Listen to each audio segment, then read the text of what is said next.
Welcome to moistcritikal's compilation to fall asleep to relax. Time to let your brain clock out and your body settle in for serious snoozing.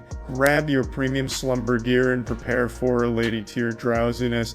If this helps you drift off to dreamland, drop a like, subscribe, and comment goodnight below. Sweet dreams, you beautiful sleepy souls. Initiating moisture.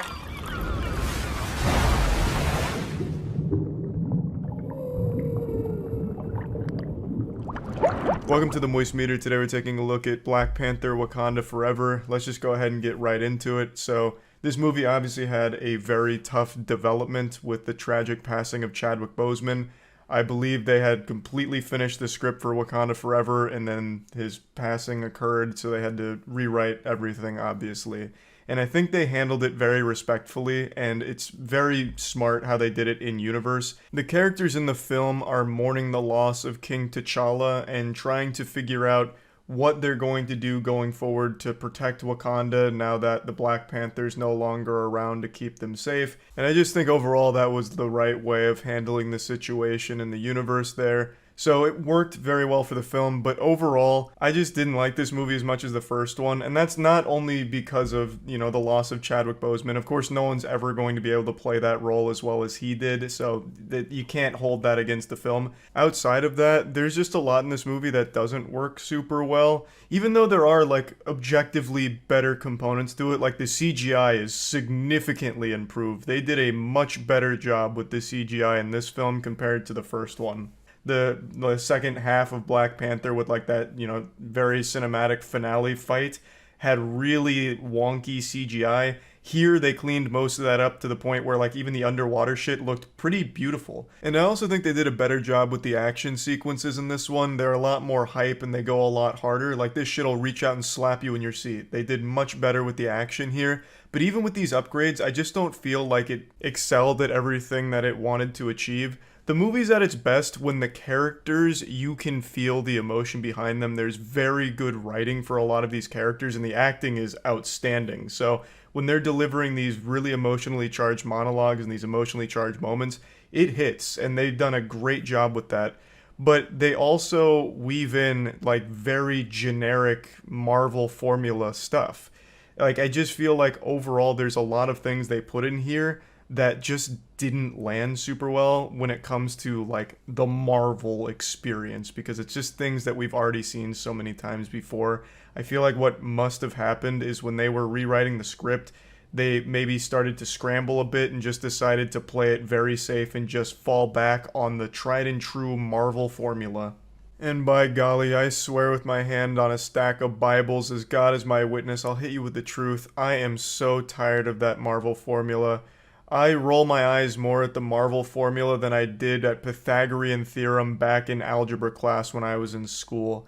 I am just exhausted from it. It just feels so worn out to me at this point.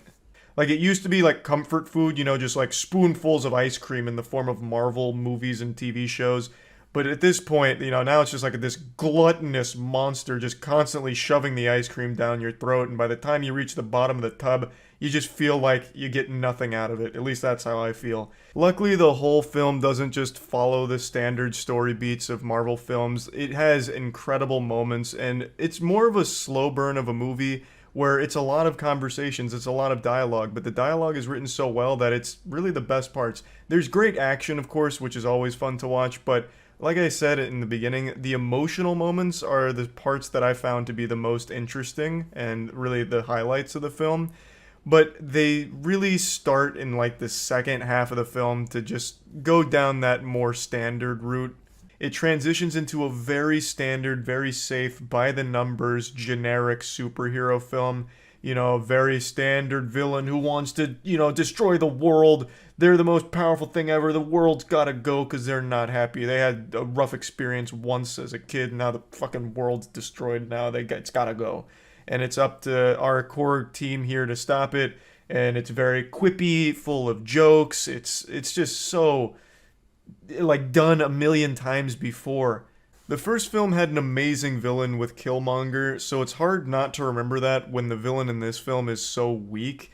Namor isn't like a weak character in and of itself, but I just don't think they did a great job with the character. And I also felt like they really fell flat on showcasing the strength of the civilization he comes from. In the movie, Namor leads a civilization that's supposed to be as technologically advanced and as powerful as Wakanda. And they never really get that across. Like, the characters in that civilization, they ride around on animals like whales and shit, which is cool, but, you know, they're not like cyber whales shooting laser beams with turrets on it or anything. They don't have any like aircrafts or anything. They're underwater, and they don't have any high tech. They're throwing spears, like normal spears, not even like cyber spears. They're vibranium spears, which is cool, I guess, but they're not. I never got the impression that they were that threatening. I felt like Wakanda could at any point crush them if they wanted to. They just never felt like a real threat. Like, the most high-tech thing we ever saw from Namor and his civilization is basically a big water balloon. They have these little water grenades where they throw them and they blow up into like this bomb of water, and that's really the most high-tech weaponry they showed. But they kept hammering it home that this civilization is unbeatable. They could wipe out Wakanda. They're so scary and strong, but they just did a terrible job of showing that. And I also just kind of felt like Namor was kind of lame. Like, that's a little harsh. I mean, he's not like, you know, Weenie Hut Jr., like the turbo nerd, not cool to watch or anything, but he's just, he doesn't have like a really interesting backstory, nor is he himself like an interesting villain either.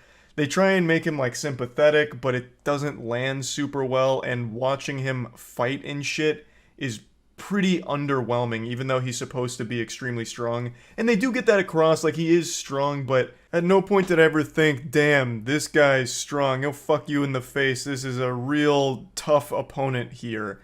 And maybe I'm just not a huge fan of the character design. I thought the little wings on the ankles were kind of goofy, like the little Hermes shoes. Namor has these tiny little chicken wings on his feet that allow him to fly when he's in the surface area, and he can fly fast as shit, but I just don't think it looks very cool. Like, it just looks a little silly. Like, it just looks like these tiny little wings that you'd see on a small flightless bird. Like, I think the character could have been cool. They could have done something great with the character, and I think the actor did a great job with the character, but it just didn't really land. I just felt like it was more of a miss than anything. Now, maybe they'll build the character up in the future, perhaps. I guess we'll have to wait and see, but as it is in this film, I just felt really underwhelmed by the villain. And, you know, it's like, I want to make it clear, I don't think this movie was bad by any means. I did enjoy it overall, but I think it was just way too long as well. This is a 2 hour and 41 minute movie. That's just way too fucking long. They could have absolutely cut out quite a bit of that. I like slow burn, long films, but this movie had no reason to be that long. There's like entire side quests in here that don't even matter. Without getting into spoilers, they follow around some familiar faces in America, and they're doing some things and talking about what's happening in Wakanda, but everything they're doing just feels so meaningless and doesn't have like a real impact on the story or anything really. So it just feels like, why are we spending any time with them, let alone like 20 to 30 minutes? We could have absolutely just maybe cut that out of the film, and I think that would have helped just bring the runtime down a little bit, because it is just kind of a lot, with some moments like that not really contributing much. But overall, like, I did like the film. I also really liked the soundtrack, which I already expected I would. The soundtrack in the first one also fucking slapped, and I knew this one would be just as good, and it is. So overall, I did enjoy it. It just has some things that I didn't like as much. So plugging Black Panther Wakanda Forever into the moist meter, I'm going to give it a nice clean 70%. I think they've done a lot of good things with this film. There was a lot of things that did work, but there were a lot of things that didn't as well. But yeah, overall, it was good. That's about it. See ya. I don't know the cause for this epidemic, but it continues to get worse. Over the last few months, there has just been an unstoppable flood of videos showcasing insufferable douchebags going ballistic at customer service workers for no reason.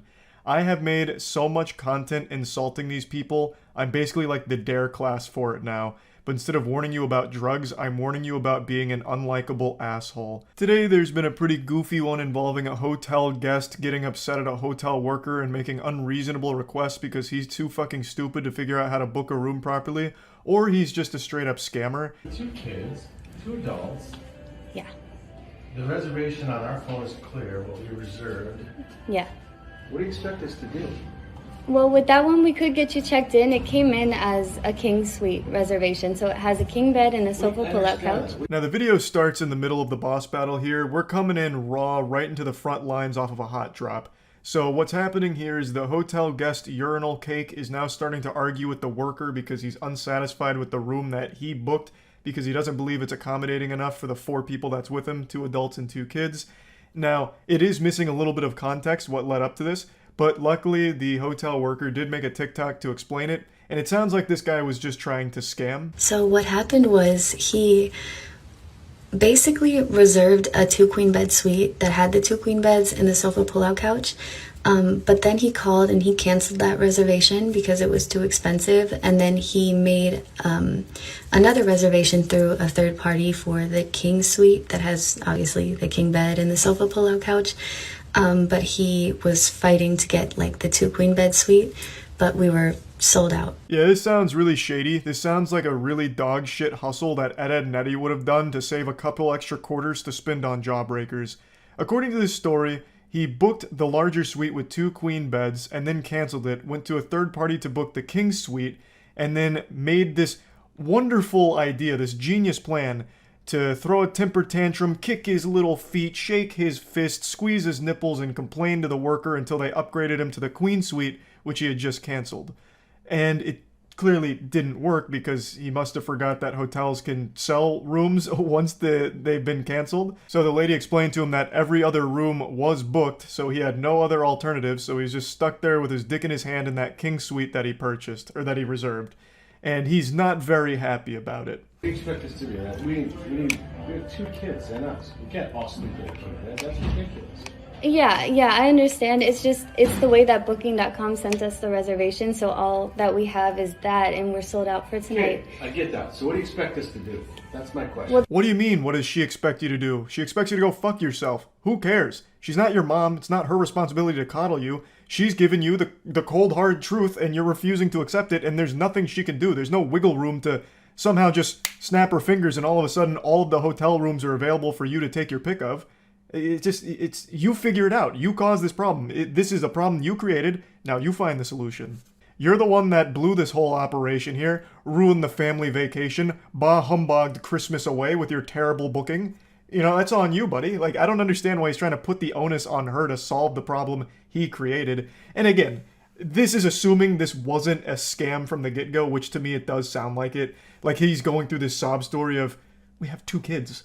It's 2 adults and 2 kids, and it's cold outside. It's 70 degrees outside. Like, what do you want us to do? Go out there and freeze to death? Oh my God, we're gonna fucking starve if we don't get this double queen bedroom. No.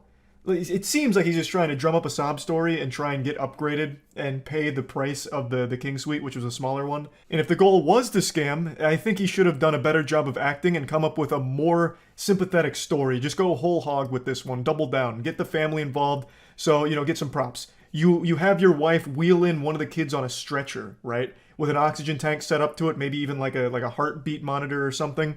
And you just like gently pat their head like, it's okay, Cliff. We'll find somewhere else to go tonight. God damn it, Martha, I made him a promise. We'll get him to that doctor's appointment. We just need somewhere to stay first. We'll find it. Then maybe with the sympathy and the tears start flowing, then maybe the hotel worker somehow clears up a room. But you just didn't commit hard enough. I do think this is a scam, by the way. I really do get that feeling. He continues to ignore the most crucial part of this statement. It's not just a king bed in that suite. It's a king bed plus a full pull-out couch, or a full pull-out bed from the couch.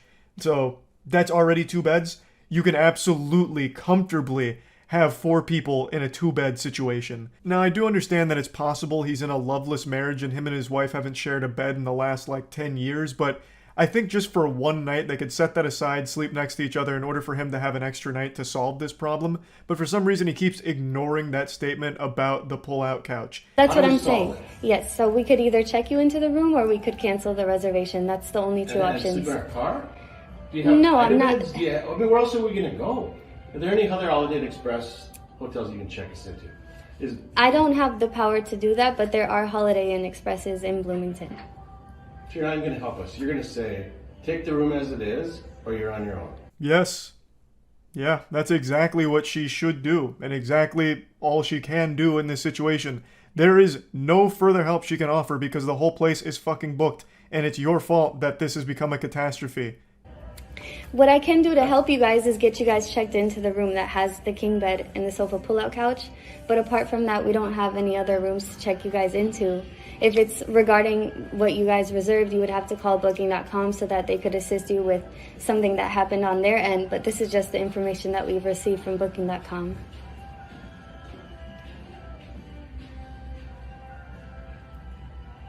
Who hasn't checked in? What else is available with more beds? We don't have any other rooms available. Who hasn't checked in yet? Another brilliant plan from the chess master. So now he's wondering if he can just take a room from someone who hasn't currently checked in.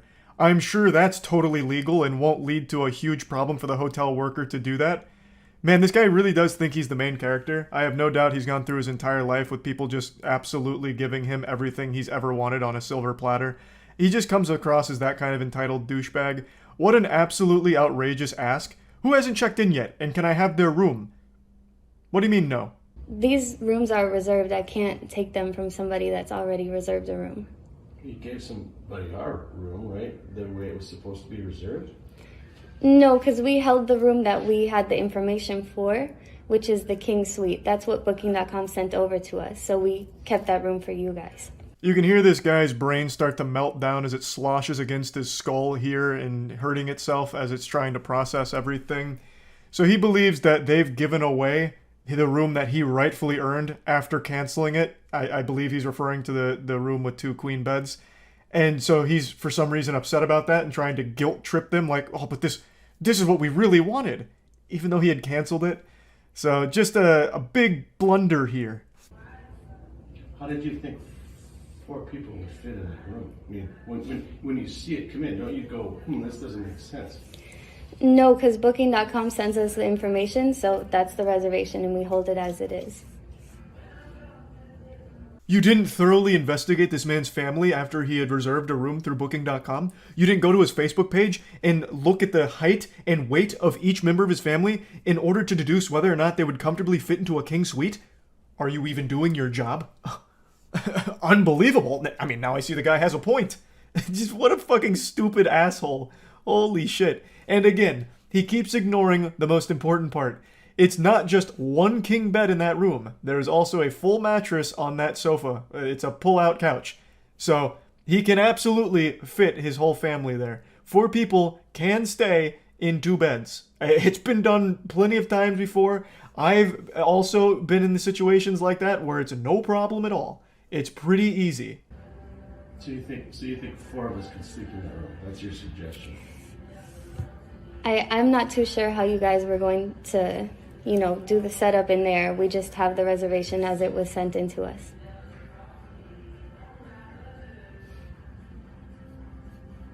And you have no other alternatives to solve it? We're completely sold out for tonight. Shockingly, no other room sprung up as available in the 30 seconds this guy spent pressing the issue, so unfortunately it's still in the exact same spot. Though if a room did become available, I would absolutely understand if she just didn't bother telling him, because fuck this guy. I'm just stepping in, like you have a king bed and a pull-out bed, right? Yeah. You have 2 beds. And 4 Yeah. kids. 2 kids and us.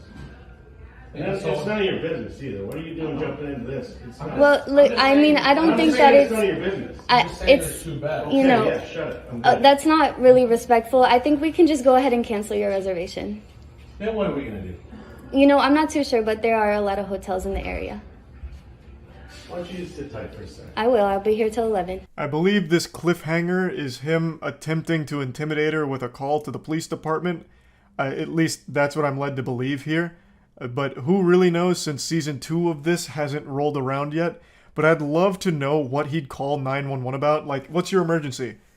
Well, you see, at the nearby Holiday Inn Express, they're not letting me steal someone else's room. No. I booked the King Suite and canceled the previous one, but I should still get the previous one, am I right? No? Well, what do you mean? We'll cancel if there's no penalty. Yeah, we can cancel. If there's no penalty. Booking.com gonna charge us? No, but you just got to give a call to booking.com and let them know that you want to cancel, and then there's no penalty. Okay, call booking.com. Oh, we definitely getting up there. You have to want coffee. Do you know what the cancellation terms are? Is there a 24-hour notice? Is there? They could tell you. This is where the random NPC encounter finally concludes. For some reason, he keeps asking her Booking.com's policies as if she's somehow an employee of Booking.com now, as opposed to this hotel. What a real mess, you know. This guy's bad news. I'll just say what everyone's thinking. You know, I'll be brave. I don't like this guy, and I'll say it. I don't like him. I also don't know what the fuck he expected to happen with this whole thing. Even if there were available rooms, I don't know exactly how this scam works. Why would they just upgrade you to that room for free when it's your fault? It's your mistake. I just don't see that ever really working, but I guess it must in some capacity if it's a well-known tactic. But anyway, just wanted to share this because people that insult and be rude and nasty to customer service workers for no reason always deserve to be made fun of themselves. And that's about it. So yeah. Maybe I'll have to hop in Elton John land pretty soon. But it won't be tonight. You know what is tonight, though? 99 rune crafting. I'm 2 games away from it, but I'm going to try and get it with XP lamps. I have a lot of rolls here. So this 99 I've been working on since finishing Agility like almost 2 months ago. It's taken me from level 70 to 99 here, pretty much all at Guardians of the Rift, about 280 hours, I would say, in total. I've done a little soul rune crafting as well. It's been fucking miserable. It's just been like beating my head against the wall daily. It's been awful. Absolutely awful. So I'm going for the pet here. I already have like all of the rewards for Guardians of the Rift. I just need the pet. I'm optimistic I'll get the pet here. I have a good feeling about it. But I guess we'll see. Is runecrafting actually useful? It's like the only skill in like the entire game here of these trash-ass fucking miserable things to train that can actually make you a decent chunk of change, aside from Slayer. We're gonna be here for a minute going through all these pulls. I'll turn on the in-game sound. Hey, a unique catalytic talisman, baby! Pet inbound, I'm hoping. Ideally. Oh yeah, also I accept any and all donations here. I'll even give you some talismans. The Halloween event was so easy this year. I didn't do it, I was too busy fucking grinding. Doing events is XP waste. I don't believe in it. Bro was fighting the Great War. Yeah. It was fucking miserable, man. It's so boring. But we got there. Where's the drip? I am the drippiest fucking guy at Guardians. I got all the dye within the first 300 pulls. So I just colored the top eye piece blue, the torso red, and then the bottom green. And I still have a leftover blue dye. My drip is fucking outrageous. That hat does not go with the outfit? Of course it doesn't. I used every goddamn color of dye. How long will it take? Hey, I just got some more blue dye. My third fucking blue dye. Another unique. I'm so fucking tired of getting that. Just give me the pet. And now some asshole's throwing snowballs at me, ruining my good RNG. Another unique. Another goddamn catalytic talisman. I'm so tired of it. Yes, there's my first lamp. 9 more, baby. Just 9 more.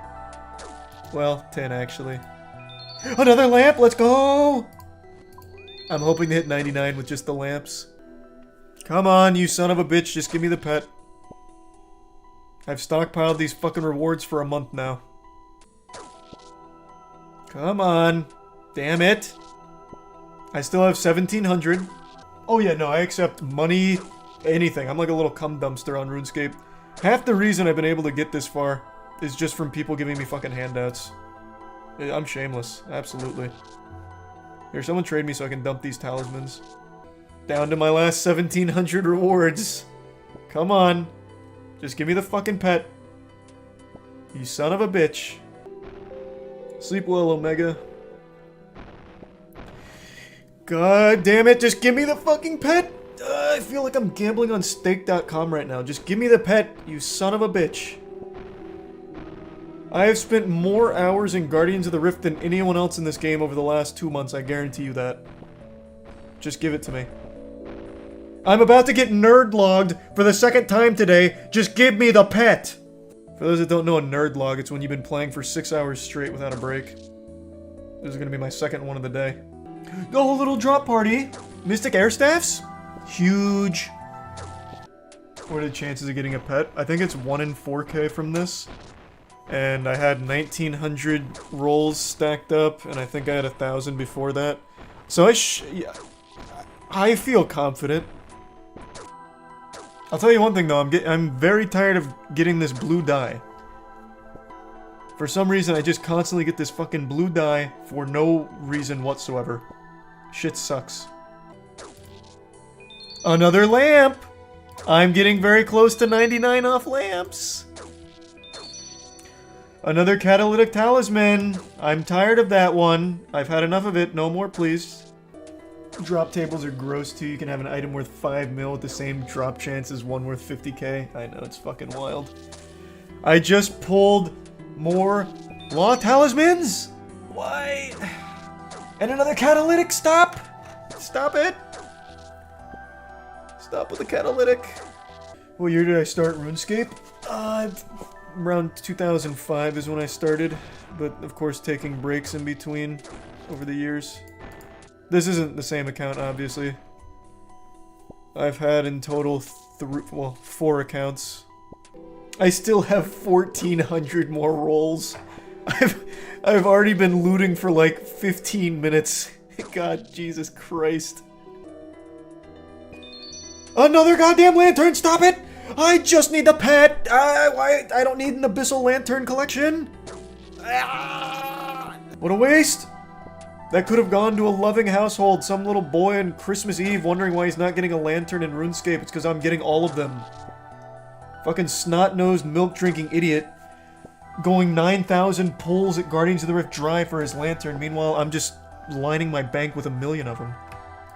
Where's the justice? I've got a good feeling the pet's coming within the next few pulls here. I don't know why, I just got this strong sixth sense right now, tingling. In my soul, just letting me know it's right around the corner here within the next couple pulls. Jesus, I need lamps too. Christ, I still need 5 lamps. Now the lamps are getting rare. I need my RNG to improve. Oh my god, the guy next to me just got the pet. You sack of shit. What the fuck, he stole my RNG. Oh my god, why? Oh my god, I spent 2 months here and that's the first time I've even seen the pet drop. And it happens to be tonight of all nights. And not for me. Please. Back to back. Oh my god, I'm gonna be so goddamn sad. Oh my lord, I'm gonna be so sad if I don't get that pet. About to drop. Oh, you're right, I can feel it. It's coming! Oh my god. Next unique is gonna be the pet. You're right, I just felt it. It's shaking the room right now. Like a little earthquake letting me know. Come on. Come on, just pop it. Just fucking pop it. We already know what's coming. Show me that pet. She's right around the corner.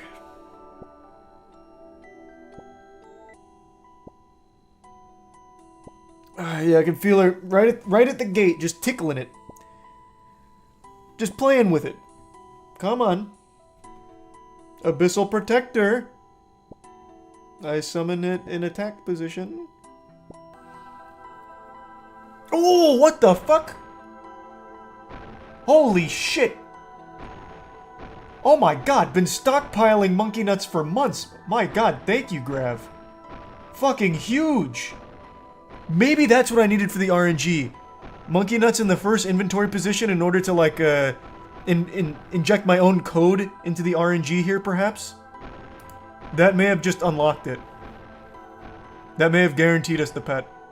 This is just your whole bank, isn't it? Or is this... Could this be code manipulation? Here, take some air runes. No lamp, perfect. That's what we were looking for. And now pet. And it's now it's right here. God damn it! Stop giving me blue dye.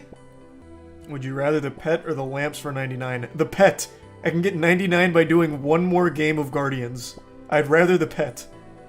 This game has the absolute opposite of streamer loot.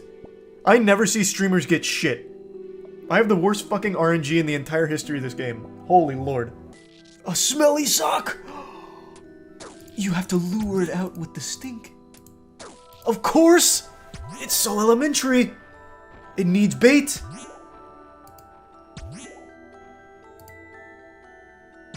Huge sniff? Ew stinky? Pet. Bang.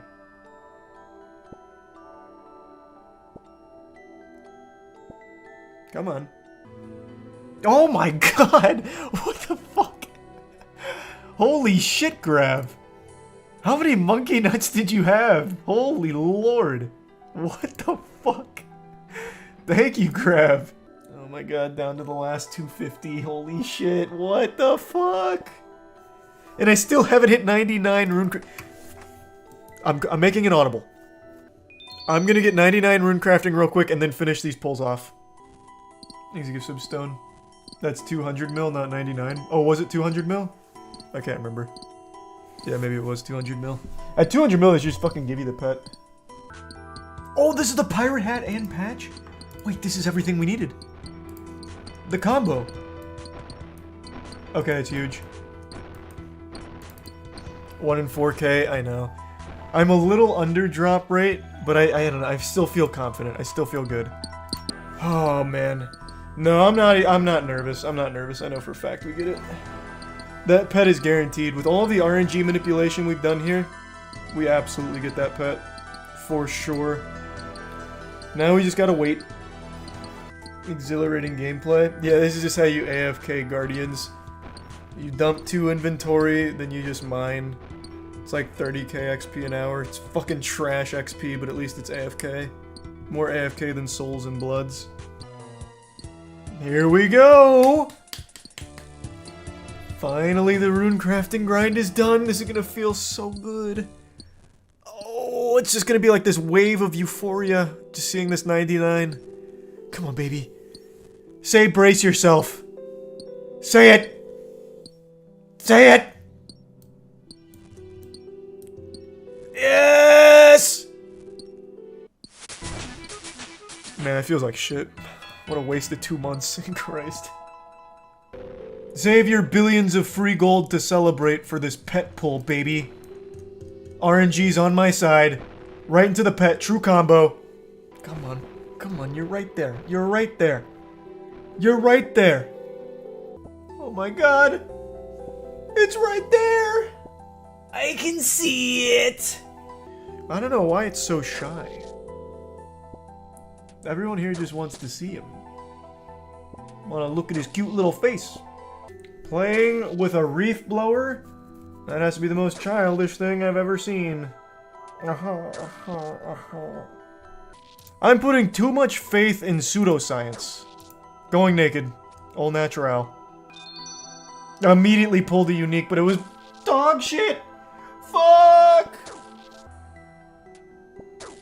Oh my fucking god, I'm gonna cry. I'm gonna fucking cry. Oh! How? Fuck! That's so painful. I cannot believe I didn't get the pet. I can't fucking believe it. Oh my god, that's painful. Oh my god, that's fucking painful.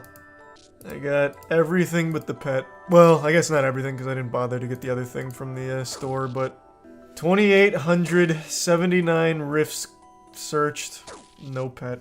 Fuck! I'm never going back to Guardians of the Rift. I can suck my dick. Alright, 2 skills left till I'm maxed. You got rank 159 and said this sucks. I still don't think I'm rank 159. Let me check. I might be, though. I spent so goddamn long there. Let's see. You are? I actually might be higher, though, because isn't it every... How long... How much is that updated? How often? Holy shit.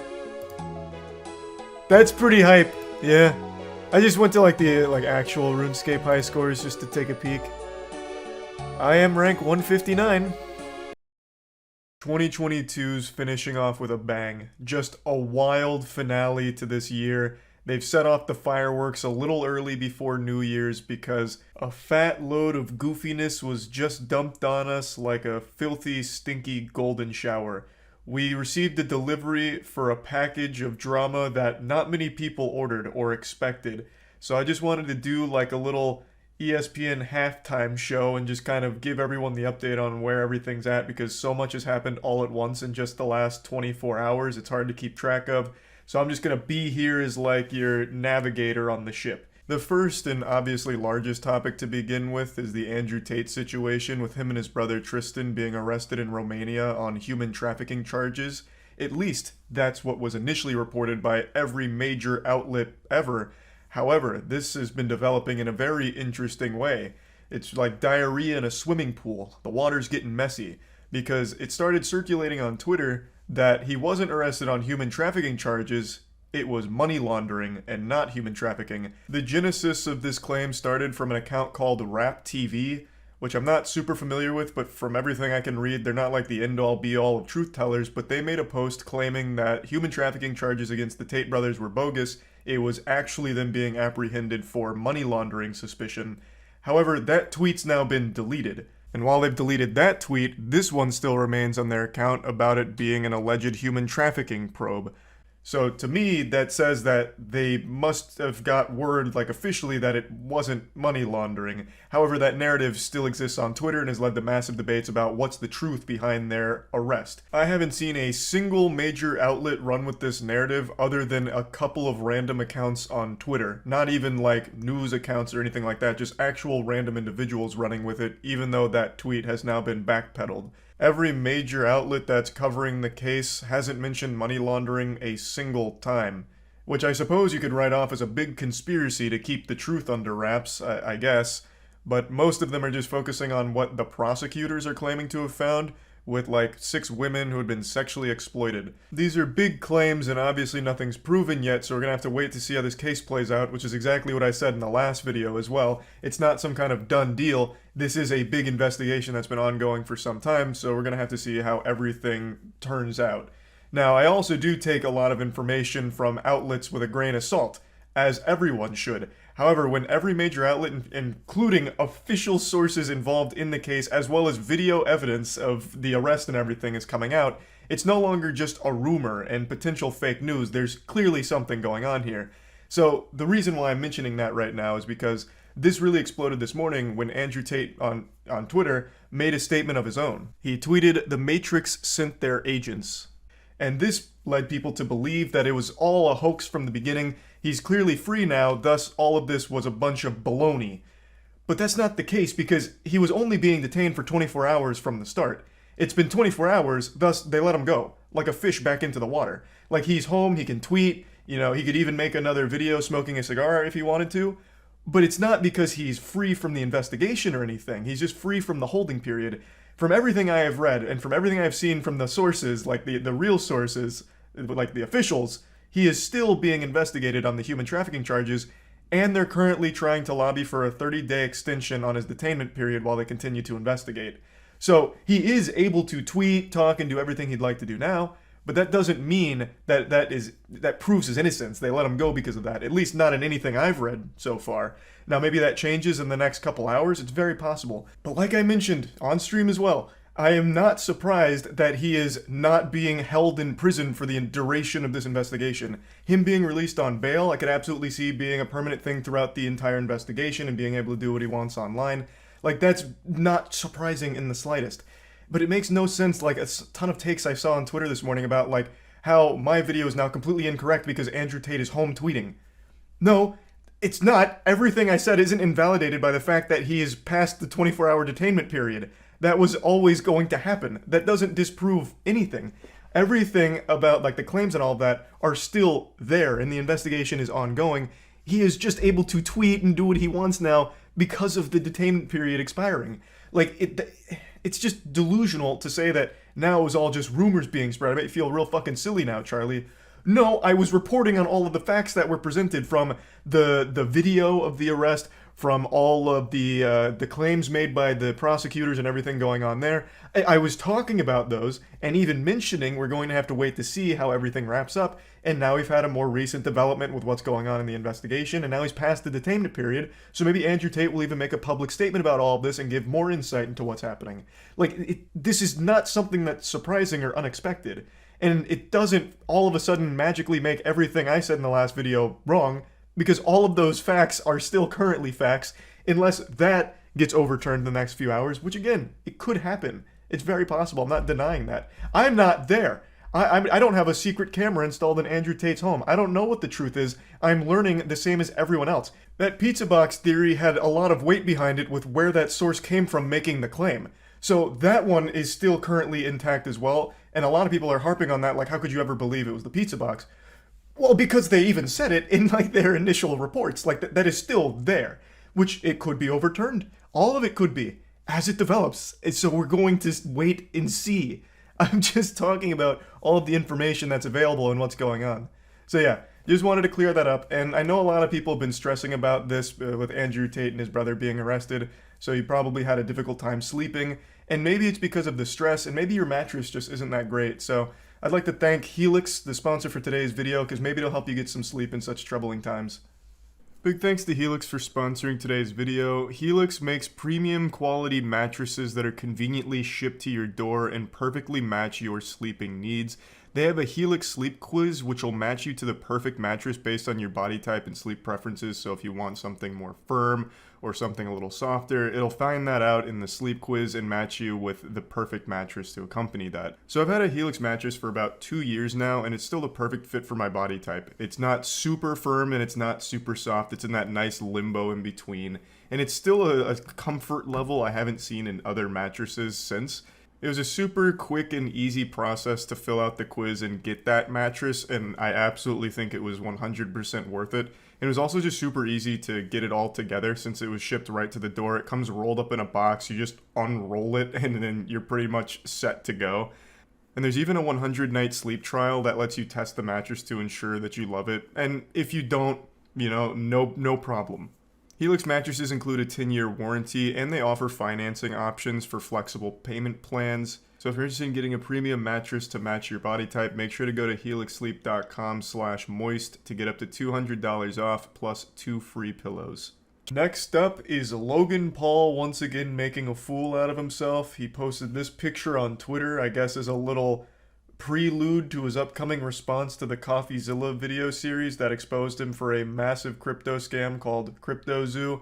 He's been teasing that he's going to respond to it on January 3rd, and then he dropped this little nugget of cringe on Twitter today. He's cosplaying as CoffeeZilla with his standard attire, and the caption is just coffee and cap emoji. So I'm led to believe, as are most people, that what he's doing is a satirical investigation on himself, where he's going to be diving deep into Crypto0 and everything that happened there.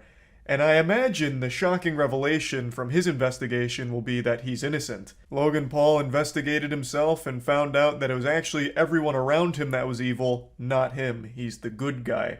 Logan Paul has cleared himself of all charges. He is innocent on all accounts. Like I said in the initial video, I really am excited to see his side of things. He's maintained that CoffeeZilla got it wrong, so I'm really excited to see from his perspective.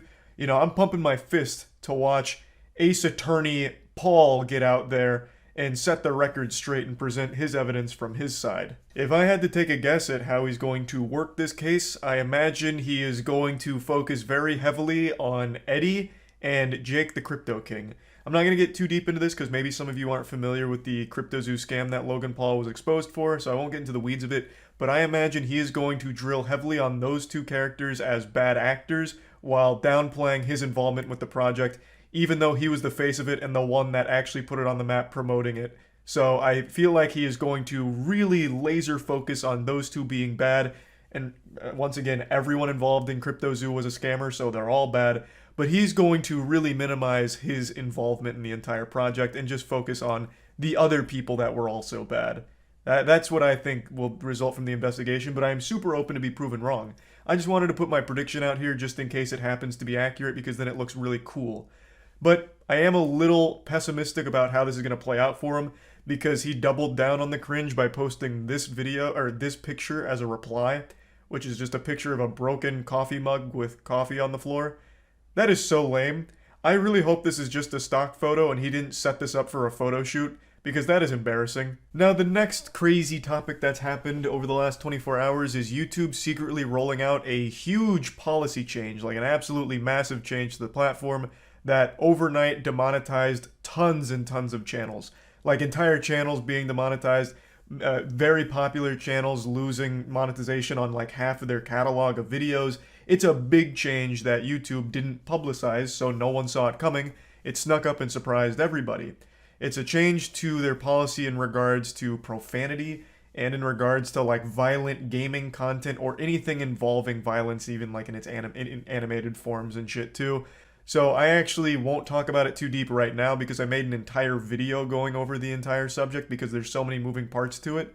So I'll post that later on tonight. This next topic actually isn't super new, at least not in regards to the other ones here. It's not something that's happened over the last 24 hours, but it's still one I want to talk about because it's just a trend that continues to infuriate me and a lot of other people as well. The Last of Us showrunner is once again doing the standard thing of belittling the games that they're adapting for the show. This is a terrible strategy that's been used by many shows that have come before Last of Us, most notably and most disgustingly by the Halo TV show, where the creators proudly proclaim that they never played the games and had no interest in playing the games, which is what the fucking franchise was based off of in the first place. It's just this continued trend of shitting on the games and making it seem like you actually don't care about that at all. Like, what is the point? Why make an enemy out of the fans of the property you're adapting? It is just so nonsensical. It's fucking lunacy. I don't get it, and they continue to do it. Just loving the smell of their own farts so much that their entertainment medium is so much better than video games. In video games, it's just pixels that are dying. In TV, it's people pretending to die. It's so much more highbrow than your lame-ass games. We're doing you a favor by adapting that trash into our HBO Last of Us show. Here's his whole statement, and I don't even disagree with it. It's not incorrect.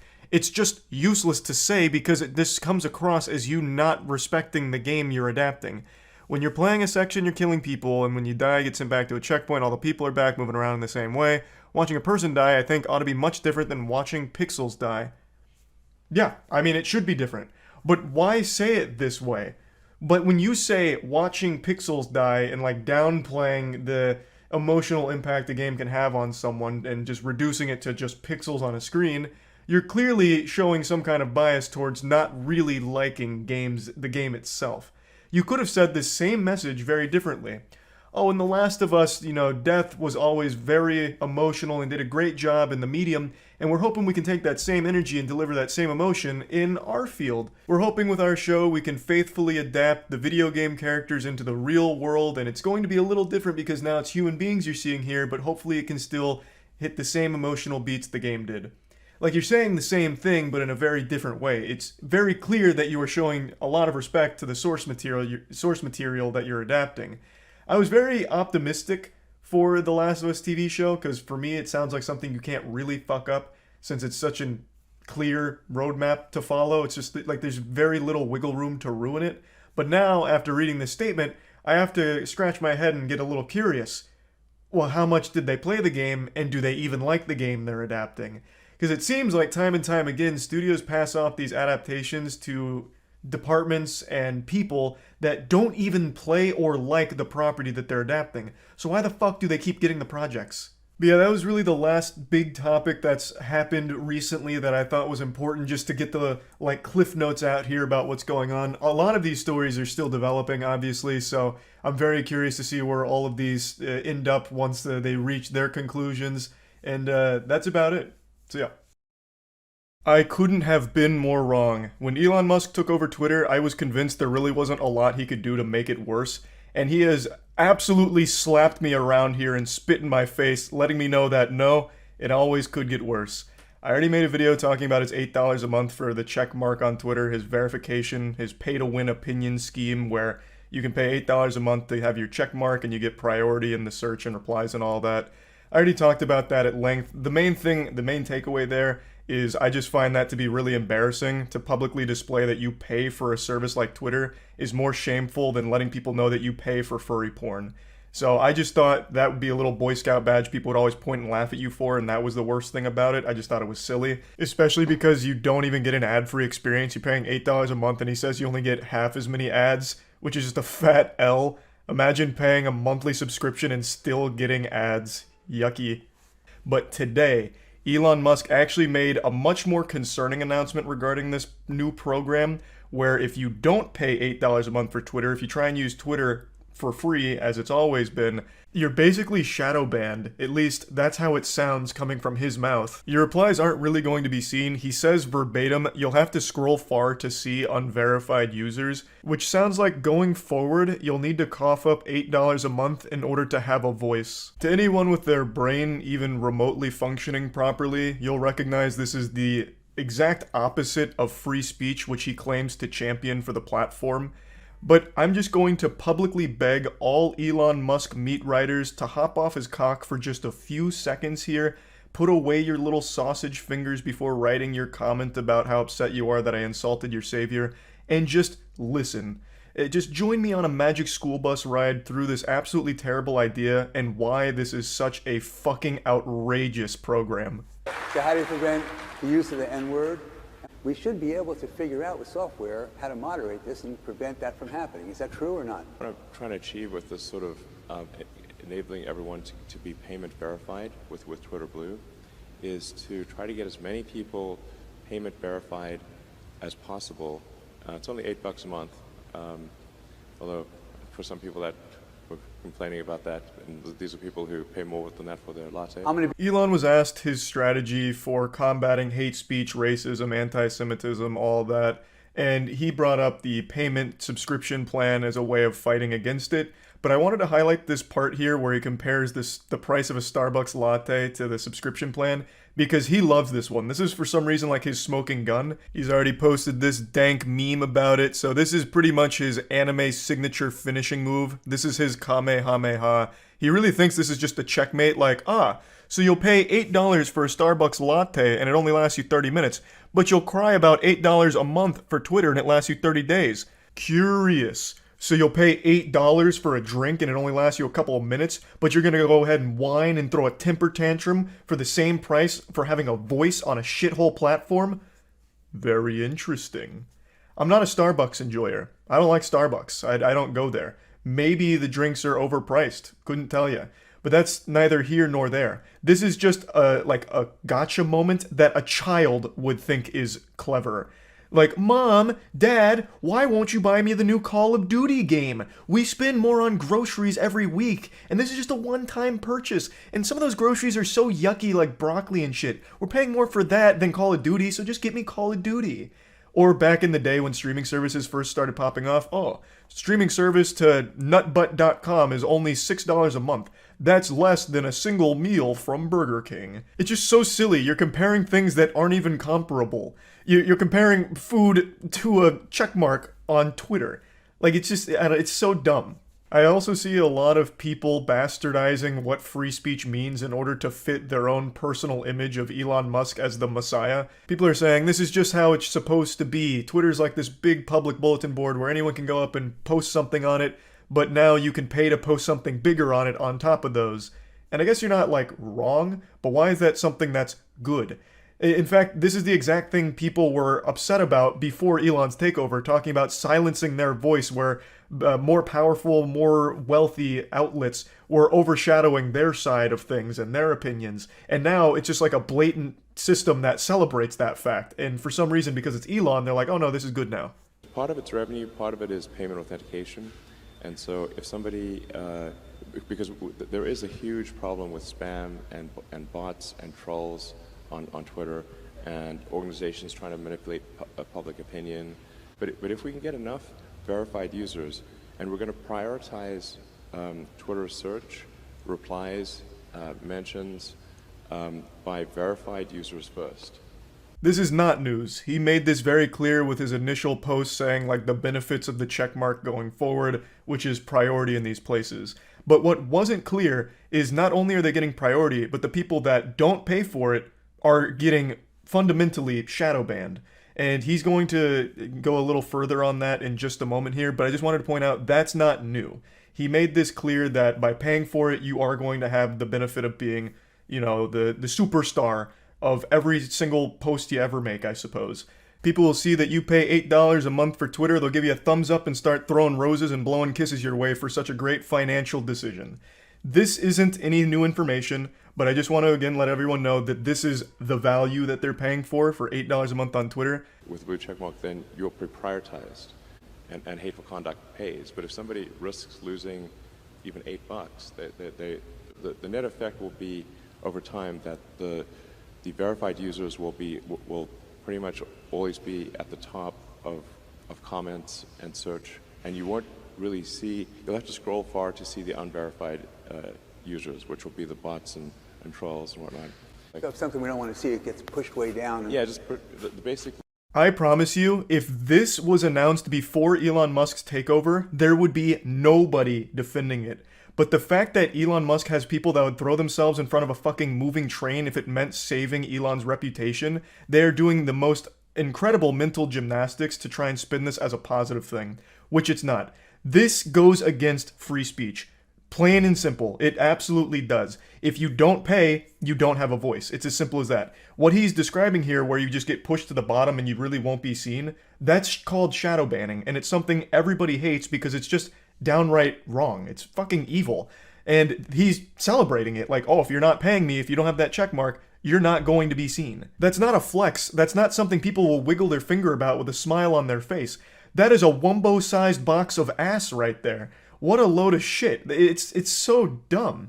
And another fundamental misunderstanding Elon Musk can't wrap his brain around is the fact that there are people that aren't bots, aren't trolls, that won't pay $8 a month. He says you won't see from these unverified users, that's the bots and the trolls. So in his mind, the only unverified users are bots and trolls. He can't comprehend that there's going to be real people with real voices that either can't afford $8 a month or just don't want to pay $8 a month. But he still just throws them down just like, oh no, they're beneath us. Those are bots and trolls. Those unverified users, not real people. And you won't really see, you'll have to scroll far to see the unverified users, which will be the bots and trolls and whatnot. When this was initially announced, I thought this would just be like what verification used to mean, like just confirming there's a real person behind the keyboard. But it's not that anymore. It's confirming it's a real person behind the keyboard, and now it's the only way to have a voice. You can't be a free user anymore. At least not one that gets seen. So if you're posting Twitter to like talk to friends or engage in conversation with people that you like, and you're a free user, there's a good chance they won't see it because it'll get drowned out by the verified users. So fundamentally, you just get pushed out of your own circles by the priority of the verified accounts. When he announced this, he tried to portray it as like power to the people, but all it is power to the people that pay. So it's even more so benefiting and only benefiting the people that are wealthy enough to afford an $8 subscription to an absolute fucking hemorrhoid like Twitter, and just completely slaps everyone who can't afford that or won't pay for it. I also don't necessarily seeing it being effective at stopping scams, spam, or hate speech, because he even mentions, you know, people will pay for it and we'll just ban them. It's significantly cheaper now to pay $8 a month for a checkmark than it was for scammers and all of that prior. It was like 15 grand if you bought like a hacked verified account to promote your scam. It was far more expensive. So all of those scammers that were verified and scamming are now able to do it cheaper and probably more often because it's such a lower price point for them now. So I don't see it even stopping that. But I guess we'll have to wait and see. The way he describes it, though, really does seem like as a free user, you basically can't exist on Twitter, at least not in any meaningful way with your current circles or making posts. They just won't get seen because all the verified accounts are going to be above you everywhere, not just in the comments, but also in the search. So I don't know how people are even going to find unverified accounts anymore. So yeah, that's the latest update here from this awful idea from Elon. As I've mentioned numerous times now, I really wouldn't mind if Twitter shut down just in general. I think it would be a net positive to the whole fucking world if that were the case. And this does seem like it's a push in that direction. I feel like there's not a ton of people that'll pay $8 a month to be verified, but I just don't know. I really don't. I'm not paying $8 a month for it, I can promise you that much, but I guess we'll have to see how popular the system becomes, but regardless, it is legitimately against free speech, no matter what happens. It is just a fucked up idea. So, that's about it. See ya. Not too long ago, Winnie the Pooh entered the public domain, meaning anyone's welcome to use him and the characters for their own work as long as it's somewhat original. The only character that still remains forbidden is Tigger. They're keeping that copyright under lock and key, but every other beloved character in the 100-acre wood you're welcome to go hog wild with. You can make your own Winnie the Pooh cinematic universe if you'd so choose. I absolutely love the public domain. Sometimes you get decent stuff out of it, but 9 times out of 10, something going to the public domain leads to the absolute most abominable, revolting creations humanity is capable of producing. And I think it's just delightful. And we're already seeing this effect in full force because there's a new Winnie the Pooh horror movie on the horizon called Winnie the Pooh, Blood and Honey. Let's go ahead and check out the trailer here.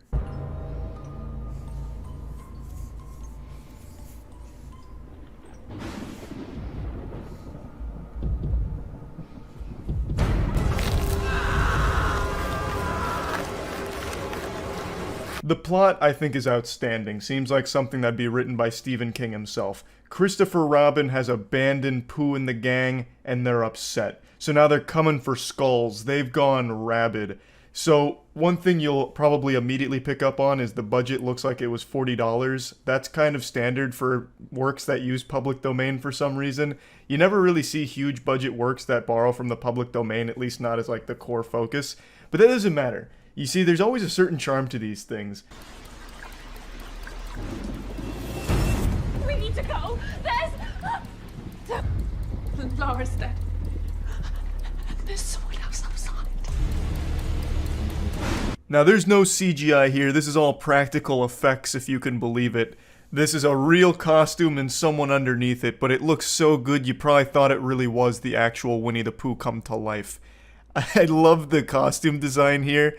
This seems like something they found in a Party City dumpster that vaguely resembled Winnie the Pooh and then hatched the idea for a horror movie centered around it.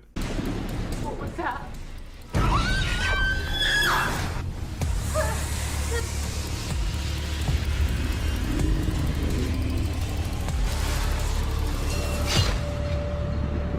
Winnie the Pooh out here looking like the original Sonic the Hedgehog design from the movie. It actually kind of reminds me of the SpongeBob porn parody, SpongeNob Square Nuts. Now, you know me, I'm a real positive Patty, so I don't like to be the one to nitpick things, but if I was to critique this masterpiece here, I would say that my biggest problem with it is that it doesn't really look like Winnie the Pooh and the crew hunting down and murdering people. It just seems like people found things that vaguely resembled Winnie the Pooh's team, and they're dressing up in costume and killing people at the house. So it loses the effect of Winnie the Pooh, like the actual Pooh Bear, killing people, and just becomes like, oh, it's someone dressing up like him. So it's not as cool, I don't think. It probably would have been better if they just did shitty CGI or even like hand puppets. You know, that could be kind of wild. Claymation, even. But just having like regular looking like human bodies with a Winnie the Pooh mask, it's not really the same thing as like, Winnie the Pooh's no longer addicted to honey. Now he's addicted to blood and cum, you know? It loses all of that mystique. I realize I'm not doing a great job of explaining what I mean. I just sound like someone that believes Winnie the Pooh is real. What I'm trying to say is, all they're using is a mask, right? Like, the body is still very human-like. Like, they just have normal clothes on. Like, Piglet's wearing a fucking trench coat, you know? He just looks like some edgelord from a video game, but he has a pig mask on. You know, nothing tells me that that's Piglet. I wouldn't see this trailer and immediately think it's Winnie the Pooh and Piglet. I'd think, oh, it's just a normal slasher movie and they're using a pig in bear mask. They should have done at least the bare minimum of giving Piglet, like, little hooves, you know, instead of just, like, normal hands. Because, like, when they have the sledgehammer or the axe, whatever it is, like, it's just normal hands. He's got gloves on. He's got fucking 5 fingers and gloves on. You know, instead of, like, little piggy stuff. You know, little piggy appendages. So, again, it just feels like it's normal people and wearing masks. It doesn't feel like it's fucking Winnie the Pooh's team, you know, that's come together to purge. And I feel like that's what they should have gone for. Be friends, why are you doing this, please? I would have never left, I swear, I swear.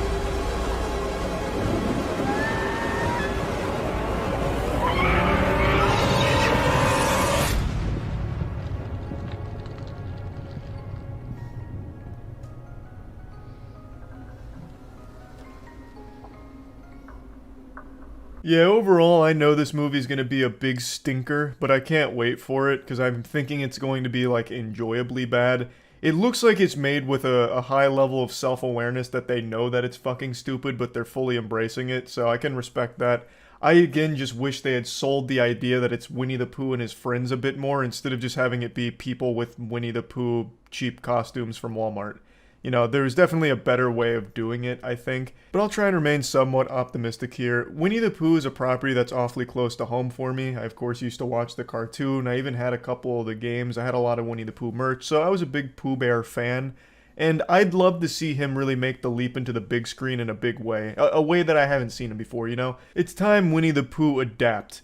Maybe they make this a really deep plot, like something really interesting, a compelling narrative where they ran out of honey in the 100-acre wood, and honey was the only thing that, like, calmed the mind of Pooh. Like, Pooh entered the 100-acre wood as a serial killer, piling up mangled corpses for years, like one of the biggest war criminals this planet's ever seen. But once he found that special honey in the 100-acre wood, it calmed him down, you know, simmered him down, and, you know, he became a really nice guy. But now that they're out of honey, he's gone back to those primal instincts, and he's back killing again. There's really just a lot they could do here. Maybe Christopher Robin revisit the 100-acre woods after Winnie the Pooh's killed his wife and his friends at the house, and he's trying to figure out, how do I beat this manic, fucking bloodthirsty demon? And that's when Eeyore falls out of a tree. He's missing all of his limbs, eyes popped out of the socket. There's blood, viscera everywhere. He's got tears in his eyes, and he says, as he's crawling his way there with his one limb, using it like a peg leg, he says, "Christopher, the only thing to stop Pooh is Pooh himself."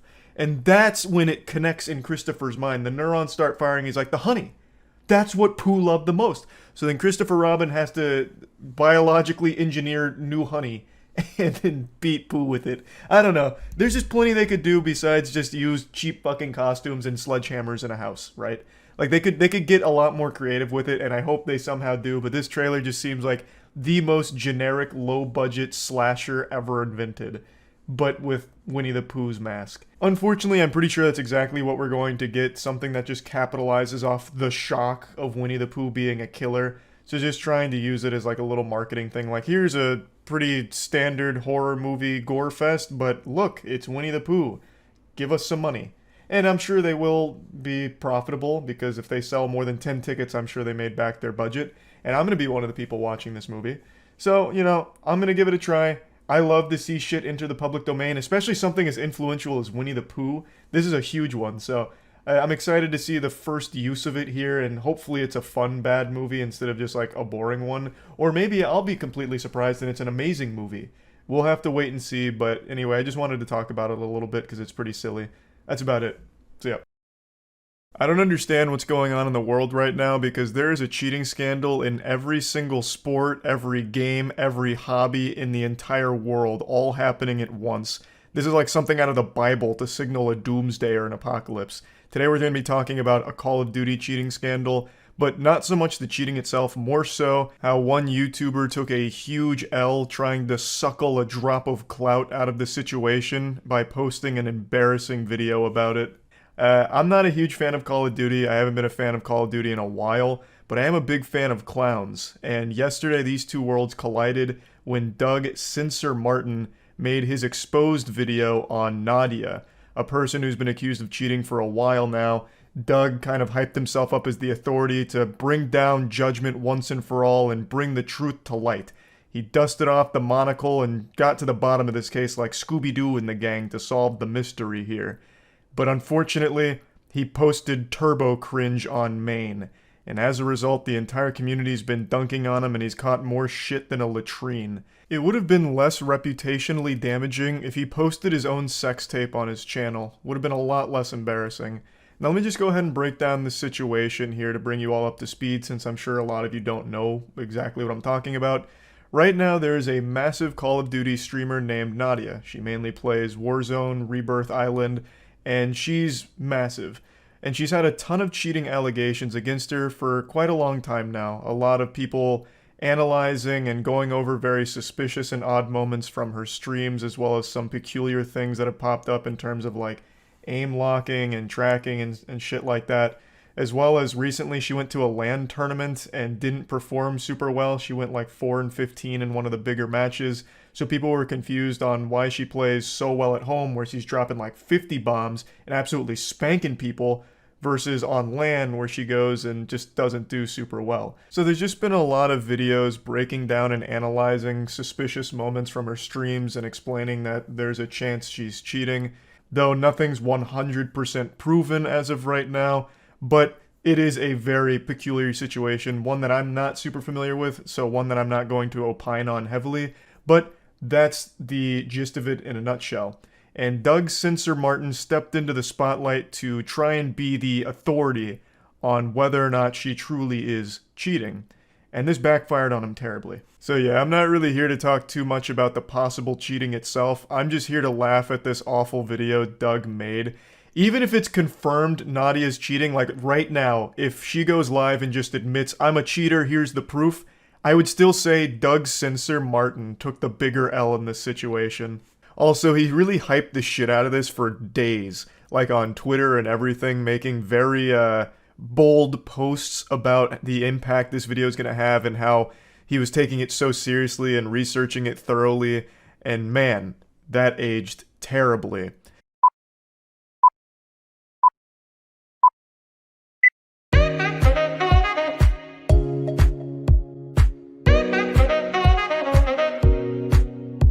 Right away you can tell the vibe he's going for is douchey, over-the-top goofiness here, but it conflicts with the tone he set prior to its release, talking about how seriously he was taking it in the investigation that he was conducting, only to release this little circus video.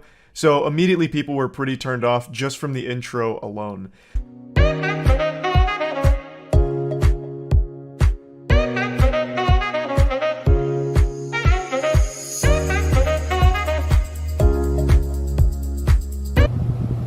Detective, what are you smoking? That Nadia pack. Wait, isn't that your $1 million Armani suit? Just buy another one.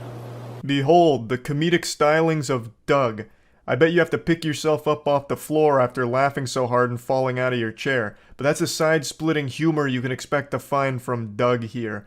No doubt this man's going places. He's probably going to start writing jokes for Amy Schumer next. I mean, this is just good stuff. This bit drags on for a very long time here, and I have no doubt that it's this long just for the sake of padding the video length, because the video is 8 minutes and 3 seconds, so I feel like he just front-loaded it with this trash in the intro to make sure that it breaches 8 minutes for the mid-roll ads, because I have no other explanation for why it goes on for as long as it does. I'll spare you the next like 45 seconds of this shit and just get to the part where he starts talking, but I do want to at least mention that last night I was talking about this on stream, and Doug was watching, and he took it like a champ, so good on you, Doug, for being able to roll with criticism, but this is a video that should have just stayed as a bad idea in your head. You should have never posted it. 98! Ugh!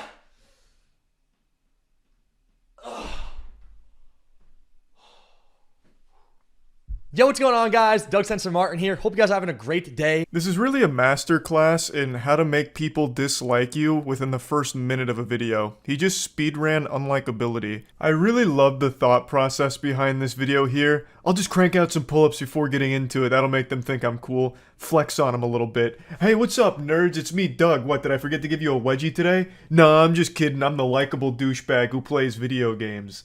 You know, what a Sigma male. And today I bring you guys a brand new video giving you all the truth about Nadia. So if you guys don't know who Nadia is, she's a 22-year-old Warzone player. She streams every single day on Twitch TV. So I've been putting in about 8 to 10 hour days, 7 days a week to Vanguard rank to be the #1 ranked player on the planet. And with that comes the sacrifice. And sometimes, like I said, you lose your mind. Sometimes you play against cheaters, and they really are inevitable. There's not really too much you can do about it. The first minute and a half is just actual nothing burgers. This man is a restaurant that's serving up buns and nothing inside of it. It is absolute worthlessness. It's him patting his ego for a bit, I guess giving like a background on himself. He's like, oh, you know, at first I looked at Nadia, I wasn't suspicious, but then everyone else was, so now I'm suspicious. And here's my resume.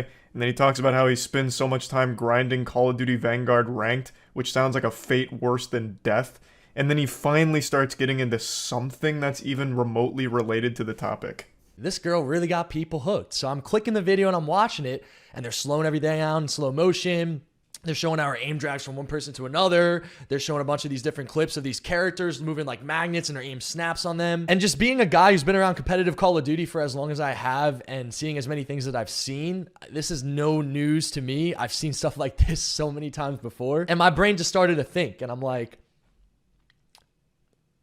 let me look a little bit more into Nadia. We are 4 minutes and 33 seconds into this video, and he has still done absolutely fucking nothing. Silence would have been more productive than everything he's said so far. If he had spread his own asshole like Goatsy for 4 minutes and 33 seconds, I feel like I would have got more information out of that than what I've watched so far.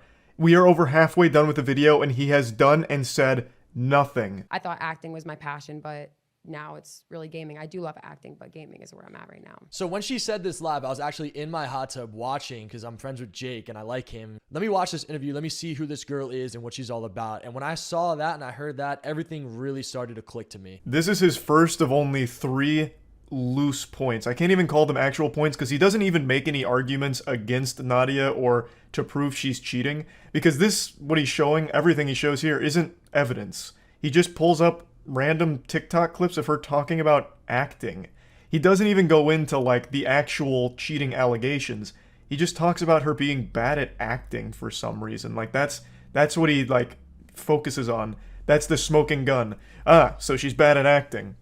Probably a cheater as well then. I was super let down by this video, as I'm sure everyone else was, because he had put so much hype behind it, talking about how thorough and how serious this video was going to be.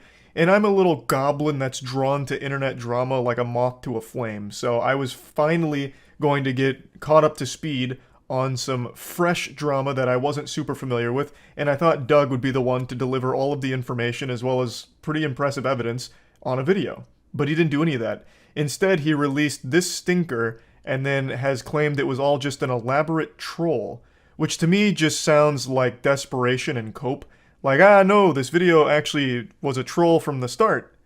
But even if that is the case, it's still poorly done. It's still bad. The video itself isn't entertaining, even as like a satirical piece or a joke. It's just not good, no matter how you spin it. It's simple. I just hack into the Call of Duty servers, so there's a playlist that gets me only low KD lobbies. Rerith QA bot, turn me up, chat. Turn me up, turn me up. Oh my God, turn me up. You clearly tell this is some bad acting, and not for nothing. This whole turn me up, turn me up. Can we please, I don't care who started this. I don't care. Can we leave this in 2022? Just somebody come up with something new and creative, anything. But the whole turn me up, yeah. This buffoon's over here mauling over 3 words. It's not that deep. It's not a big deal. And also, what does it have to do with anything about the cheating accusations you're supposed to be tackling? So Nadia really leans into all the cheating stuff and treats it like a meme and a joke. So she'll be very sarcastic with it, talk about how she's like cheating sarcastically and shit like that. And Doug is critiquing her acting about it and being upset that she says, turn me up. I just don't even get what he's trying to say here. Maybe it's too galaxy brain for me to comprehend. I just can't wrap my little reptile brain around it. It just seems like he finds her annoying, so he's just calling her annoying like a child would. You could go down a rabbit hole just searching this girl's name, but there's one thing that really stands out. I played Black Ops 1. Black Ops 2. Mija, you don't need to hug me. I get So it. dolphin. Chat, what is dolphin diving? Like, how do I do it? Okay, so Nadia, check this out. I know you work out and you're in good shape. This is how you do the dolphin dive. All jokes aside, this video is about showing the truth of Nadia. All jokes aside, what jokes? All 0 of them that you've told so far? This is so embarrassing, Doug. The fact that you not only made this, but you edited it and posted it shamelessly and hyped it up. You could have at least made a point out of this, like, Nadia claims she's very familiar with Call of Duty and Black Ops in particular. How would she be unfamiliar with the term dolphin diving? That was a very standard term used in Black Ops by everyone. It'd be very surprising if she'd never heard of dolphin diving despite playing so much Black Ops. But you didn't even begin to, like, broach that subject. Instead, you took this and made an absolute nothing sandwich out of it again. Like, I just don't understand the motivation behind this video, like what the purpose was, other than to just siphon a few views out of the topic. Because everyone is talking about this Nadia cheating allegation situation and Perhaps Doug felt a little left outside, alone, cold in the rain, and he said, "Hey guys, I want to come inside where it's warm and get in on this view party as well." So then he threw this piece of shit together. All jokes aside, this video is about showing the truth of Nadia, and somehow the internet over the last few days has really turned this and conforted this into me exposing Nadia for her cheats and having clear-cut evidence of her cheats. So I do want to clarify this really quickly. My buddy made a program to catch Vanguard cheaters on the rank play system. I've made that very clear. I've also told Nadia publicly multiple times that I don't care about her. My video is going to be unbiased. I don't need her. I'm not looking for clout. I'm not looking for money. Don't need any of that stuff. This man just spit out more garbage than a landfill. I don't even know where to start. We'll just go from the beginning. He starts blaming the internet as if people got it all twisted and got it fucked up. Oh, you've misconstrued it. You know, the internet's bastardized and perverted my point. They think that I had evidence against Nadia and this and that. I don't even know where they got the idea from. Doug, they got it from you. For days you were talking about how you have all of this proof of cheaters and cheaters are a bad thing and insinuating that you've got stuff on Nadia. And like you put that idea in everyone's head. They got that information and that idea directly from your mouth. So I don't know why you're trying to spin it like, oh, you guys you went wild with these crazy ideas, none of which I influenced at all. I didn't do any of that. You guys are just weird to think that I had this evidence or any real proof against Nadia. Like, it blows my mind that you've tried to now blame people for getting it wrong because you have absolutely nothing. He then shouts out his friend's anti-cheating program, which he mentioned a few times in the beginning of the video, but I felt it was completely irrelevant to the topic, which was proving Nadia was cheating or talking about it or submitting evidence, none of which he does and none of which his friend's program helped with or did anything with. So it has no purpose in the video other than like a hashtag ad, I suppose. I don't really know. And then he goes into the biggest lie I've heard in a minute. This is a straight cap from top to bottom. How he's not doing this for clout or attention or anything. That's all this was. Oh, here, I'll make this weird fucking video. Like, you did all of this for clout, 100%. There's no other motivation here. I guess you can fall back on the defense mechanism of calling it a troll, but even still, it's done poorly. So if the goal was to troll people, you did it at the expense of your own reputation and the goodwill from the community that you still had left over. So the joke at the end of the day is on you. So the real only purpose to the video was just views, which you got because this is more viewed than your recent uploads. But I just don't see why you do it when it comes at such a high price to your image. There's really nothing in this video. This video is like 99% you just working out or flexing and talking about nothing. You don't even really mention Nadia's cheating allegations or provide any evidence. You provide legitimately no evidence. You don't make any points. You just don't talk about anything in the video. There's just nothing of substance here. So there's only one conclusion to draw. That you did this whole song and dance, you made this video for clout. It all just became clear. I can't play the music from here because of DMCA, but he concludes the video by parking his jet ski, walking up on the dock, and pretending to propose to Nadia. It is so fucking embarrassing. Everyone with eyes was sad to see this. It is painful to look at. So yeah, I just wanted to talk about this a bit because Doug just really made a complete fool out of himself. That's about it. So yeah. I mean it when I say I didn't really want to talk about today's topic. It's just some medium rare internet beef that I think is just kind of worthless to go over, but so many people keep bringing it up to me that I feel I should at least talk about it to some extent. So I'll go ahead and cannonball into the septic tank and doggy paddle around for a bit. The main topic involves a banned YouTube creator that I'm sure you've all heard of before. His name is Sneeko. A lot of people compared him to like a diet Andrew Tate. He recently got banned and he still does make content elsewhere. And recently he started targeting me because I made jokes about his friends on the Fresh and Fit podcast, whom I think are beautiful clowns that do some very silly stuff that is entirely entertaining to make fun of.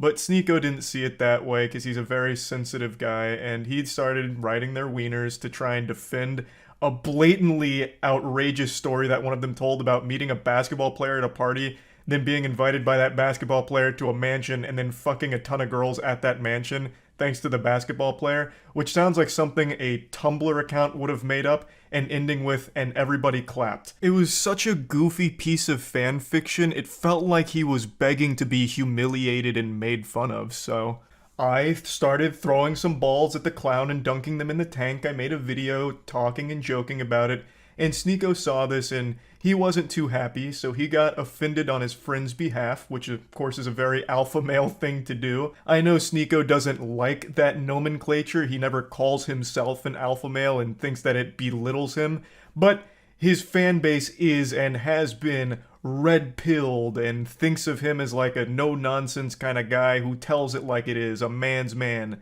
And yet Sneako cries more than a 12-year-old going through puberty and has very public temper tantrums like a child who didn't get the Spider-Man toy they wanted for Christmas. So he was upset because I was making fun of them. He then makes a big rant about me, calling me a bitch, saying all kinds of things. He doesn't really make any points, he just insults my appearance a lot and makes very bold assumptions about me not going outside and shit like that, which of course has nothing to do with anything I was saying, nor does it debunk any of my points. Not that I was even really making points, I was just making jokes about a silly fucking story, and he's taking it as if I just gave a TED Talk on monogamy, because for some reason he somehow gets lost in like this Winter Soldier episode, like this delusional fantasy, where he starts making a statement on monogamy, which of course had nothing to do with the video I made. I'm not gonna say names. Someone texted me. He's in a monogamous relationship. This is his girl.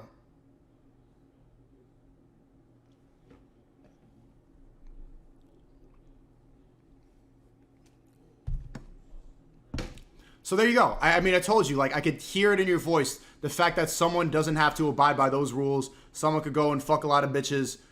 That it's so foreign to a lot of people's ideas, because when you get brainwashed, when you get told that monogamy is the answer. What the fuck are you even talking about? What does this have to do with anything? What does bringing up a picture of me and my girlfriend have anything to do with anything that has happened? And where is monogamy even coming from? You're fighting an invisible enemy right now. You're fighting ghosts that aren't real. Like, none of this had anything to do with the video itself of me joking about a stupid fucking story that this guy told. Like, it's so weird, and he's been mad ever since, as I understand it. I, of course, don't really watch him, but I keep getting updates on Sneako not being happy, wiggling his finger saying, I don't really like this Charlie guy anymore for this. Now, like I said, because so many people keep bringing this up to me every day, I felt obligated to at least, talk about this a little bit and engage with the drama, even though I don't really want to. What I do want to talk about, though, is the Black Friday Moist Global merch sale, baby. A lot of great merch on moistglobal.com is a lot of money off right now, so go to moistglobal.com to get some fucking beautiful items, and we even have some really fun, goofy ones that are in stock right now, such as this wonderful Happy Coat, which is kind of like a bathrobe. It's fantastic. And we also have some Yu-Gi-Oh! Inspired designs available right now as well, which are just fun items, and once all of these are sold out, they won't be restocked, so if you're at all interested, go to moistglobal.com, the link's in the description. I'm gonna keep this on for the rest of the video. The only thing I'm missing now is a cigar, so really get into character here. I'm gonna go ahead and talk a little bit more about this. I'm pretty familiar with Sneako, probably more so than a lot of his more modern fan base is. I first became aware of his content when he got mad at me a couple years ago because I was criticizing a movie called Cuties. For those that don't know, Cuties was a movie that went to Netflix, and it was basically just softcore child porn. It was a movie that focused on twerking and a coming-of-age film that used real children in real positions of, like, sexualization, where during, like, a twerking contest, they'd have cameras that would go, like, right into their ass and zoom in. It was fucking disgusting stuff. And I made a whole video talking about how fucked up it is that not only does it exist, but Netflix has promoted it and it's on their service. Regardless of what the intention was or what the message aimed to deliver from the director, it completely missed the mark. By using real child actors and doing the things that they did in the film, it became a movie that was only enjoyed by legitimate, real, self-admitted pedophiles.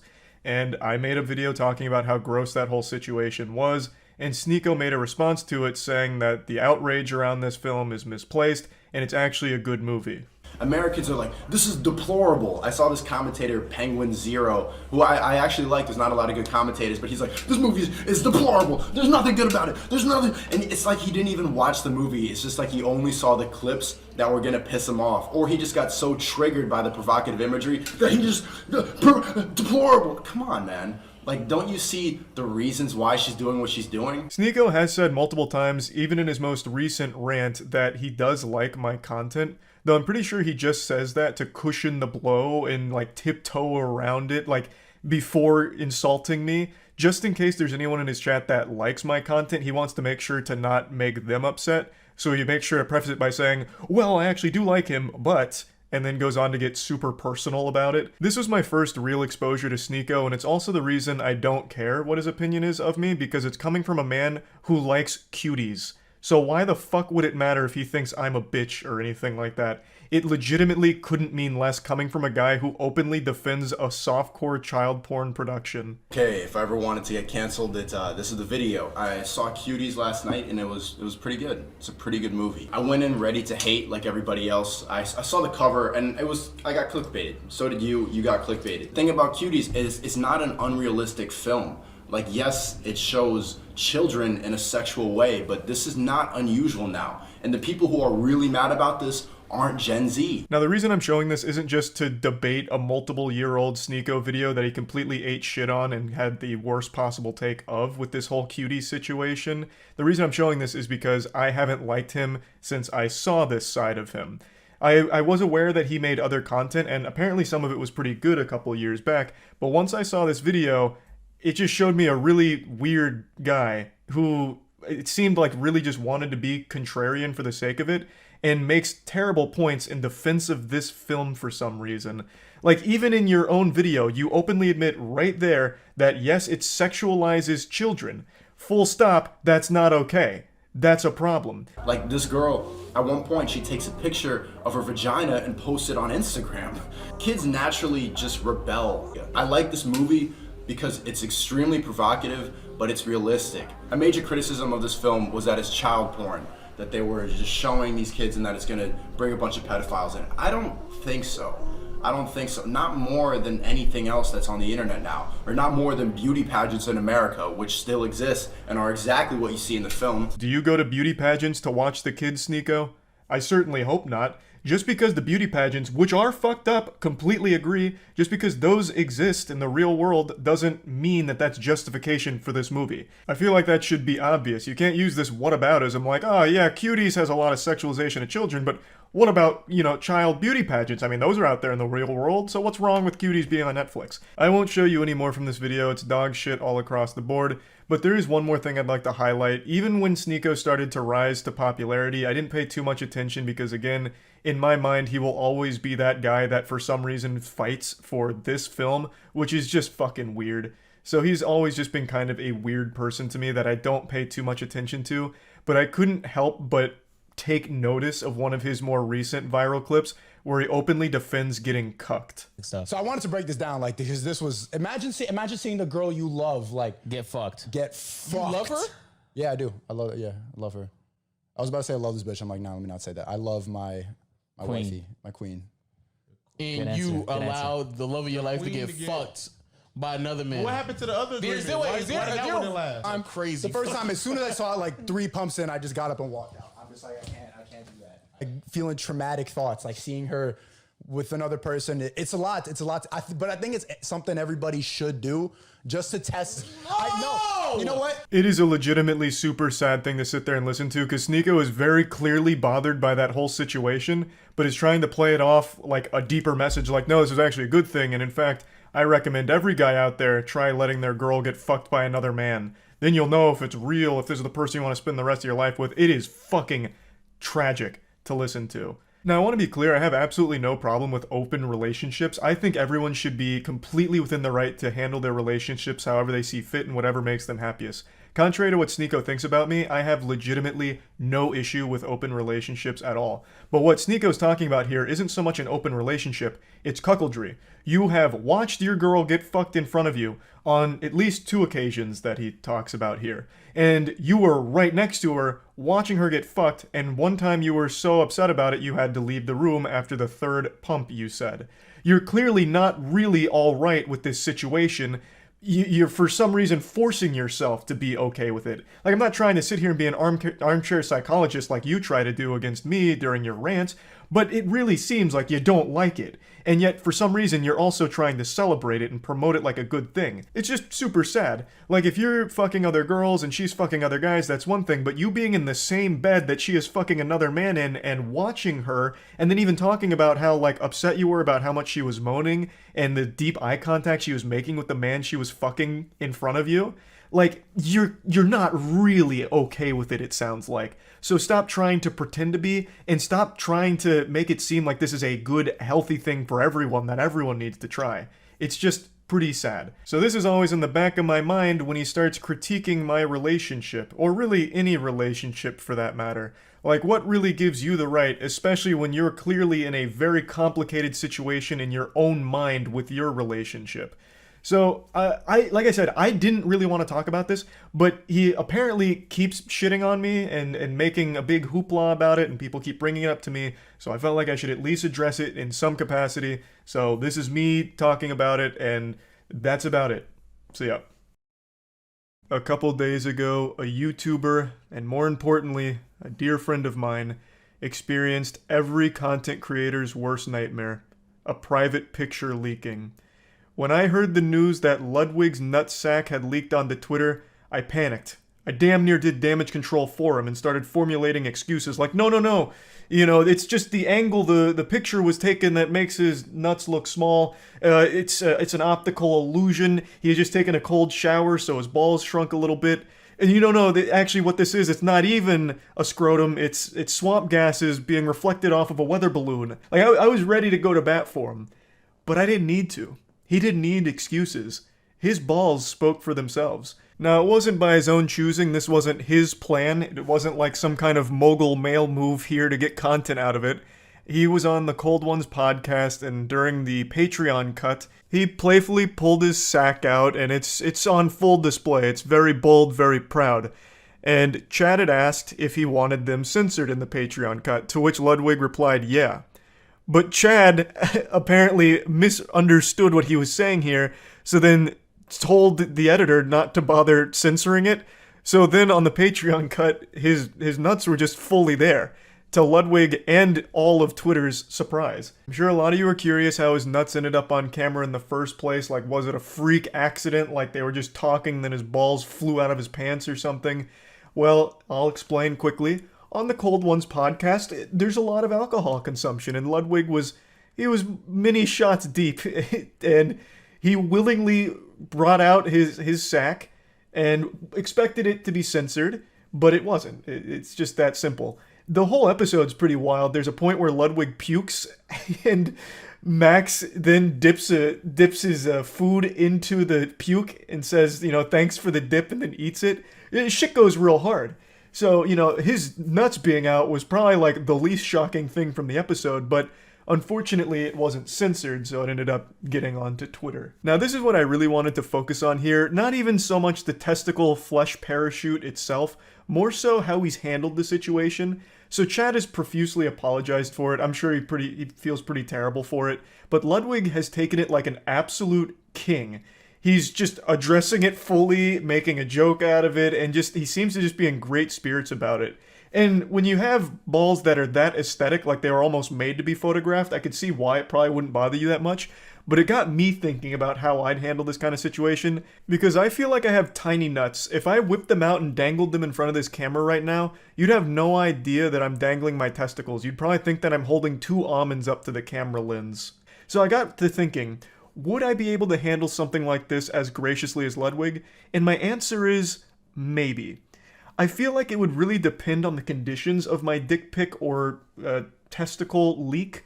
whether like I'm in prime competing condition, like if I'm fully erect, half chub, or fully flaccid. Fully flaccid, I'd get extremely insecure, and I'd probably be like almost threatened. Like I'd feel challenged, like, oh, everyone thinks this is what my dick looks like at its peak. No, no, no, no. So then I'd have to take another dick pic after I've got myself chubbed a bit. Such is the curse of being a grower instead of a shower. Fun statistical fact to make some of you feel better: 79% of all men are growers, not showers. Being a shower is like being a shiny Pokemon. It's a statistical anomaly. Now, of course, this is talking about the penis itself. What Ludwig had leak was his sack, and I still feel like my sack would need some flattering angles in order for me to feel like super comfortable with it being out there. But my cock in particular, I know I would need it to be at least semi-erect. As a grower, when I'm performing, it's about 6.5 inches, but flaccid, we're talking like 3.5-ish. That's not amazing. That's not super photogenic. That's not gonna be like a great picture. So it really just depends, but overall, I don't think I'd be able to have as much class with something like this as Ludwig does, but I do think over time, I'd become more numb to it. Like, it'd be extremely on-brand if my scrotum leaked. Like, that's just one of those things like you're kind of expecting. I'm honestly shocked Ludwig's sack is out there before mine. I never take dick pics or anything. In fact, I don't like to be photographed naked. I'm like more elusive with naked photographs than Bigfoot. But even still, if something like this was to happen, I would have expected me to be first as opposed to Ludwig. But yeah, overall, I just don't think I'd be able to be as calm about this situation as Ludwig has been, and I think he's doing it the right way. Overall, I just find the way Ludwig's gone about this to be admirable. I was talking about it on stream the other day, so I'll go ahead and play a couple clips from there and then get back into talking about it a little bit deeper. Did you see Ludwig's massive balls? I did. I am shocked Ludwig did a ball reveal before pretty much anyone else. Yeah, Ludwig showed his whole sack on the Cold One's Patreon cut, and it leaked to Twitter, so now his balls are all over Twitter. Got that whole scroty action out. Flopping in the wind now on Twitter. He's being a great sport about it, though. Handling it like a champ. He's also got a hairless sack, too, which is crazy. If my nuts leaked, you'd have no idea. You'd think it'd be like a piece of gum that fell into like a barbershop mess of hair on the ground. He probably shaves them. So do I, but I still have like so much hair on my sack. I don't know. It's hard to get all of it. My pubes are well kept, but my nutsack hair, it goes so wild for no reason. It's got a mind of its own. It's like fighting for freedom down there on my sack. It just will not stay groomed. He said he thinks they're small. What, his nuts? No, he's got good-sized nuts. Strong nuts. A lot of good DNA in that sack. Thought you were joking. They look clean, though? No, yeah, he's got like an actual bald sack. He's blessed. Bro uses Nair. That's a name I've not heard in many moons. I actually remember trying Nair. I used to be really embarrassed of my facial hair.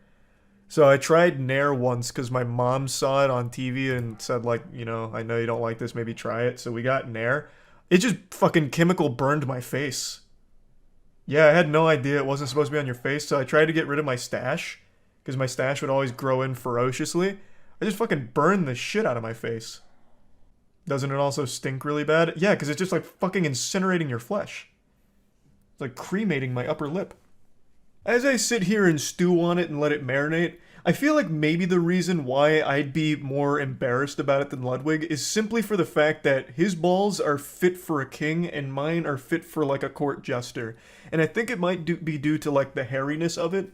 So maybe I just need to groom it a bit better. Like I manscape like frequently, but for some reason the hair on my nutsack is always fighting for its life and just so resilient. So it'll keep growing back in weird angles and it gets all like squiggly and shit. So maybe that's more the reason why I feel like I wouldn't be able to navigate it as well as Lud. But I'm not positive. And I also don't want to test the theory and put myself in the hot water. I'm not exactly going to whip out my sack on camera right now. But can you imagine what a power move it would be if I did?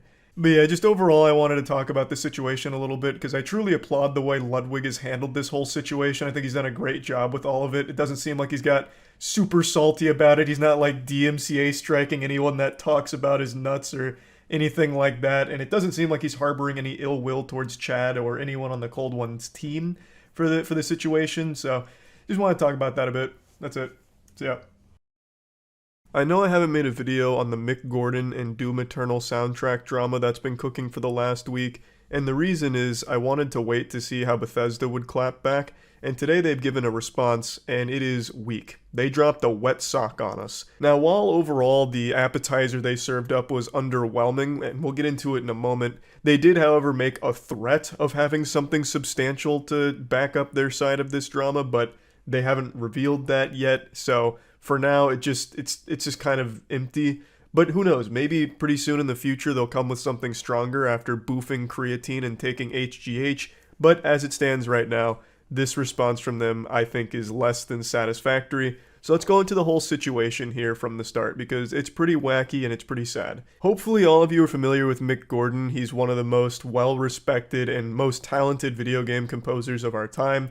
You might know his work from Killer Instinct, Doom most likely. I absolutely love his work. I always compare him to like Hans Zimmer in the way that if his name is attached to a project, you know that that soundtrack is going to be slapping. And of course, Mick was brought back on board by id Software to be the composer for Doom Eternal. Fans were pumping their fists, sodden, sopping panties, everyone was excited, and it all seemed fine until the Doom Eternal OST released. The original soundtrack. So the OST is different than the game scoring, and when the OST came out, everyone was surprised that it just really wasn't good. Like, it wasn't well made, it was sloppy, and Mick Gordon's got no blemishes on his report card. This is a straight A student. His whole resume is nothing but hits. He's never had a miss. Until Doom Eternal's OST. Most people were criticizing it heavily, and then out of nowhere, Marty Stratton of id Software dropped a Reddit post that blamed Mick Gordon for why the OST wasn't great. And this Reddit post came out of absolutely fucking nowhere, like a jump scare, and it pins the entirety of the blame on Mick Gordon, makes it seem like he's hard to work with, lazy, doesn't do what he's supposed to do, and this is the accepted perception of Mick Gordon for 2 years. 2 years ago, Marty Stratton dropped this, and for 2 years, people believed it, which of course had a wildly detrimental impact upon the reputation of Mick Gordon. Most people used him as an example for talented people who were lazy, and that's just the way people perceived Mick Gordon from that point forward, and he never came forward to defend himself until last week. Last week, Mick Gordon came with an over 14,000 word thesis, a fucking Harry Potter book worth of evidence to disprove that, saying that that Reddit post was misleading, factually incorrect, and downright fucking wrong. I'm not exaggerating the scope of this. This report here, it's not a twit longer. This is a goddamn twit novel. Like, it has its own table of contents, and he has printed more receipts than a Walmart. Mick Gordon came with an overwhelming amount of evidence to prove his side of the story, and it highlights a lot of fucked up things in here about what happened behind the scenes. There's so many layers to this onion, it'd make Shrek shit himself. It's wild. And it really seems like Marty Stratton has a personal grudge against Mick for some reason. I don't understand why, but it really feels like Marty fucking hates him. I don't know if Mick Gordon fucked Marty's wife or something, but my god, it really sounds like Marty was twirling his evil mustache here in order to make Mick's life miserable with this project. Let me show you just a quick excerpt there before getting into the deeper stuff. So this is in regards to that Reddit post. So the OST, it was a poor quality release which drew criticism. Marty asked Mick for assistance, and they eventually came up with a couple of ideas. So he offered to draft a joint statement addressing the situation and announcing plans moving forward, and requested that Mick hold off on making further public comments until they could address it together. And Marty then told Mick to expect the draft within a few hours, but it never arrived. Instead, what arrived was a fucking tank of dog shit. Instead, days later, Marty put on the fedora and wrote his infamous open letter Reddit post, which blamed Mick for everything, with the botched OST. So that's the level of respect Marty has for Mick. And that's really just the beginning. Get ready to have your heart broken here. Awards. I'm happy to hear Marty feels I deserve Doom's Music Awards, because the truth is those trophies are kept locked in the id Software office. I've only ever seen them once, behind glass, from a distance. Nobody has ever offered to send me copies, and thanks to the show's producers, I was invited to perform at the Game Awards, but other than that, id Software never invited me to collect the awards in person. Marty invited himself to collect the awards on my behalf instead. It would mean a lot to have a memento of all the hard work I poured into Doom franchise, but as it currently stands, doubt I'll ever see those awards again. So Marty, being the saint that he is, didn't invite Mick to claim his own awards and instead invited himself to claim the awards on Mick's behalf and then never sent him the trophies. I don't know why he hates him so much. I don't get it. Now, before diving deeper into the bowels of this filthy colon, let's go ahead and go through some of the summary of facts that Mick Gordon provides here. So he still hasn't been paid for over half of Doom Eternal's music, which is fucking criminal. That is a massive, massive problem that he has still not been fully paid for his work. The Doom Eternal OST was announced with his name attached and made available for pre-order before Mick was even contracted to produce it. And despite Mick's alarm and constant appeals, Marty refused to do anything about it, which led to a 9-month delay. And after 7 months of inaction, he reported his concerns to Bethesda, and Bethesda and him negotiated the Doom Eternal OST directly without Marty's involvement, and he received the contract for this just 48 hours before Doom Eternal was released. The delay was announced a week earlier before he was under contract, and the deadline was 29 days later. This is really only the tip of the iceberg. Things were just filthy with id Software and Bethesda and how they treated Mick. One thing that I think is very important to note is they attempted to bribe him into silence. According to Mick, they allegedly offered 6 figures in order for him to not come forward with his account of this situation. So one of the reasons it took him so long to come forward with all this, not only because of the length of it and how in-depth he went, obviously that takes a lot of time to get all of those ducks in a row, but another reason that there was such a long period between that Reddit post and this, 2 years, is because they kept trying to legally scare him and intimidate him. So there were lawyers involved that would constantly just kick the ball down the field, hoping to keep putting this off, because they knew Ragnarok was coming. They knew Mick Gordon wasn't going to stay silent. He didn't accept the bribe, so all they could really do is try and stall for as long as possible. And that's just one of the reasons that it took so long for him to come forward. They tried to legally strong-arm him and bribe him into not coming forward, which clearly didn't work, and I'm glad Mick Gordon's coming forward because this is a really valuable look into some super shady shit that I'm sure isn't the only time it's happened in the industry. So Mick Gordon calling attention to it and highlighting it, breaking it down, I think is beyond valuable. And it's so great to see Mick Gordon come forward with an attempt to clear his name. And I think this is perhaps the best defense I've ever seen on the internet. This is like a professional S-tier rebuttal. Like, it's actually wild how much evidence that Mick presents here to disprove everything Marty was claiming. When you look at Marty's post in comparison to this, it's laughable. It's written by a clown. There is no evidence to support any of Marty's claims. Meanwhile, Mick Gordon has 14,000 words full of receipts to support his side of this whole thing. Now, you might be asking, how did the OST end up so bad? Well, it's because Marty and id Software passed it off to Chad Mossholder, who was an in-house audio engineer for the team, and Chad Mossholder took it on and produced less than stellar work. Now, I'm not here to critique Chad Mossholder's talent, and from the quality of the OST, I'm pretty sure he didn't put his best foot forward here. I'm imagining that he only worked on this OST while blackout drunk and pissing his pants and forgetting who he was, because it is so sloppily made. It is amateurish. I refuse to believe a high-level audio engineer actually worked on this in any meaningful capacity. This may have been Chad Mossholder passing this off to an intern so he didn't have to. I don't know. But it is terrible. Like, from an actual quality standpoint, it is awful. It wasn't Mick Gordon who produced this bad OST. It was the id Software team that forced this poor OST and blamed Mick. Now let's turn our attention to Bethesda's official response that they posted last night. This is the legendary Double Down. The recent post by Mick Gordon both mischaracterized and misrepresented the team at id Software, the development of Doom Eternal, and Marty Stratton and Chad Mossholder with a one-sided and unjust account of irreparable professional relationship. We are aware of all the details and history in this matter and unequivocally support Marty, Chad, and the team at id Software. We reject the distortion of the truth and selective presentation of incomplete facts, in quotation mark, which I find very humorous because facts in quotation marks when talking about actual receipts, legitimate evidence, and they're putting facts in quotation marks. We stand ready with full and complete documented evidence to disclose in an appropriate venue as needed.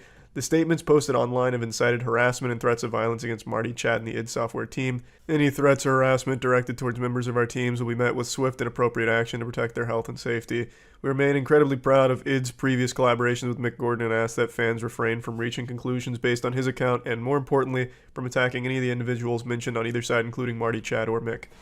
This whole statement, I think, is an absolute toilet paper roll, because you didn't release a statement when Marty went rogue, off book, off script, fucking full-blown James Bond off the grid, and released his Reddit post shitting on Mick. Where were you condemning that? That was a one-sided account of this situation from Marty, and it shit all over Mick's reputation for 2 years, and incited harassment against Mick, and it also irreparably damaged his reputation for 2 years, probably even prevented him from getting some work, I would imagine, because people would read that and be like, well, Mick sounds hard to work with and he won't reach the deadlines, you know, because everyone believed Marty because his word meant something. They assumed he was telling the truth. Where was the Bethesda official statement then? Marty didn't even drop any level of facts. He just dropped the fan fiction out there. He had no evidence in his post to begin with. And Mick Gordon even made sure to let fans know that he doesn't want this to lead to harassment or anything like that against anyone involved in the team, and even highlighted how there were so many talented people at id Software that he really appreciated and how great it was overall with id Software. Just wanted to highlight these specific problems, which was a luxury Marty didn't afford Mick. Marty at no point made it seem like he didn't want Mick to take the full brunt of the impact from the fans' upset anger.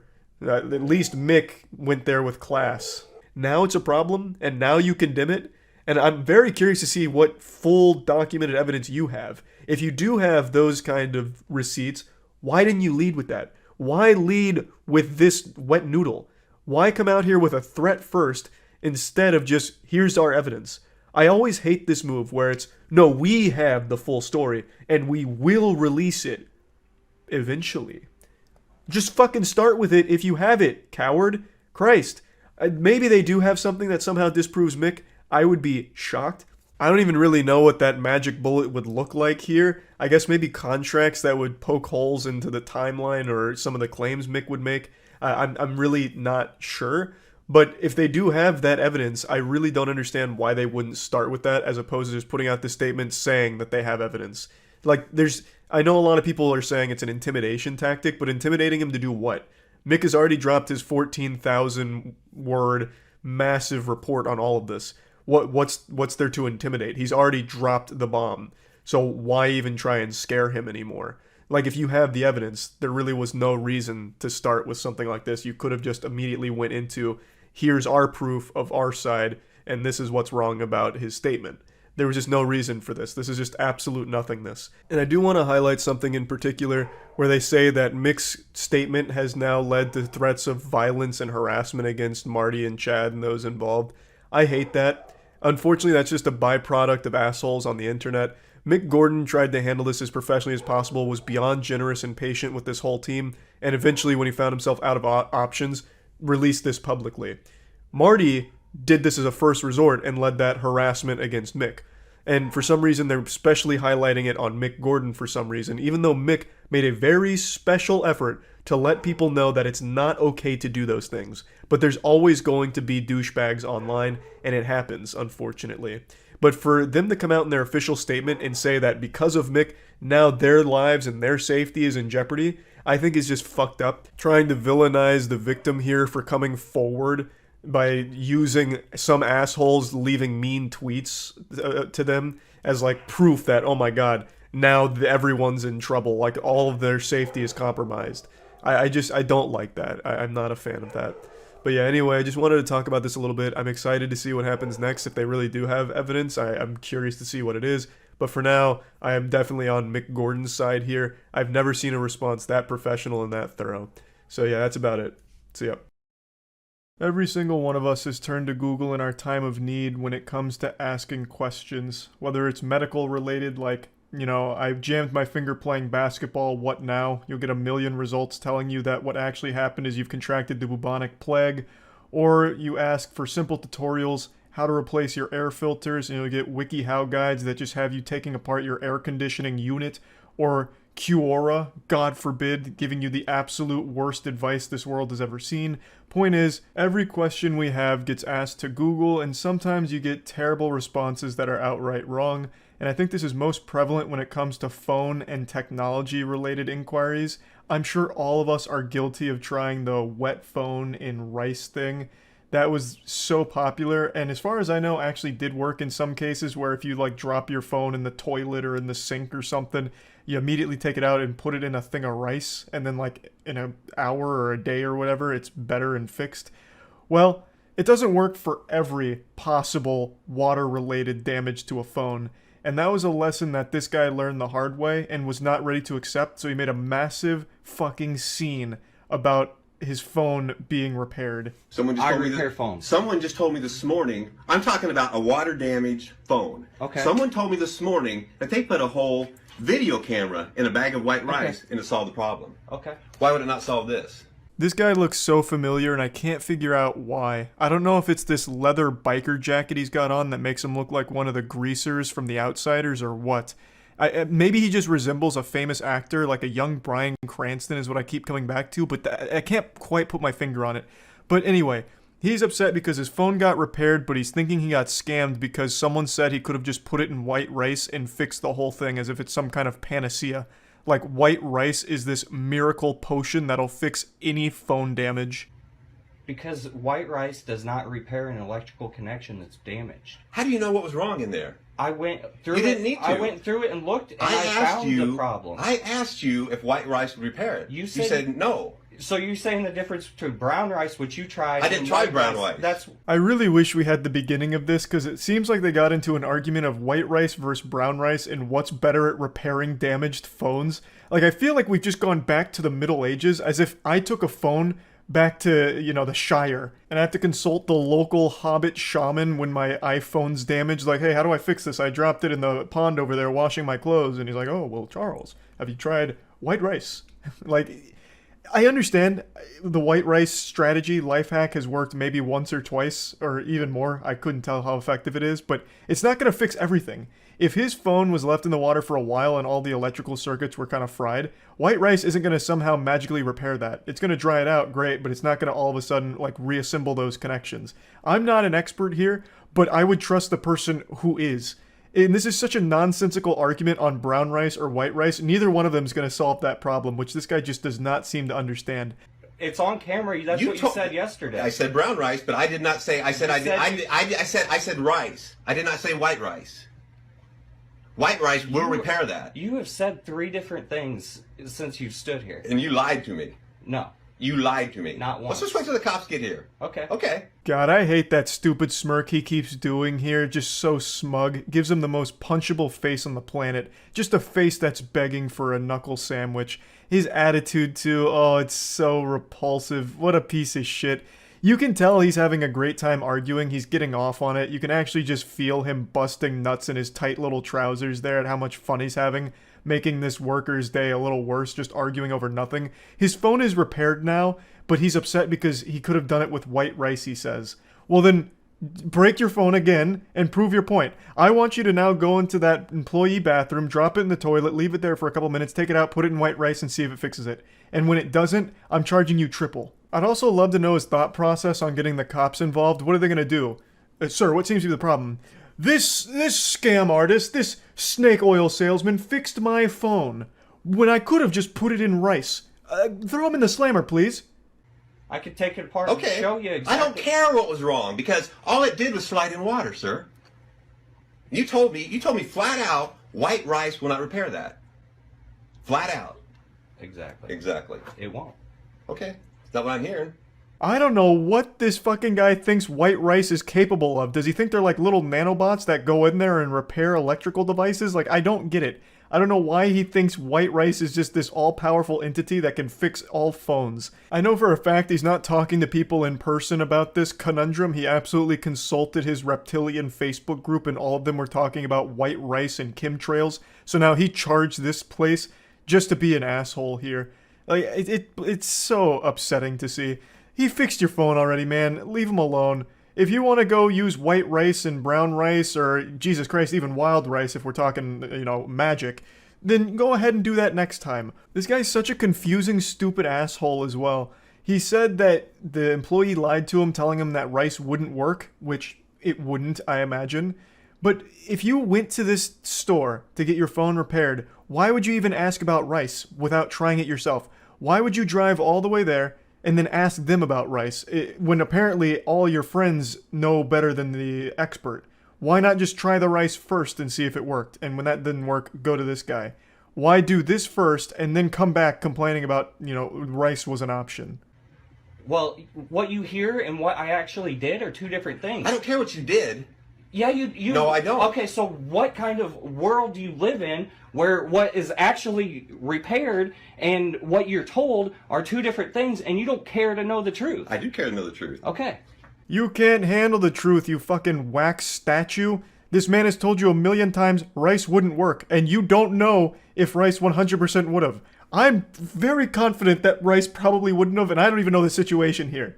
So, I don't know why he's even having this argument. It's so fucking worthless. He's just here to make a scene because he's got nothing else going on in his life, and he's just one of those people that thrive on controversy, so he's here, and he's just enjoying the misery of this whole situation. I've been told by many people that white rice will do it.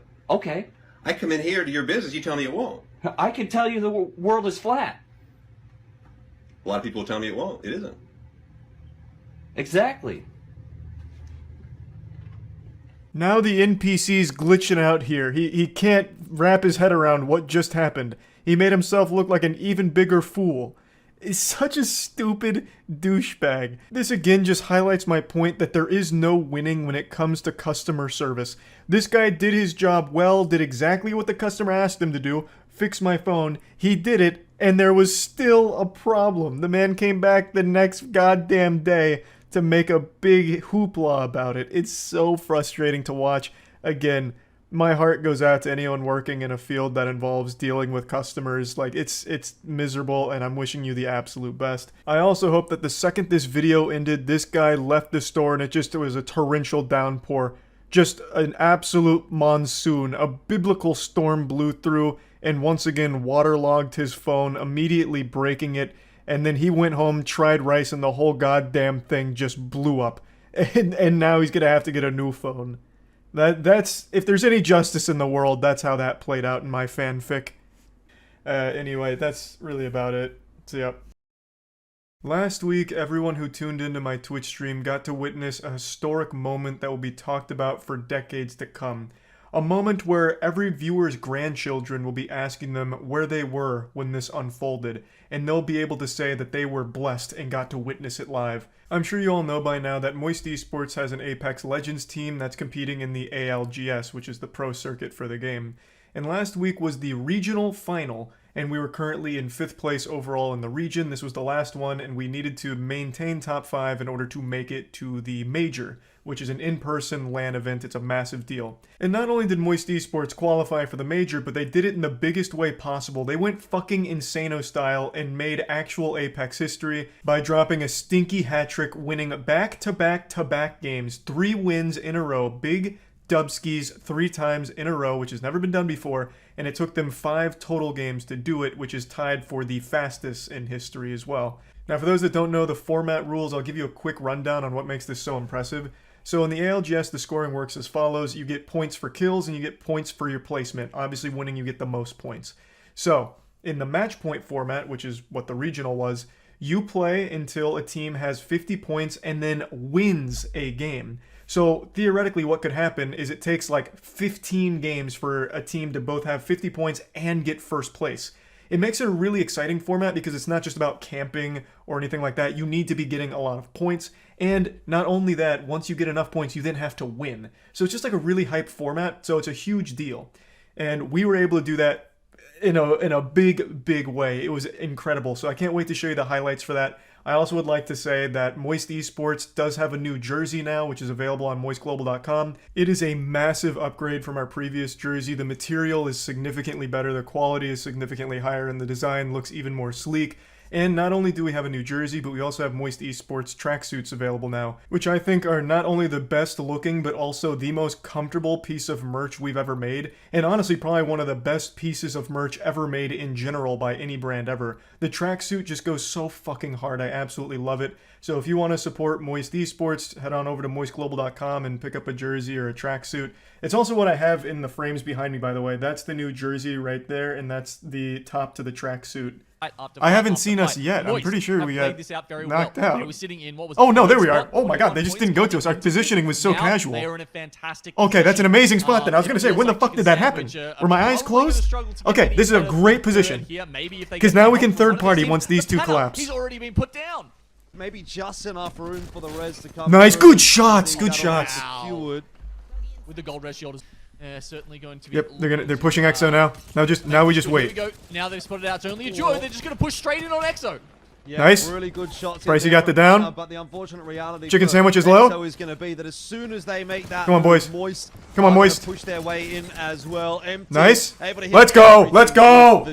Fuck, big game. Big game. That positioning was beautiful. Very well played. Absolutely beautiful positioning there. I thought they were fucking dead. Their positioning was so good, I actually thought they were like buried 6 feet under for a moment. Huge. That was amazing positioning there at the end. Made good on their promise, and they have gone from strength. All right, all right. Just gotta keep that good shit up there. That good shit gotta stay coming. So how does the tournament bracket work? First to 50 and then win a game. So you have to hit 50 points and then win in order for it to be over. It's the match point format. Let's go, boys. Let's go, boys. Yeah, I mean, both teams have been just waiting fuck for them up. Just fuck them. Now we've got the Rolling Thunder going up against the EMP, unless they can snipe the drone, I guess. But here it goes. He pops the EMP now. We'll see what happens in this final fight. Well, it's only really connected onto Mosu there, I think. I don't reckon the rest of the Truth members are particularly under the pump. Smokes have gone down, and we're talking about the digital. Oh my god, this fight is so nuts. Come on, let's go, boys. Just get in there and give them the old 1-2 right in the fucking keister. Threat, which is going to make playing around these smokes so dangerous. They're trying to use that high ground here, Moist. Oh, fuck. MT goes down. Saiyan God gets the initial knock, and that's nice, Walty. Nice, Walty. To trade 2 back. Oh my god, let's fucking go. How what the fuck? Let's go. The back-to-back. Walty comes up with a big couple Holy of shit. I'm not sure if he even got that third one through there as well. But seeing as we are goddamn, Walty. POV, I might flop this meat out on him.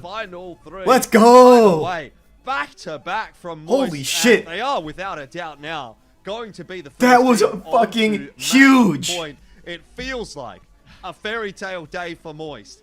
But Gina, I have to ask let's you, go. have they gone too hard, too fast? Is this going to be a all right, we're at match point, which means we need one more win now. Where have we seen so 2 wins back to back to back? Come on, let's fucking go, please. And then they couldn't Holy close it shit. Out. I don't want to see that happen. Left alive, and then Buriram as well. On the low ground, it's Moist versus Buriram at the moment. Buriram oh my god. Not the better end got it down. of nice. the stick there. They actually just get a revive off, but as they do, Moist are too powerful, but they can't take too much damage here. If they get knocked, if they get anyone down, you know, you could see one of these nice, or Boogie Boarders up the top drop down. Come on, Boarders, please, Moist. They're feeling too much pressure, Let's get so wet. they're not going to look down there. They're watching. Soaking Sodden. Third party. Third party. Third party. Third party. Go, go, go, go. Got to look for the third party. That's exactly what they're doing. They'll nice, MT. Inside the building with the Watson fence. Let's go. The back to back to back. What the fuck? Holy shit. I'm gonna come. Whoa. The three-peat. We're going to land. What the fuck? What the fuck? One of the quickest, but holy shit!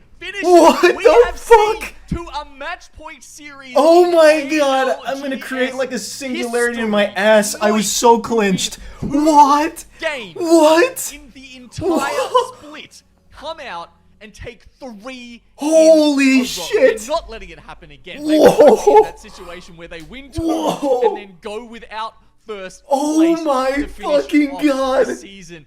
they clean it in That was 3 matches. That was absolutely unreal.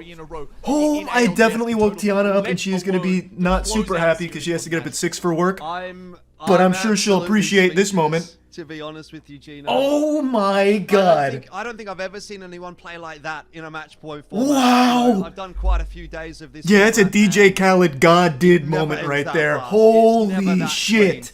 I mean, look, what? Even beyond the fact that they won 3 in a row, prior to that, they had a second as well. So they've gone second, my first, fucking first, god. first. That is an unbelievable run out of 5 games. I know we What the got to 5, fuck? so let's not mention the first game. Whatever. Wow. By the by, feels like a long time ago and a completely different team, but Moist was impressive. Wow. And they absolutely did. This whole conversation that was absolutely fucking amazing. They are Holy going to end up being shit. the top dogs today. Fucking god. I mean, I'm not sure this has ever happened before. Wow. There's only been The back to back to back, the 3-piece with a side of fries. Time in match point history in the ALGS. Oh where my no other team Jesus. even had a chance to get first. Well, yeah, I mean, not only that, but Gee, oh my god. They just served up the chicken tenders and wombo-sized it. You know, one team has had like fucking super-sized the order. I'm pretty sure, I'm gonna double check, I'm pretty sure we also had the most kills in that game too. Straight away. We didn't even camp it out that, like, oh my god, 15 kills in that dub. That mistake of getting the 2 wins, Oh getting my, to the 50 what points, the and then not winning for the rest of the day. But they're not going to make that mistake today. What that the? Is just an that is performance from Moist Esports. It felt like it was all that coming is together for biblical, Look, a couple of on par favorable with pulls stories right in the there, Bible. But end of the day, it's you still have to work. Jesus really hard to Christ. They moved quickly into a good position. They got the information early. They played it exactly the way they needed to. They didn't get too aggressive. Yeah, where did we finish in the when they overall needed to show standings? aggression and Second. take control and take space. They That's did, so and that was huge. enough That's to so get in a huge. position to That's so. Let your meat hang out. Oh my god. That is so huge. Maybe it doesn't matter. Boogie Board has Holy actually got a second, shit. So, Moist Esports, they have secured their spot Thank you, Prime overseas. Spectre. That much we are aware of. So we'll stamp the ticket here. We'll give them the passport, as you can see. That's I love ALGS that. I love that. That's so always cute. ready Let's to go. overseas. Let's fucking go. That's what they do best. So hard. I have not stopped smiling. That was probably one of like the most unreal things I've seen in a long time. A 3-peat while top fragging. That's just so crazy. Even if the event were to be in Asia. But look, Bang. besides that point, Bang. You know, I think Bang. there's going to be a degree of pressure on this. Top fragged in our last dub. Top fragged in the third dub. And then just secured decent frags in the first dub. Back-to-back representatives at these international So events clean. now It's really just good. so clean. And now with Reigniting to have worked out, one that really interested me at the start of the season, of course, was Boogie Board. Now, I wasn't gonna say anything, but I'm gonna say it now since we're good here. Every time I went up to pee, I peed in a different toilet. So I went to one toilet, pissed, went to another toilet, shit and pissed, and then went back to the other toilet to piss again. So I kept alternating toilets, and I like to think that that may have had an effect. I'm not trying to get superstitious again, but I did make a conscious effort just to try something out to see how like the quantum mechanics were working. So I want to put that on the record. End of the day, and I think that may have helped. It is really a testament to their hard work. Can't prove it, but this kind of success. You know, we have some data. Yeah, well, hopefully we'll have one of those guys into the end of the piss prophecy. ALGS. True. I really love how we changed that this to Fifth to second to 3 first place in a row is nuts. Isn't that the truth? Yeah. Just recap this day. Just look at this. Just look at this. So game 1 5th, but decent kills. This could have, like, the positioning was a little off, but I mean, this still could have been a squeaked out dub. Game 2, super close, second. It was a tactical second decision, and then bang, dub. What a day. What a fucking day. Tate, one more!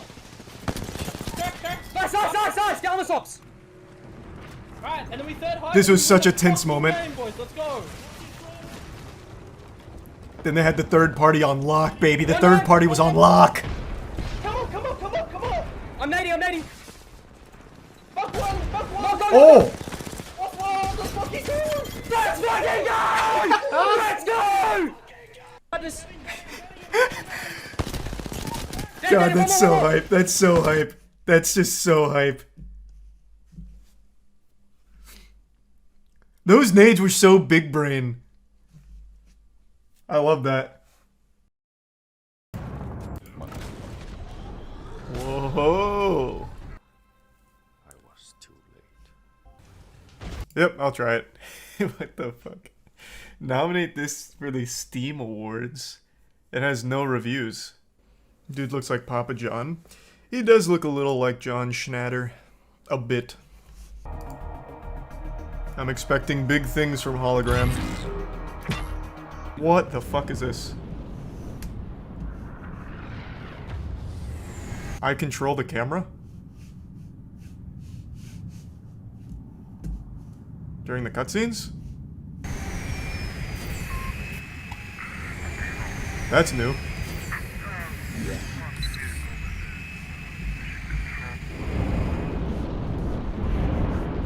Where have I gone?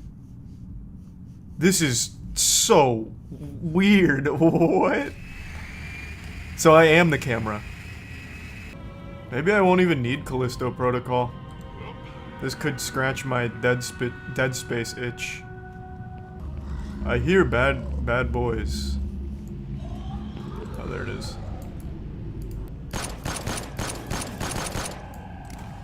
Nice. Let's go.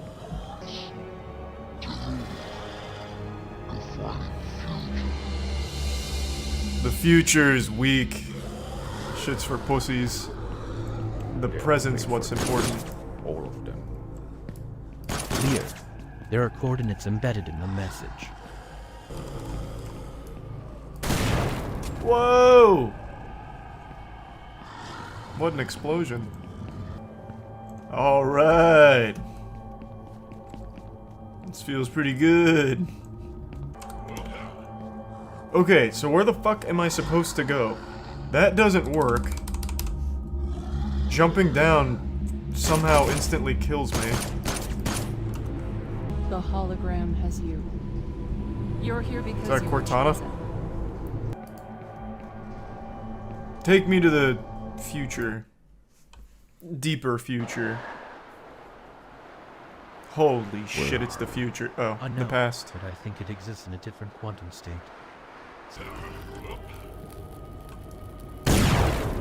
Oh my god, that still hit me. Holy shit. Those explosions are no joke. Blows up like half the map. Please let me off.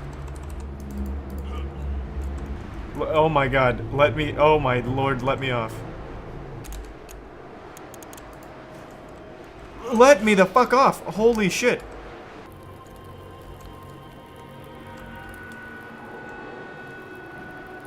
Oh god, no. What? Oh. Oh, fuck me. The whores are diverting forces to guard this cave. They're called There the are whores? I'm raiding multiple whores. Why are they called whores? Leader, Oh, Jesus what are Christ. you gonna Jesus do? Christ. Leader, what are you gonna do? Improvise. What? Like, what am I even supposed to do? I need to climb up the old-fashioned way. So I've climbed that tower and there's fucking nothing. Oh, Jesus! Where are we? Unknown, but I think it exists. This could be a good speedrun game. Slightly out of Now I'm phase under the from map. reality. What are you talking about? Wonder where the ending trigger is. We are in an alternate reality. I don't think there I is need to another climb level up past the this, because, old-fashioned like, there's way. nothing to even do in here. I don't think there's, like, anything beyond this level. Because I've tried doing this the right way, like, fucking 3 times now, but there's nowhere to go. Yeah, I might just have to vote for this one for a Steam award. Is freedom. Signal located. You should lead me to the source. Man, I got this first level down like clockwork. Like, there's legitimately no, well, I'll go back just to check, but There's like nothing I can do to like get there. I'll try improvising a little harder. I do have an idea in mind. We'll see how it works.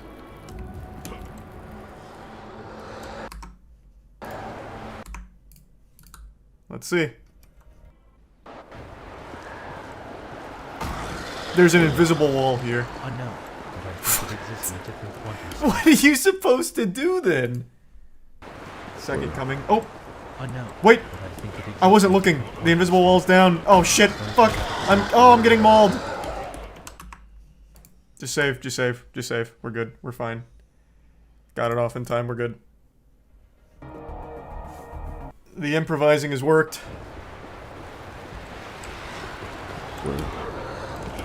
Holy shit, we're through! Let's go! I bet there is nothing beyond that. They didn't program anything. The hordes are diverting forces to. Yeah, there is nothing to do here. This is all invisible walled off. The explosives don't even work. They did not anticipate anyone would actually get past the tower that doesn't work. Oh fuck, that was close. I almost went straight to hell. Yeah, there's just nothing more to the game. All that shit in the trailer doesn't even exist in the game. What the fuck? Maybe you missed a trigger? I don't know where. I did everything they wanted me to. I climbed that tower fucking 6 times. I went all through the back rooms over there. Nothing works. Like, the game just doesn't work.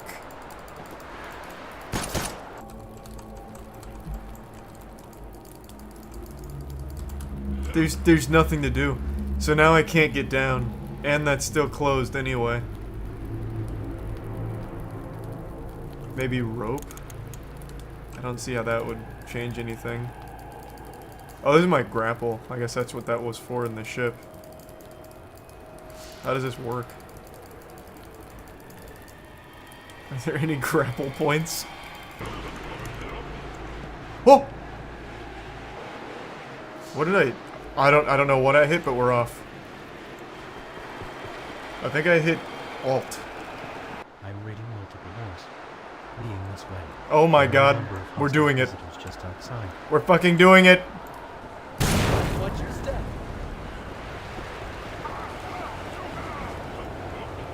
Oh shit, the whores. Look out.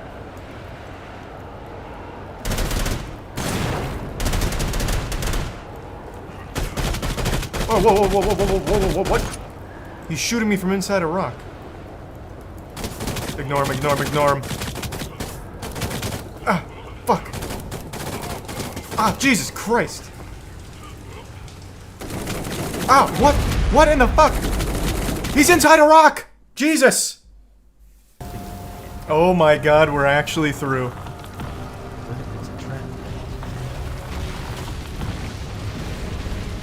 That's just a lesson in persistence, never giving up.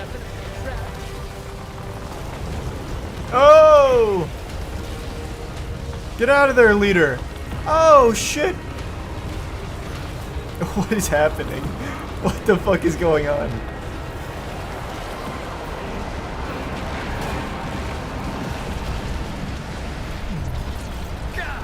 Nice!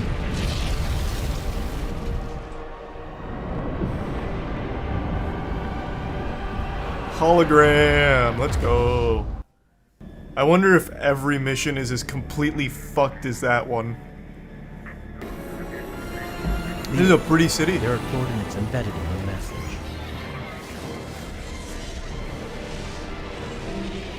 Signal located. Leader, what are you gonna do? Improvise. I will find her. Oh, what?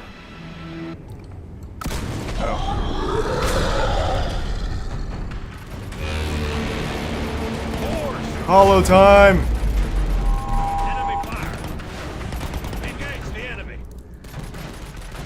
More whores! We've made contact with hostiles. Enemy fire. Oh shit, help, help, help! My gun won't come out. My gun is stuck. Wait, my gun won't come out. This is a war crime. Captain, fight back. Help. Okay, maybe I don't need to kill them.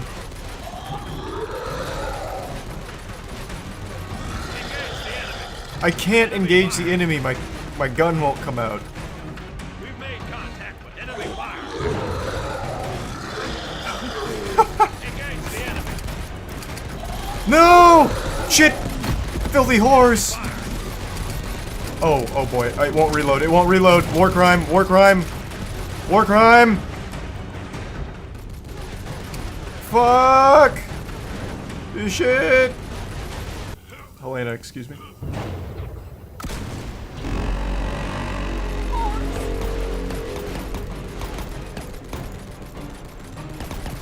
They're everywhere! Get ready. They're coming. Well, they're already here. Winner. We have hostiles in all directions. Yes, I see that, Engage Helena. the enemy. I'm out of ammo. Shoot it. Can you start shooting, maybe? I'm completely fucking out of ammo. Can you stop? Helena, fucking help! Ah! Let's go! We did it, Helena. You okay? I'm fine. I eat buns like this for breakfast. God damn right. Samahor's army advances, ready to butcher every last one of The us. leader of the whores is Samahor? You had my word. Okay. We fight for freedom. Interesting. We fight for the one.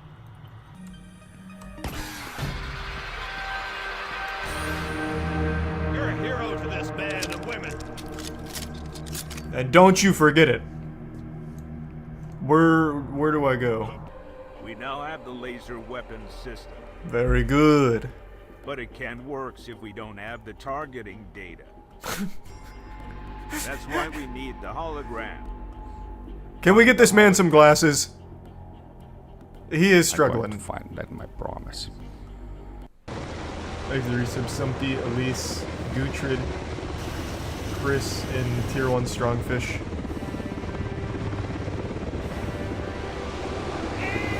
Oh fuck! It's a big volcano! Ah!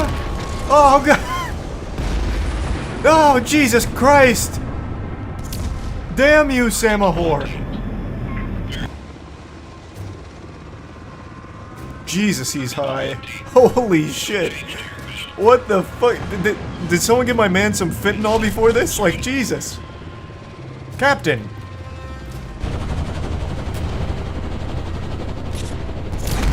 Oh, that helicopter was going the wrong way. They were deserters. They deserve that. No, stay and fight!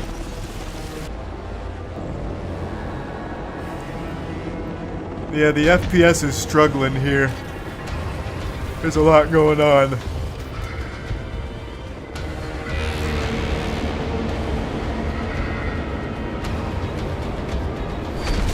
Ah! It was like Edge of Tomorrow. Whoa!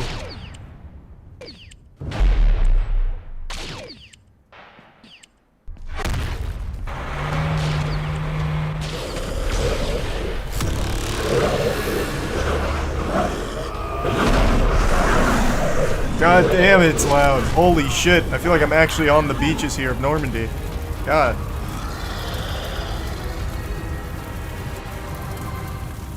We've got to get into Mordor quick. Samahor is somehow controlling a volcano. You always said this day would come.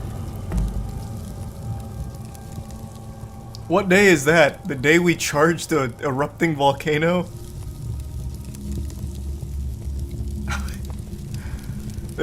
Man, I am so invested in this. Let me go to the bathroom real quick. Give me 2 seconds. I'll be right back. Where'd the game just go? Oh my god, there's no... What? All I did was pause. And it shut the whole thing down. What's left? Oh, there's one guy left. Jesus. What a piece of shit. You're a hero to this band of women. Yes, sir. You bet your sweet bippy. Thanks, Rusev Commander.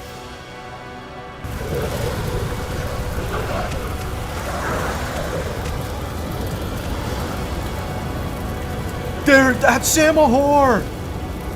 You piece of shit. You dirty rat. Freedom is everything.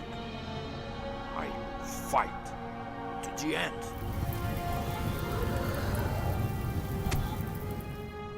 For the hologram. That must be some hologram. Who is that? Who are these two? I won't let you get away with this any longer, Samahor. I'm here for the hologram. Time to finish this.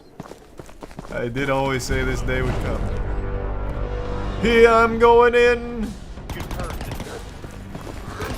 I can't fucking see.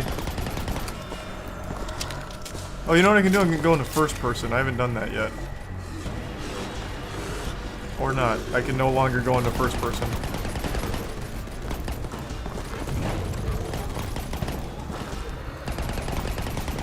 Watch out, Helena!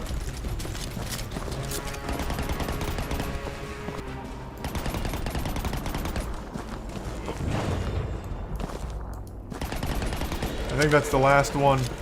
You're a hero to this men and women. Nope, I see another one. There we go. Is that the last one?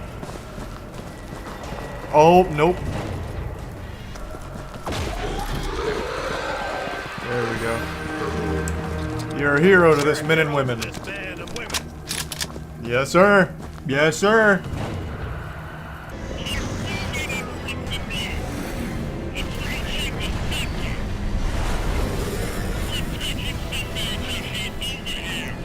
Stop whining. We're on our way. Oh, that guy's missing his eyes. Oh, God. No! Why is the wind blowing in the cockpit?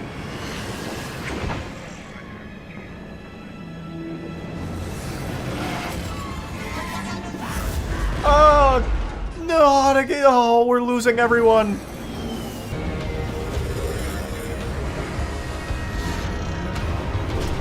This is one hell of a chase. What's happening? Helena! What is happening? Oh, God!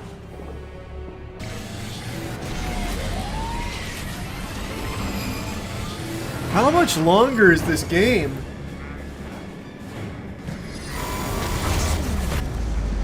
Wasn't that one of our own... I'm pretty sure we just killed our own units.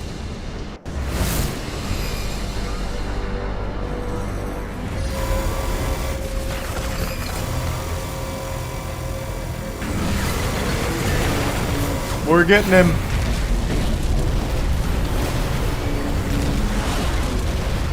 No way. There's no way that killed Samahor. Not after all this. That'd be so anticlimactic. Plus, we still have Critikal, or Critikal, at some point, I think. So maybe Samahor is just the beginning.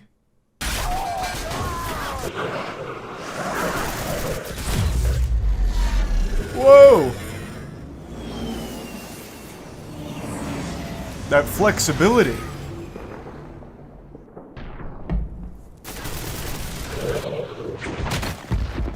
Oof. What?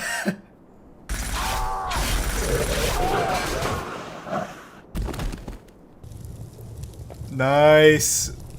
Alright, we had to have killed like 400 there. Thanks for the resub, Silver.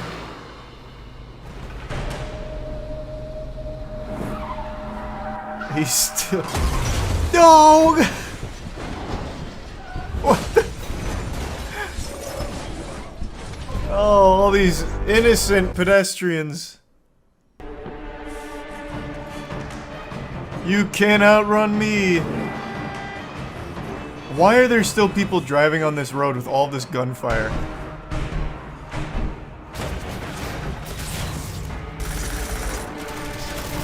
Man, this is the fastest ice cream truck of all time.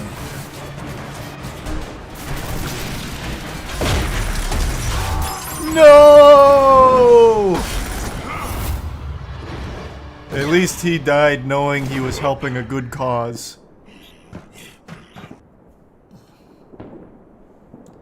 Exit 2 gives some Solid Snake and the resub Dira. Helena's gonna save me. Let's go, Helena! Beat his ass!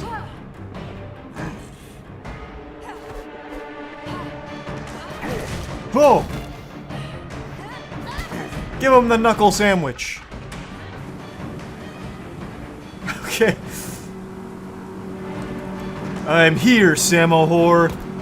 Oh, gotcha. Samo whore, you and your tricks. Ah!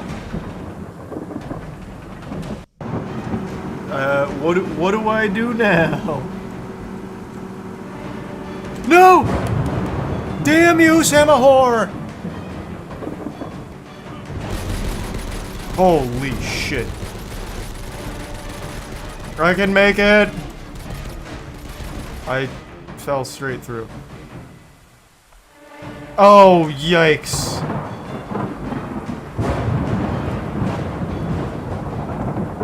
What the fuck? Oh, God! I'm going home.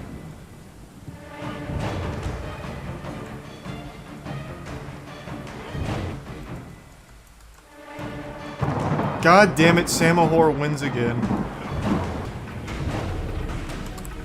What the fuck?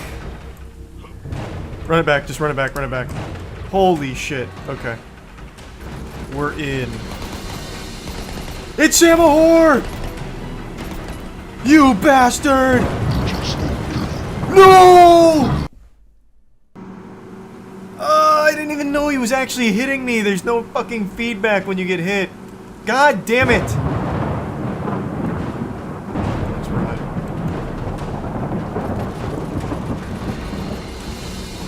I actually almost insta-died going through that. Holy shit. Oh, here we go. Cool, I can cheese him through this. For the hologram! Take this, Samahor!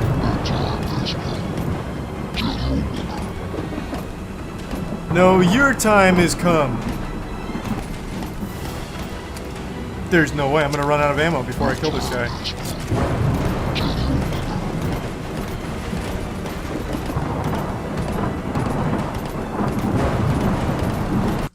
There we go. Yes! Samahor's dead! You're finished, Samahor. You will kneel before me, begging for your life. I don't think so. Oh, nice move. I can't really tell what's happening, but it looks like we have the advantage. There's so many camera angle changes here. Holy shit. So, oh my god. Nice. Now pop him.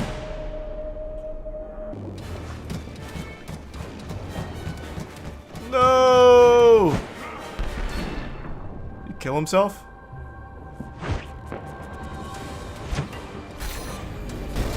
Please don't tell me there's more to this fucking game. Oh my god. Nah, he's dead. We did it! Yeah! New tomorrow. I'll always love you. Likewise, Helena. Good game.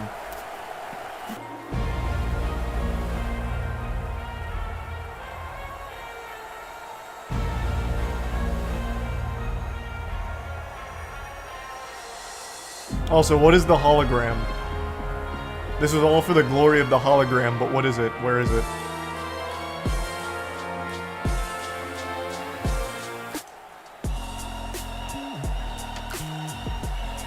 Damn, is going hard. Hey, what's up, guys? These fireworks are awfully close to setting us on fire. Yep. Where's the hologram? I hope Samahor's in the crowd cheering too. It's free. Oh, the hologram was inside of us all along.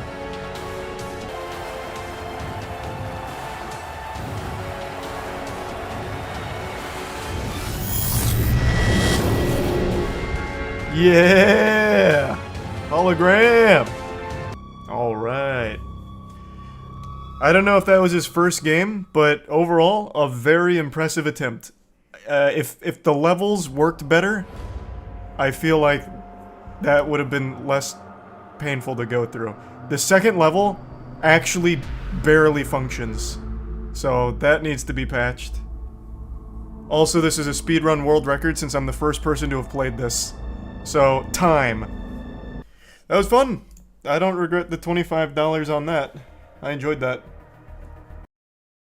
If I look like a greasy goblin right now with a fine sheen of oil on my face, it's because I am. My pores are excreting all kinds of substances because I'm so excited. So eager I can hardly sit still, bouncing up and down like a child on Santa's lap at the mall. A couple nights ago during one of my streams, some lucky spectators were blessed to witness the birth of one of the finest ideas humans have cooked up since the creation of the peanut butter and jelly sandwich. It's a competition, and like all great competitions, it has a wonderful prize pool, and I'd like to tell you where that money's coming from today's video sponsor. Big thanks to Prime Gaming for sponsoring today's video. Prime Gaming comes with your Amazon Prime subscription and offers free in-game items for your favorite games every month.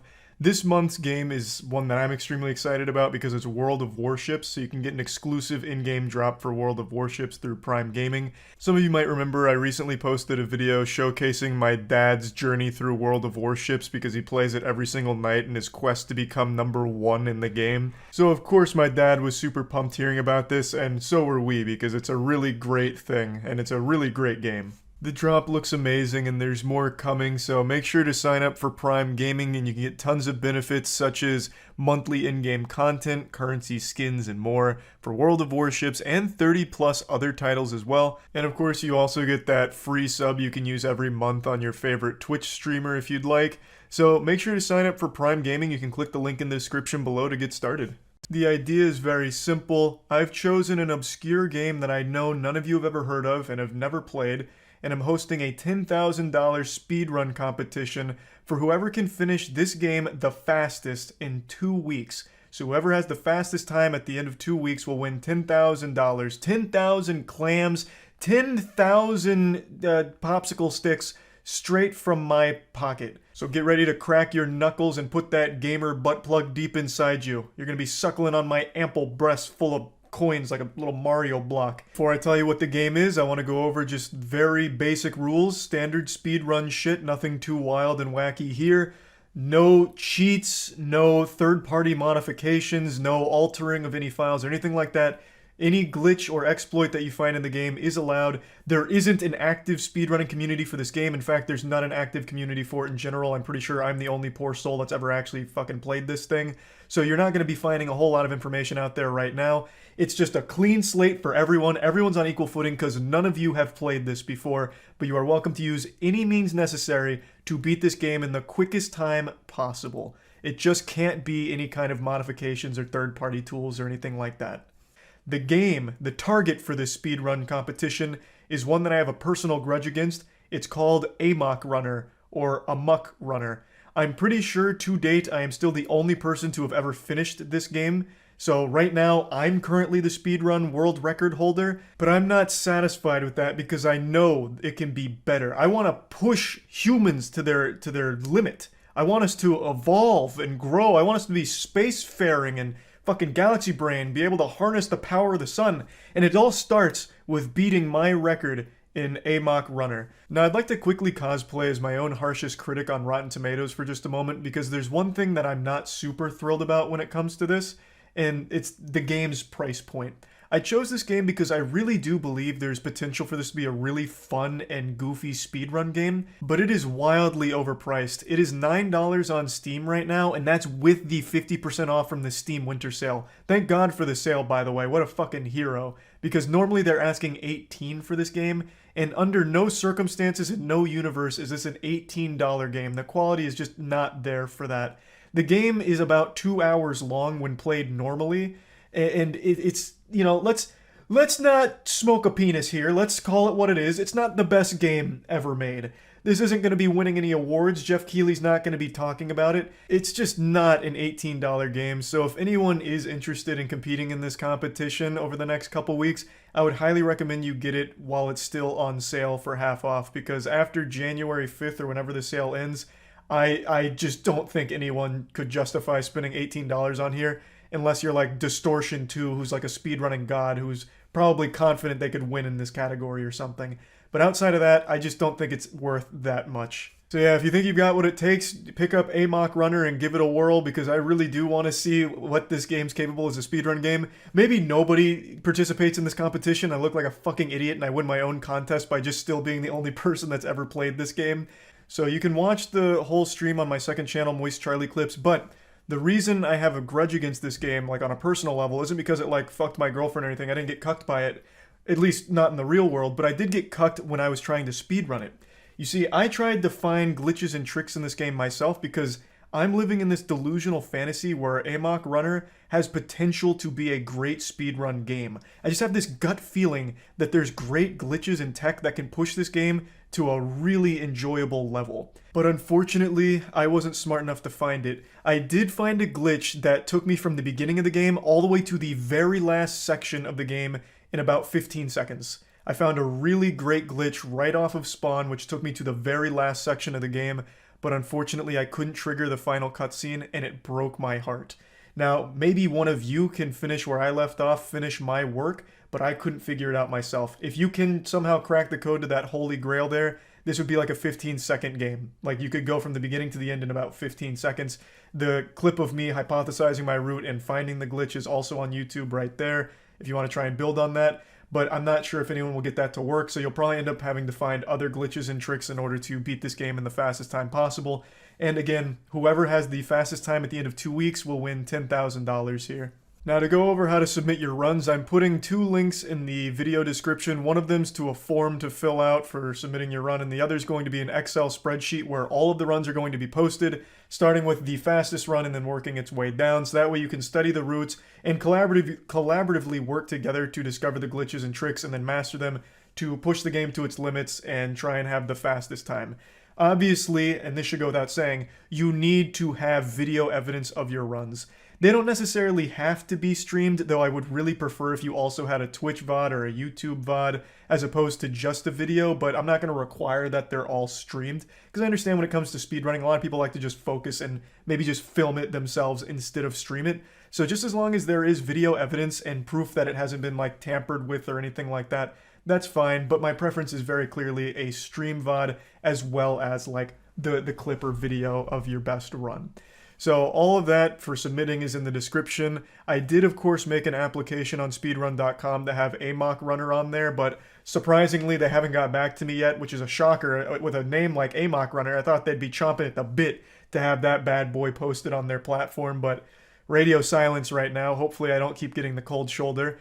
But for now, it's going to be all kept track with the Excel spreadsheet. Hopefully, eventually, it'll be on speedrun.com before the competition ends. But now, let me expand the scope of this a little bit, because I don't view this as just a one-off thing, and I just really think this would be a fun concept to take further, where every couple of weeks, or every month maybe, I'll host a $10,000 bounty like this on a speedrun game that isn't super popular, to try and push it to its limits and see what's possible. I love the idea of most people starting on the same playing field where, you know, there's no people that have already been running the game for years that you have to compete with. It's everyone starting kind of from the same starting line. and then learning together, discovering tricks and glitches and shit like that to push that game in order to claim the bounty and the prize. And maybe afterwards it becomes like a really fun speedrunning game that continues to have runs going forward. I just really like the idea of putting bounties on speedrunning games that have either stagnated, where there's not a lot of activity on it anymore, but it's still a cool speedrun game. Something like Luigi's Mansion that doesn't see a ton of activity anymore, but I still fucking love watching the route. Or a game that no one's ever played, such as Amok Runner. I just really like the idea of fun speedrunning community challenges that get people incentivized to really go wild. I'm such a big fan of speedruns in general that I just love watching new ones that I've never seen before. Like, look at how many speedruns I've done on my channel, and I'm speedrunning all the time on stream too. It's just a super fucking fun thing to watch and to participate in, so I just thought this would be a fun concept, even outside of just this first one, to do it more into the future if people like it. So yeah, the competition is on. It starts today. You have 2 weeks. Whoever has the fastest time wins $10,000. So hopefully this will end up being a lot of fun. And yeah, that's about it. See ya. A couple weeks ago, I was the side character in some internet drama. Though it wasn't exactly drama, it was more just emotional shit-flinging. And it all stemmed from a video I made called I've Never Seen Something This Horrible. The video is just me joking about an event that a YouTuber held called a Super Roast Battle, where it was just a comedy special with people insulting each other. And the title of this video is still accurate. I don't think I will ever see something this bad again. I could watch my grandfather get hit by a train right in front of me, and I still wouldn't be as traumatized by that as I was watching this stand-up special. Dunking your own head into a bucket of hydrochloric acid would be less painful than watching that Super Roast Battle. Being sentenced to the guillotine is more humane than being sentenced to watch that entire Super Roast Battle segment. It's bad. It's horrible. Like, and the video title still is 100% accurate. But that's not the point. I made that video joking about it, and the YouTuber that held it, Def Noodles, was a little upset about it. Though I think ultimately Def Noodles, as well as the community, realized it's not that big of a deal. You know, cringe isn't the ultimate sin. It's not a huge issue. You know, it's not a crime to hold a bad comedy night. But you know what is a crime? Assault. And that happened last night at Def Noodles' most recent Super Roast Battle.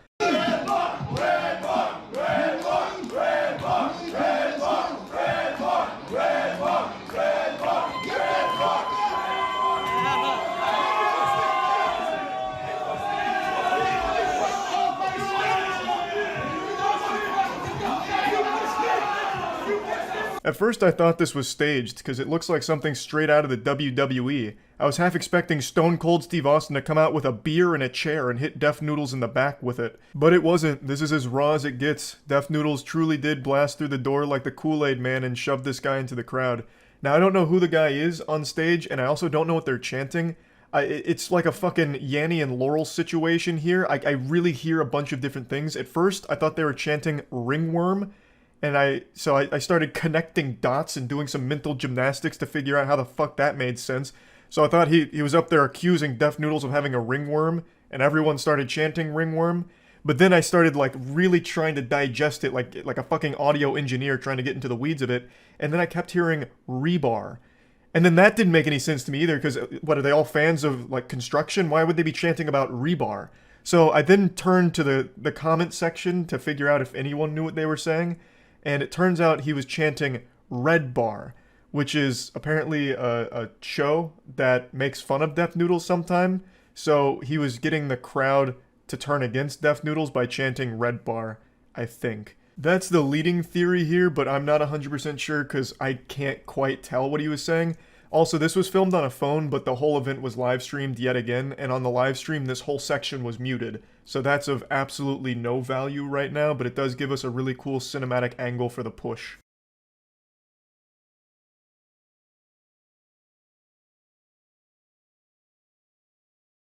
So we've got the bird's eye view here, and you can see there was a lot of power and anger behind that push on an unsuspecting guy on stage. Again, I don't know the history between this guy and Def Noodles, but apparently the reason he pushed him is because that guy, whose name is Salvo, went to the show to harass the crowd and interrupt the show. He also encourages fans to fight Def Noodles fans in the crowd. And Def Noodles retweeted that explanation with the truth. So if this account is to be believed, then the guy went there with the sole intention of causing a bit of a ruckus, a little pandemonium and chaos. Now, I think no matter what, it's a big overreaction from Def Noodles here. Unless, of course, there was an imminent threat where the guy was on stage talking about he's going to start throwing hands with everyone in the front row or something, or making, like, legitimate threats to the crowd. Couldn't tell you, but it does seem like a massive overreaction from Def Noodles here. He pushes him from behind and then hides behind his friends to keep the other guy off of him, which I think is pretty lame. If you're going to start some shit, you got to finish that shit. You know, it's like vegetables. You got to finish your plate. You can't just take a bite. If you're going to push this guy and he's ready to respond, now it's on you to employ the knight's honor, you know, the code of conduct. You have started this fight. Now it is your time to engage in it. I don't like when someone does that and then immediately hides behind the muscle. So yeah, I do think that's pretty cowardly. However, I also don't think that this push is grounds for Def Noodles to be locked up, thrown in the slammer, or sued or anything. Yes, it is by definition assault, but I've always said this and I feel very strongly about it, and I know a lot of people don't like it, but I've always believed if you're going to go somewhere just to be a douchebag and try and instigate like a confrontation or just be like a general menace, then you shouldn't be surprised when somebody fights back. I've always said this about pranksters, for instance, where a prankster's main shtick is, I'm gonna go step on someone's nice shoes or, you know, do something to actually like cause distress to someone else. You should not be surprised if somebody fights back. You asked for it. This is your fault. This is always mainly applied to pranksters for me because a lot of the pranksters will go to like unsuspecting people out in society and like talk about beating their ass or like threatening them as part of their joke. And I've just always believed that they have the right to now do something about that. Like, you have threatened them. Now I think they should have every right to shove you away or whatever afterwards. Now, why am I mentioning this? Because I actually don't believe that this applies to Def Noodles here at all. He wasn't the one being threatened or in any immediate danger, and if he felt like the audience was in danger, he should have called security to handle the situation instead of trying to take it into his own hands like Batman, like some kind of fucking vigilante. You know, this is a situation where he should have relied on the professionals that were there. Apparently, there was security there, so he should have had them do their job and take this guy away if he felt like he was a danger to the crowd. But he didn't. He came up and shoved them from behind, and I don't think there's any way for him to really justify that and come out looking good from it. However, the reason why I just mentioned my perspective on, like, pranksters bringing it upon themselves when someone lashes out in response, the reason I mention that is because I feel like the guy here, I think his name is Salvo, he should have absolutely no grounds to try and be like this moral authority about how Def Noodles assaulted him and he's a victim or he's going to press charges or this and that. I don't know if he's trying that, but I just want to make it clear, if he does try that shit, I'll have zero respect for him. He came there with the intention of causing a commotion, you know, a big hoopla, trying to get a rise out of Def Noodles or the crowd, and that's exactly what he got, and he got pushed for it. This is, of course, all assuming that Def Noodles' account of the situation is the correct one. We don't have the audio outside of, like, this short video to confirm anything, so all we can rely on is witness accounts of the fucking poor souls that actually went to Super Roast Battle 2. We can only rely on what they were unfortunately cursed to see and hear. So if this is an accurate description, then his goal was to just be a big asshole and ruin the event. And he accomplished his goal and got pushed for it. So just leave it at that. He got pushed and then left. He got taken out of the venue. I just don't think you can really act surprised when something like this happens, when you go there with the intention of causing a big scene and making people mad. Like, this is so shocking when you went there to be an asshole, a douchebag, and then you got pushed for it, right? I don't think he's going to do anything like that, but I keep seeing this take float around about how he needs to press charges now and have Def Noodles thrown in prison for it. I think that's an equally large overreaction, because it's not like this is just some innocent angel that got pushed. According to the eyewitness accounts, his whole goal was to get this kind of situation to unfold, and that's exactly what happened. So I think what should have happened after the push is Def Noodles then calls off his friends, and then they square up like actual warriors and just duke it out. You know, they just fucking squash it right then and there. Just a little pugilistic fisticuffs, old-fashioned, just a real wholesome, action-packed finale. Like, that's how they settle it. But anyway, the second Super Roast Battle was less of a comedy event and more of just like a fight club, I guess. So, just getting wilder and wilder. So yeah, anyway, that's really about it. So yeah. You wouldn't pull that stunt at Waffle House. Oh my god, so true. Oh, you just reminded me. I saw a video... Was it last week or the week before? Fuck. Shit popped off at a Waffle House, as it does every day.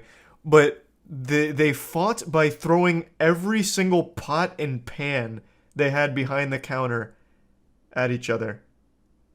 Does anyone know what video I'm talking about, and how can I find it? Because that shit was crazy. I've never seen so many, like, objects flying through the air. Beef for breakfast wasn't what Christopher Campbell wanted when he placed his order at Waffle House. What a okay, hats off to the local news here. Beef for breakfast, huh? I like that. What an immediate hook into the story. Good shit. Campbell says that's the sound of a juice bottle knocking his cap off, barely missing his face. It was the worst experience of my life. I literally thought to myself, like, wow, I'm a Waffle House victim. Although the manager apologized for what happened, I'm very sorry. I'm very sorry. Campbell believes. Yeah, is Waffle House known for anything besides fights? I can't imagine. That's like all anyone ever goes to Waffle House for is fights and then maybe like a waffle. Where the fuck is that video though? They had like 1,000 things flying through the air. I'm talking pots, pans, salt shakers. How can I find that video? It wasn't that long ago. Not this one, but there is a lot being thrown here.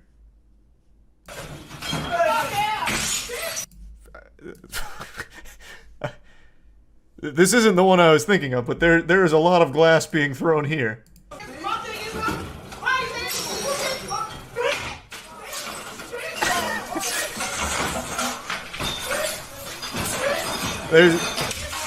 I feel bad for the rest of the customers. There's gonna be no salt left.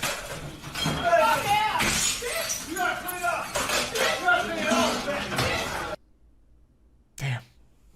What a waste of good condiments. That was not the one I was thinking of, but it seems to be a pretty common occurrence just to throw all the items in the kitchen. The kitchen served multiple purpose, projectile weapons, and to make very mediocre food sometimes. My kids are right here. Well, you better arm them with a pan before it's too late. Oh wait, this actually might be it. Subscribe. Oh, this is the one. This is the one. Like, it actually just... Bro, it fucking sounds like Looney Tunes stock sound effects. Like, it's just like perfect breaking, perfect, like, dinks and dongs when pots get hit and thrown. It's so good.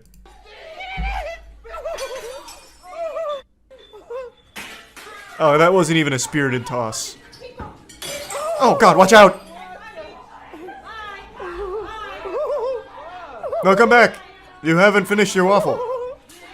Then break a plate over their head. Luckily, the last thing you need at Waffle House is a plate. The #1 item they should have is like boxing gloves for you. Really throw it down efficiently. They seat you by weight class. Here's our featherweight table. You can fight anyone in this section.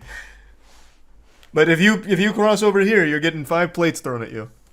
Yeah, I've been to Waffle House probably only like maybe like 8 times in my life. I haven't seen any crazy shit. I've heard arguments, but I have never seen like actual crazy shit, and I think it's the time, because the only times I've ever been to Waffle House, even when I was younger, it was late as fuck, because they're always open somehow. I'm pretty sure they stay open during hurricanes, if I remember correctly. They have a corporate philosophy that is a hurricane or a storm, they try and get their stores open. It doesn't matter if they don't have power, it doesn't matter if you don't have gas. Yeah, that sounds like Waffle House. Yeah, if Waffle House is closed, something has gone awry. Something has gone wrong. Come hell or high water, Waffle House will be open somehow. Cooking waffles on pure hope. Yeah, they just rub the waffles between their hands really quick and hope to like get enough friction to heat it up somewhat. It amazes me how this is legal. I think Waffle Houses are just like a government-sanctioned fight club. Like, I don't even think they're formally recognized as a restaurant chain. It's just kind of like the Octagon, but in a more official capacity. Like, instead of the Thunderdome, we have Waffle House. Because if you go to a Waffle House, it's almost set up for a fight. It's like, it's an ingenious design, honestly, that's super conducive to like a full-blown brawl. Because the kitchen is right in front of you, but it's also sectioned off. So you come in immediately looking at the kitchen, so you have all of your weapons right in front of you that you can immediately start scoping out in case things get a little hectic. And then you have nice hallway right in the entrance, and then 2 side wings for like a brief respite, so you can go to like one of your corners, get some water, maybe get a waffle in between rounds, and then come back to the middle and throw down again. There, the PvP enabled zone. Yeah, pretty much. Look up Waffle House Index. What's that? Is that a video or like a philosophy? There's an actual metric scale called the Waffle House Index that is used for when there's a storm. Green means there's power. Yellow means they have to use a generator. And red means the restaurant...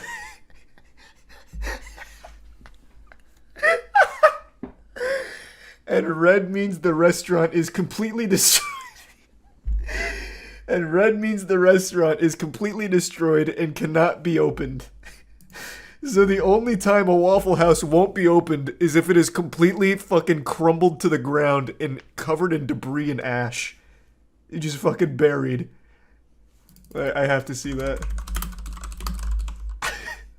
It's used to determine the effect of a storm and likely scale of assistance required for disaster recovery. Coined by former Administrator Craig Fugate on the Federal Emergency Management Agency, metric is unofficially used by FEMA to inform disaster response. The index is based on Waffle House reputation for having good disaster preparedness and staying open during extreme weather or reopening quickly afterwards. If you get there and the Waffle House is closed, that's really bad. Bro, this is the head of FEMA saying that. Levels. The index has 3 levels based on the extent of operations and services at the restaurants following a storm. Green, full menu. Restaurant has power and damages. Did the stream go fully down or just pause? Because I had myself a little Waffle House code yellow here. The internet blipped. Who signs up to work there? What, at a Waffle House? Man, I think that'd be an incredible place to work. Like, the food's super easy to make, and you just get to watch people fight. As long as they're not picking the fight with you, I'd just be like the most agreeable employee there ever. Like, if a guy doesn't want to pay the full price of the menu item, I'd just say, you know what, sir, that's fine, I'll cover the difference.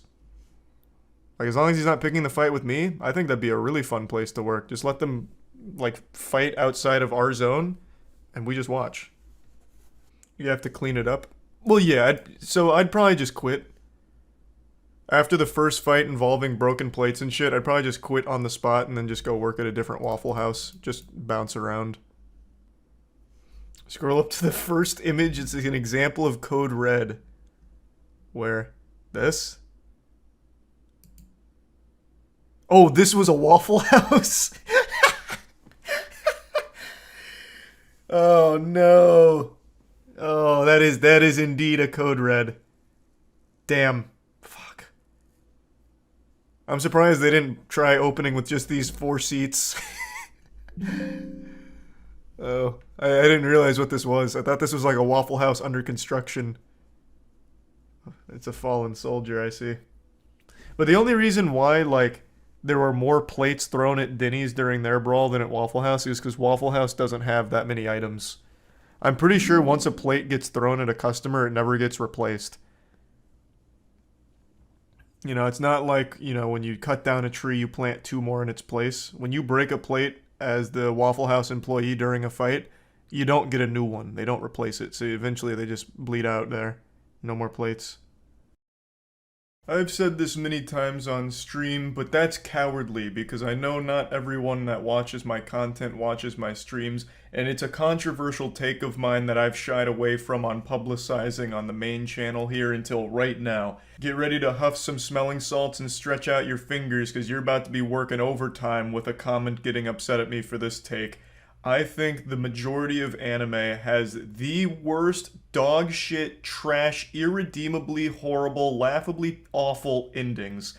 Even the best anime ever made suffer from very weak endings usually. Now there's a reason I'm talking about this today, there's a topic I'd like to get into, but before getting to that, let me just rant for a little bit. Let me just hop up here and start squirting because it's something I'm very passionate about because it's super frustrating how even great anime will fumble at the end. Like, it feels like they're completely directionless with where they want to go with the ending sometimes. No matter how great the journey was, the ending can't fall flat. They can't completely shit themselves, which has become all too common in anime. There's endless examples I could give, but that would be longer than Santa Claus's naughty or nice list. So let me just give you a couple notable ones off the top of my head that I cooked up in my noodle just a moment ago. The biggest and most notable flop of all time in anime is undoubtedly Promised Neverland.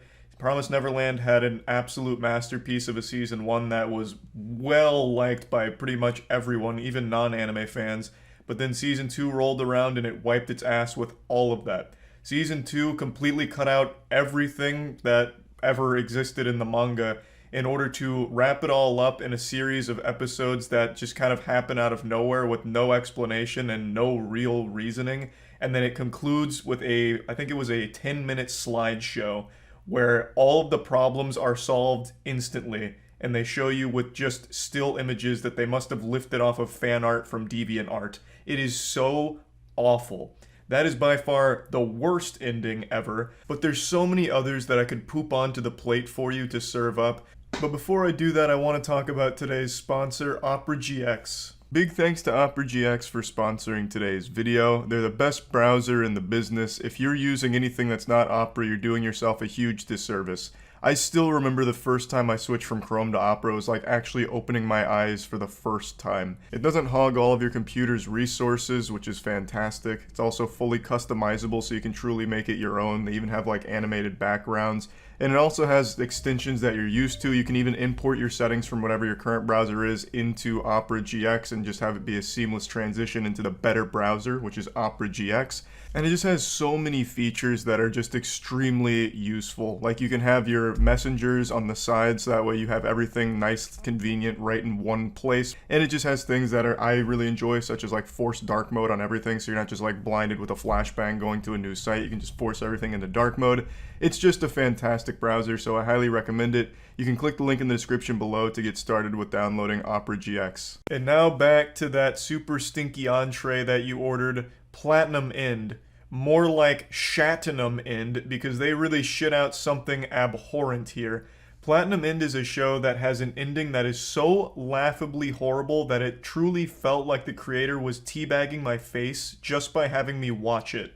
Platinum End was a horrible show the entire way, but the ending was unlike anything I'd ever seen. I'm going to give you a spoiler for the ending on that one because I just love to explain it because of how goofy it is. Platinum End is all about like choosing the next god because God's withering away. He's expired, you know, past the sell-by date. So he's choosing a new god, and of course all of the competitors are children for the most part. One of the kids wins, but the kid that won made it very clear that if he became god, he was just going to kill himself, most likely. Like, he was a kid who was just talking about how badly he wanted to die, and that's it. So when he became god, guess what he did? He fucking killed himself. And then when he killed himself, it erased all of existence on Earth. That's the conclusion. It is so stupid, but that is actually how it ends. I could go on, but I'm not going to keep just rubbing your nose in this or waterboarding you with terrible anime endings. So let me just drop one more lump of coal in your stocking this year, Soul Eater. Soul Eater was extremely popular. People loved it. It's still, I do think, a very fun to watch anime all the way up until the ending. The ending of this show got a lot of outrage from fans because of how stupid it was, and you've probably even heard people reference it without knowing where it comes from. Friendship Punch. Soul Eater ends with our main character squaring off against the biggest bad, the super duper evil guy. And to defeat the unbeatable villain, they cook up something fierce in the kitchen in the form of a normal punch. So the main character just punches him, socking him in the jaw, nothing you wouldn't see outside of your local bar every Friday night. But this knuckle sandwich was a special one because it was powered by bravery. So after it connects with the main villain, he becomes overloaded with the amount of bravery behind that punch, and he blows up. This became known as the Friendship Punch, because the bravery the main character had achieved, all that courage, was thanks to her relationship with her friends, and it was just trash, just a cheesy power of friendship saves the day moment out of nowhere, which has become extremely common in anime. When the writers get too lazy to think of like a good way of wrapping something up, they just put it all on friendship. They just bet everything on the power of friends is enough and people will be satisfied with that. But most people aren't anymore. So, Point being, anime has a lot of terrible endings. Even the best shows, I think, often fall victim to an unsatisfying or just kind of flat conclusion. And the reason I'm talking about this today is because another anime recently wrapped up this week, an anime that I fucking love, Mob Psycho 100. But this time, the ending was amazing. In fact, it couldn't have been a better ending. I couldn't have imagined a more fitting conclusion to a show like Mob Psycho 100. And it was such a breath of fresh air. Without getting into anything in the spoiler territory, Season 3 of Mob Psycho kind of just concludes everyone's storyline naturally, and literally every character. It spins every episode as kind of like this epilogue giving closure to every plot thread that existed in the show for Seasons 1 and 2. Seasons 1 and 2 set up a lot of characters, and it showcased Mob being just this unbeatable, unbelievably powerful character, but also still trying to battle his own insecurities as well as like this demon living inside him. Kind of like those Facebook memes with the Joker where it's things like, they don't know the pain I'm hiding inside, and then a picture of the Joker smoking a cigarette with text on it that says, shit in the toilet, no one bats an eye, shit in the fridge, and everyone loses their mind. But in Mob Psycho, that inner insecurity and demon is something that they've showcased throughout the show, where sometimes it just takes over and it's fucking brutal. And in Season 3, they confront that directly, and they also just give these really beautiful conclusions to every character's storyline that's been set up. Even the villains have moments in Season 3, and even entire arcs in Season 3, where you get to see where they are at and what they're doing. And everything just wraps up so well. It's not just like a full-blown happy ending across the board or anything, but it's a very fitting conclusion, and at times bittersweet. And it's not just like a, epilogue with nothing going on. It still does have action, and of course it's beautifully animated, because that's what Mob Psycho became known for, with its action and how great it all looked, how colorful and unique it all was.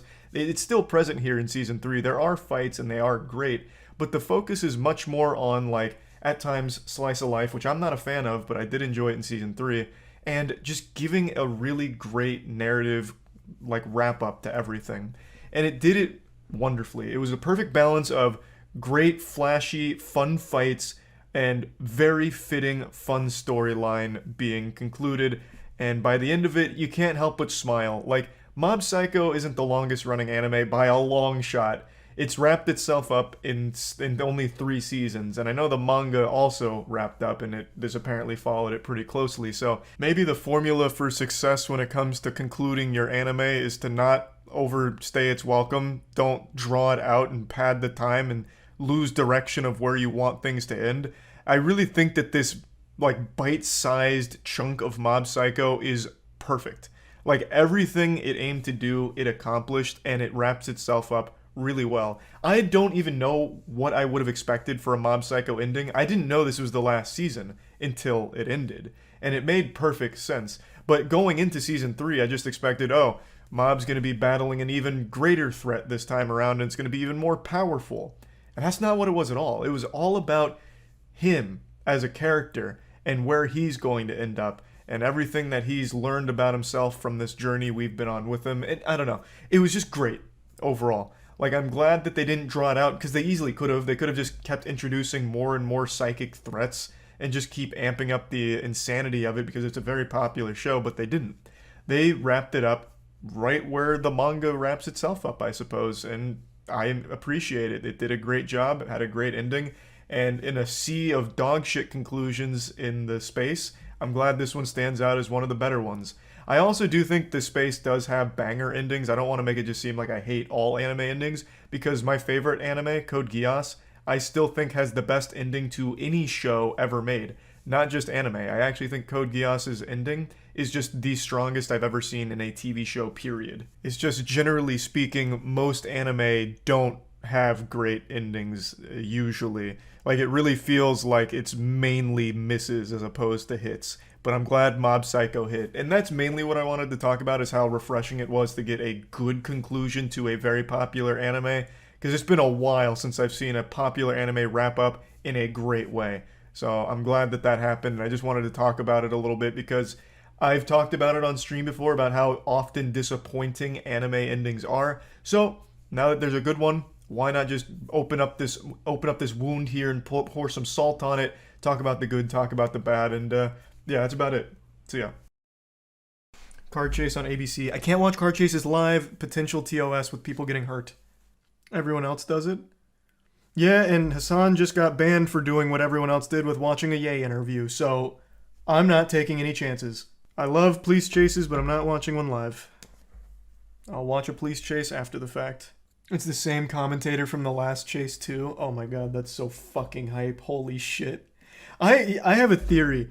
We're getting so many police chases in such a short amount of time. I think that last one that went viral with the Grand Theft Auto stealing cars and going crazy, I think they saw the ratings and the response from that, and now, what was that, the SoCal Police Department? I think it was SoCal. Now they're just getting people hopped up, like, you know, they're leaving car doors open, maybe with the keys in the ignition, kind of enticing them as they have the chopper around the area, just waiting. Just fucking waiting. Just keep farming content out of it. Isn't that just called a bait car? Oh, true, yeah, I guess they used to have that bait car shit. Yeah, but they'd have the bait car and the cops nearby ready to, like, arrest them. I'm saying they're doing bait cars with a chopper ahead to film them. And then maybe they'll call the police, like, all right, hey, he took it, go. But don't chase him too much. We want this to last. Did you see the police chase last night where the guy drove into the Angels Stadium? What? Was that the 3-hour chase? Oh, never mind. This is the one with the clown car with like 6 people coming out. When did he drive into Angel Stadium? Into the stadium. Going into the stadium, bottoming out as he makes his way through the ticket booths at Angel Stadium. Check this guy out. Yeah, this is the same guy. Now very dark in that parking lot. Fortunately, he's got his headlights on, but you saw he bottomed out there, sparks flying as he fled through the ticket booth, and he is now well into the parking lot, about to go around Angel Stadium. Coming around home. Why, though? Continuing south. What was the plan? Lot, and what are we going to do here? Some donuts in the parking lot? Mighty strange indeed. Visiting all of Southern California's landmark attractions this evening as he now does circles in the parking lot of Angel Stadium, looking for an exit, and that appears to be what he may have found. How the fuck? That was like the perfect opportunity just to spike trap the exit. They could have ended it right there. LAPD just gave up the car chase just now. The guy won against the cops. You can watch it now. I'm going to tune in for just 1 second. If I see anything sketchy, I'm immediately backing out. You said it's ABC 7? Alright, fine. Oh, it's the boy wonder. The police chase commentating expert is back. Valley left before he ends up in the New Hall Pass. And so I How did he escape? Gradually coming close with that cross traffic there. He's on a Jesus, this has already been going for 30 minutes. That does not have a name, but he is just about a block south or half block south of DeSoto Avenue. To give you an idea of where we are, you can see the helicopter. I feel like with all these police chases in SoCal, I know the area better than my own city. Gone on such a fucking tour of it through these. I believe, out of LAPD's jurisdiction, and even the helicopter probably would have turned around. What? He probably would have, he probably would be done. But he is no. Off the freeway in the San Fernando. Is that how that works? They have like an aggro range, like it's World of Warcraft? Actually, World of Warcraft I don't think has aggro range. Like City Heroes? So left LAPD's jurisdiction and taken himself into Santa Clarita Valley, but instead he's now off the freeway, back into LAPD's. So what happens then? Right where this all. Let's say he didn't suck a fat ass there and went straight, and everyone turns around. Do they arrest him in the next county? Like just forward his information to them and they arrest him there? Yeah, they put out an APB? Okay. It looks like it's red in the other direction. I can't looks like it's red. He's at a red. Okay. There's a green light allowing that. He's obeying traffic laws? Southbound 405. He's in the right lane on the northernmost lane of Roxford Street. Yeah, this is live. And we'll see he basically is fixing. I'll watch the conclusion to this. It seems like a polite chase. He's just waiting in a red light. He could either go He's in no rush. We'll see what he does here. Crawling through the intersection and going with those traffic. Oh, he's listening to the broadcast. He's listening to the broadcast. He heard the secret. He heard the cheat code of going back up here and getting to the next county. He heard. He's listening. He is now entering their jurisdiction. So CHP is going to have some fun with this. Oh, no, wait. I misunderstood. He's going the wrong way. What this guy is up to. I thought this was going all the way around. CHP took the bait, but took the bait? What do you mean? Resources and it's fucking 3 a.m. They just want to drive fast for a little bit. I get it. They're like, fuck it, boys, let's punch it. Southbound 405 mark. What's at play here? And you never know. If they pit maneuver this guy, I'm going to have to back out immediately because this is a high-speed pit maneuver, a huge chance for injury. Can't stream that. To cover up a felony. We don't know. That's exactly. Oh! Look at that. Was that? Yeah. Okay, he just got off. So he got off. The two continued, but he still has. That's still a black and white. Yeah, he's got one straggler on him still. Right behind him as he gets off. I love how impressed the commentator gets. And that's interesting. At least for the last several minutes, he's been somewhat behaved ever since he got onto the 405. Yeah, is this even a police chase? It just looks like a random guy now. He hasn't done anything illegal that we've seen yet. He's just fucking driving. Slow. Is there more pulling in? What do you mean let him go? Like he's just like he wins? Like he's not. So what happens now? He just goes home and it's all good? Goes to the paint shop? Interstate highways, and so he's going to head back towards the freeway. The airship is still overhead. And a different unit is now a ways back. Is that we don't know if it's CHP. What is the protocol? I don't understand. I have to pee. I have to pee. I'll be right back. I've got to fucking pee. Christ. Oh, but I don't want to miss anything. But I gotta pee. I'm sorry. I've got to fucking pee.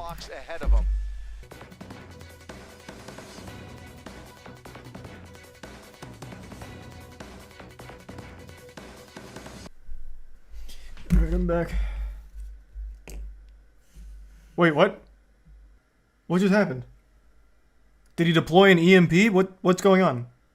They lost interest, they gave up, he just won. What? Pursuit, and it is no longer a threat to the public, it would appear, because he has slowed down. Our coverage will end now. We thank you very much for watching. We'll see you back here tomorrow night on ABC 7. Good night. Wait, so is the crime forgiven? Because it was a pursuit. I don't know what he was originally being stopped for, but he evaded authorities. He ran from the police. Is it all good? Like he wins? That's exactly right. And at least at one point, they were willing to. No, they just arrest him later. Okay. Imagine if that was a rule, like, if you outrun us for 45 minutes, we forgive your crime. You lose your stars. That's crazy. Wait, that is actually nuts. I don't think I've ever seen that. Then again, I'm new to the police chase scene. Can't say I'm overly familiar with police chase protocol. I'm very new to this genre. Yeah, that's what I was thinking. Like, if they just plan on arresting him later, like they deem he's not a threat anymore due to obeying road rules, like, if they plan to get him later, that assumes that he's in his own car. That could be a stolen car. It could be fake plates.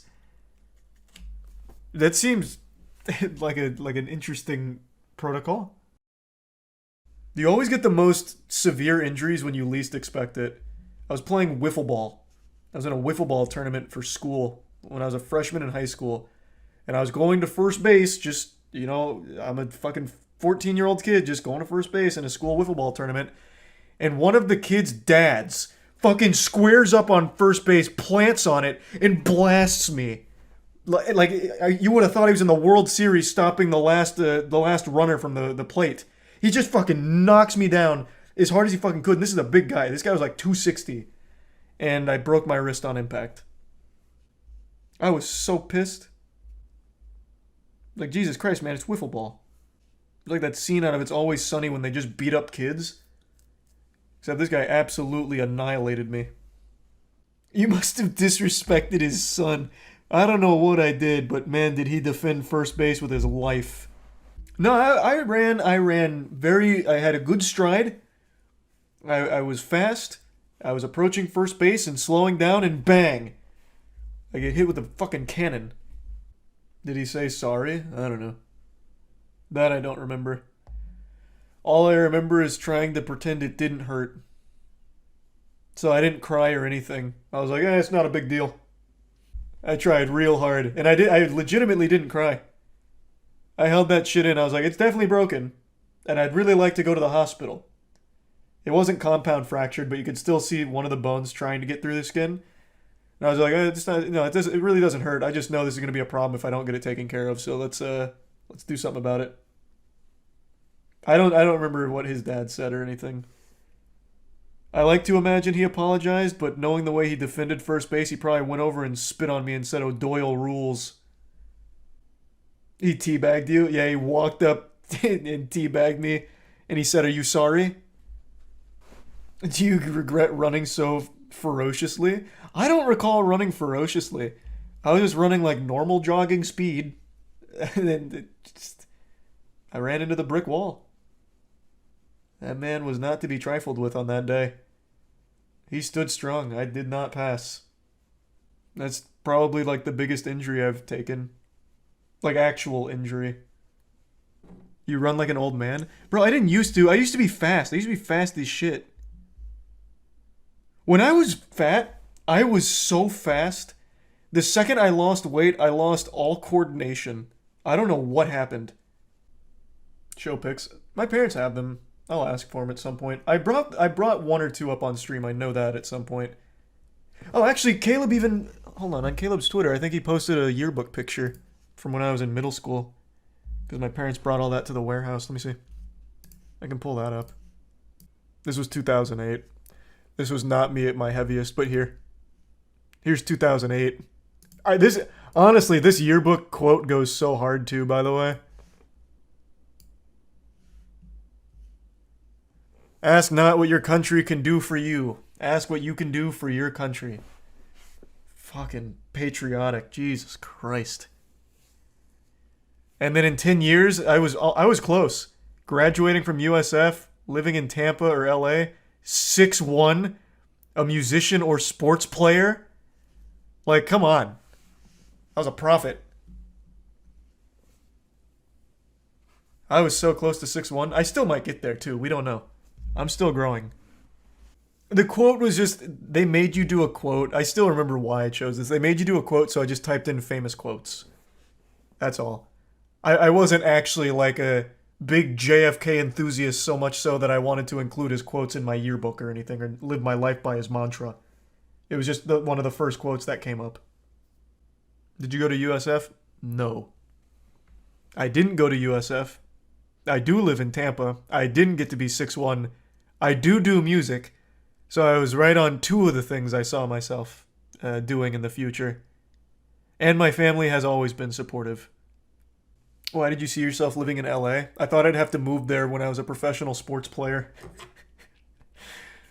Because, I mean, that's where, like, all of, like, celebrities live.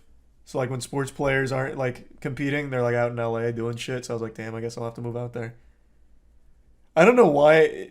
What's really sad is I was in high school at this point. I never actually practiced sports outside of just school-sanctioned events. I never even put in the time. And yet I really believed I would still have a chance. Didn't you play basketball? Yeah, not at a high level though, man. I would legitimately only play basketball, and I played a little football as well, but I would only ever play it during, like, school hours. Like, for our actual team practices. I never went home and practiced more. I never got, like, an outside... I mean, I did get an outside coach for, like, a semester when I started realizing I'm not good enough to make it in the NBA. Like, I started making that scramble to try and get, like, a scholarship offer to, like, a D2 or D3 school. And I was like, oh my god, I'm gonna need like, an extra coach for this. So I did at some point start to scramble for it, but I just never actually even put in the effort. Yet I still believed I'd make it.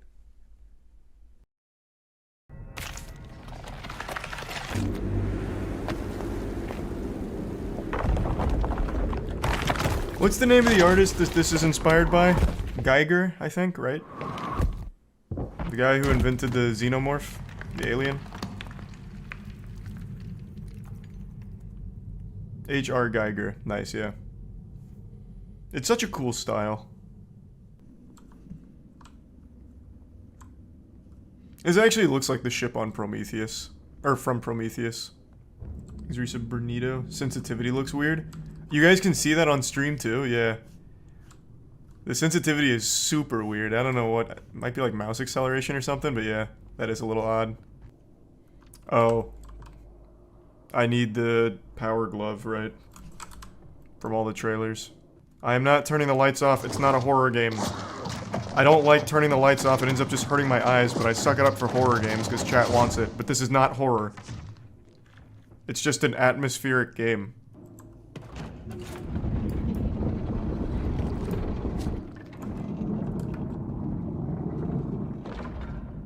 You got me fucked up with that. Fine.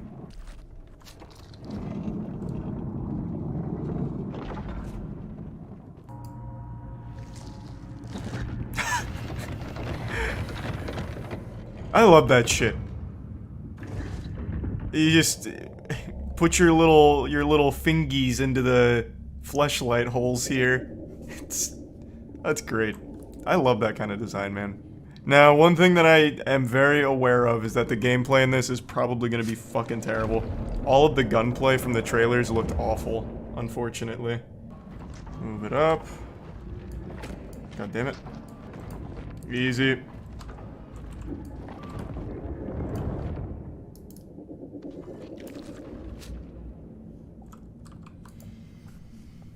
Alright. First puzzle down.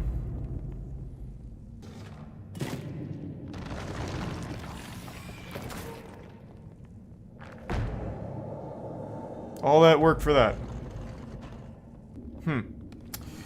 Wrong egg then, eh? Does this work? Oh, that'll be fine. That'll be fine. I overthought it. We're good. We're good. We're good. Hey, have fun on the elevator. Bye-bye. You're welcome. What's the story of this game? There is no story. I mean, I think there probably is, but it's not a story they tell you. It's like Dark Souls, but with even less. You piece it together from the environment. Describe the story so far? I legitimately have no idea. I've woken up in a weird area after hallucinating some weird shit. Oh! It didn't... Okay, so it didn't fully set him down. Alright, don't worry. Don't worry, my guy. I gotcha. Welcome to heaven.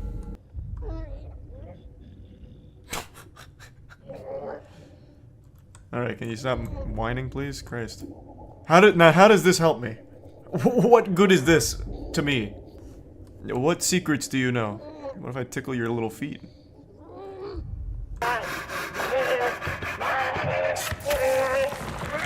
What is it even doing to you?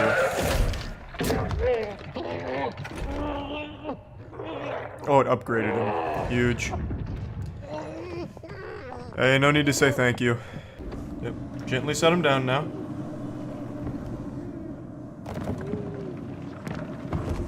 Not the way I thought they were gonna set him, but that's fine. Okay, now engage.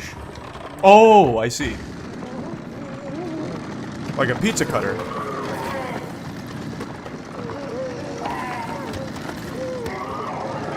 Hey, welcome. Now we got the shell off. I believe a thank you is in order.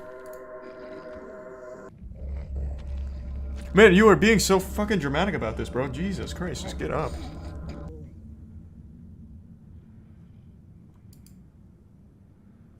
I don't know why I thought for even a brief second I could talk to him. I'm guessing he's gonna follow me around.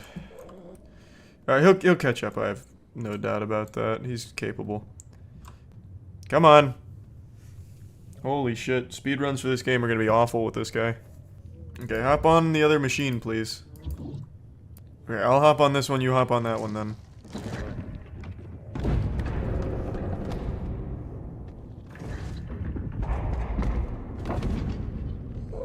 Okay.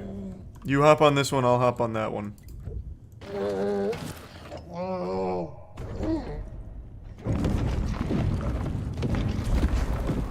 Yeah. Now do that on my cue. Jesus Christ, man. Get a hold of yourself. Okay, he'll catch up, I'm sure. Here we go. My first gun. I love the design of this shit. I just wish the gunplay was actually good. Can it shoot like an egg, I wonder? Oh. Come here. Stop pollinating. I can't reach. How's the game so far? The design of everything is amazing. I absolutely love the visuals. The atmosphere is great. But fuck me, it is boring. Like, puzzles are cool and all. But when it's all there is, it's kind of underwhelming.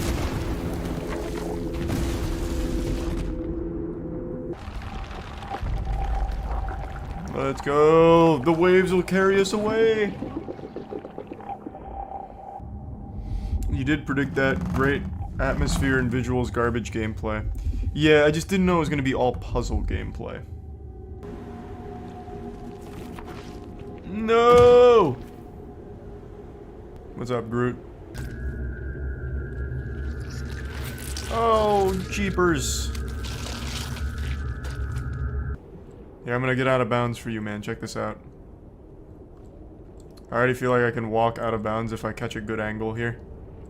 A little speedrun strat. This is an old classic. Rubbing up against the slanted surface to get over the invisible wall. Timeless. Okay, maybe not. They thought of everything in heaven here. Man, this is a very large area to walk around aimlessly in. Probably need to go down there, but hopefully this wraps around. Got a little case of the yawns. God, I love the atmosphere in the game, though. Just wish there was more to do so far.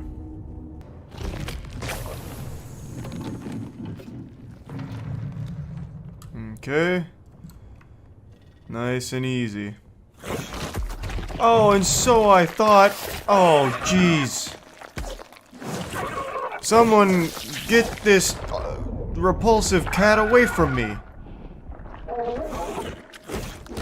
Oh.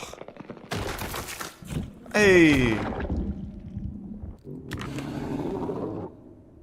Okay, so we're friends now, I guess. The story's good, though. I mean, there is no story. Well, at least not like an actual story that they tell you. It's a story you put together and you can interpret it however you'd like. Which I guess is cool.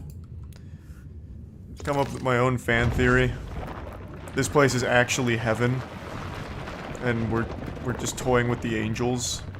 All 4 activated. Drop them. Yes, sir. I've seen this in the trailer. That thing works like ammo. You like pop little beads out of it. Not on my watch. Go back into your pod. Huh. Oh, it's hugging me too tight. Ah, hey, ow. Ooh. Dark Souls lore?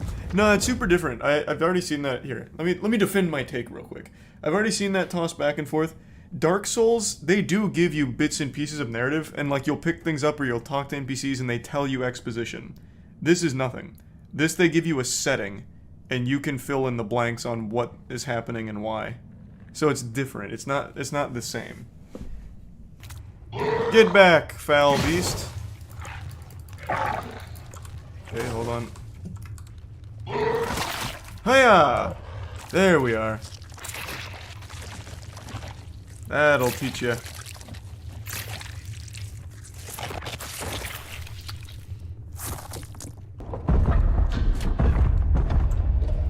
Another one, huh? When will you learn your lesson? Oh, fuck. How about 5? Okay, not 5 either.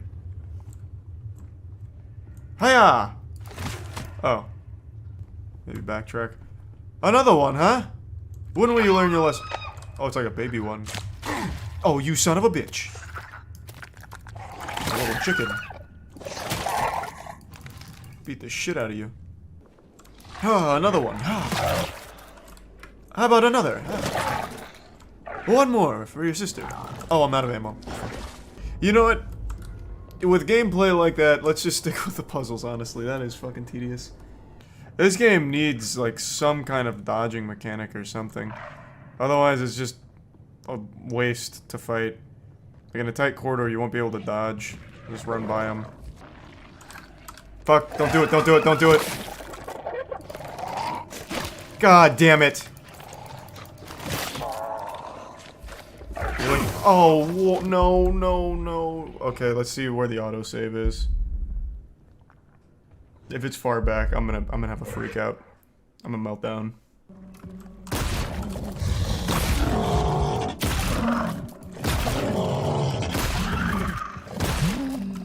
Alright, all my ammo. Love that. Let's go! Gameplay!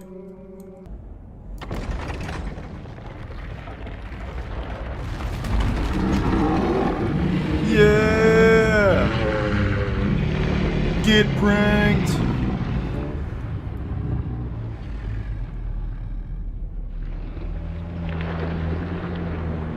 Oh, Jesus Christ, Zoidberg. Oh no! Will you speak to me? Or?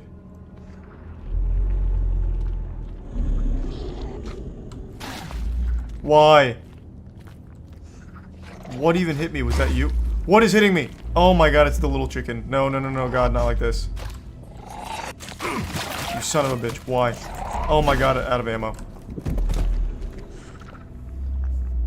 I hate that. I hate that little hydraulic puncher. You get 2 shots and then it's over.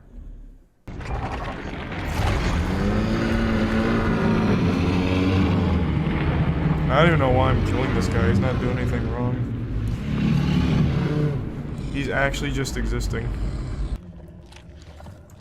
Don't do it, don't do it, don't do it, don't do it, don't do it. Oh my god, I got so fucking lucky. Oh my god, it's a chicken.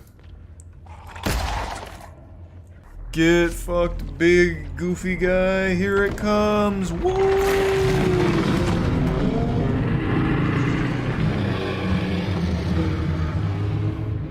It's inspired by H.R. Geiger. It's not in the Alien universe or anything like that. It's just inspired by. And if that was the case, then my guess isn't too far off if it's alien-like, with the engineers creating the xenomorphs and the xenomorph leading to the destruction of their whole species. Oh shit. What the fuck? Ah, so it was a very well-endowed species, I see. Oh no, now it's making sense. Jason Voorhees created this. Interesting. Now it's all coming together. Game has to do with womanhood. You know, I've seen that 3 times now with people coming up with their own theory on it. But maybe you're right. That does look like some mashing of pissers. I'm not wasting ammo here, I'll try. Ah. Welcome to life, sport. Stop whining. How did that help me? And why did I do it?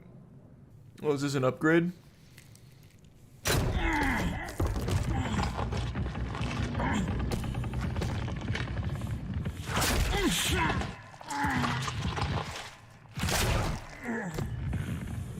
Perfect. I feel so much stronger now. What in the fuck did that do to help me? Let's just do it again. Maybe it'll be even better the second time around. Okay, now I feel good. Thanks to the gift sub Spooky and the resub Shira, the prime Teddy and Gary. Don't give me that look. Oh shit! This guy's controlling the mech. Christ, alright. Smart, he must have seen what I did to his brother. I'm running circles around you. Love that for me. Pardon. Love that, love that. Oh, thank God that was fast. Thank you. You little rascal.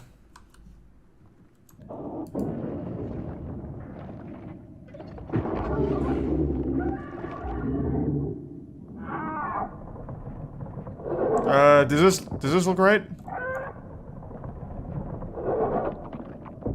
Hey, the surgery's going well. I've got good news, it's working.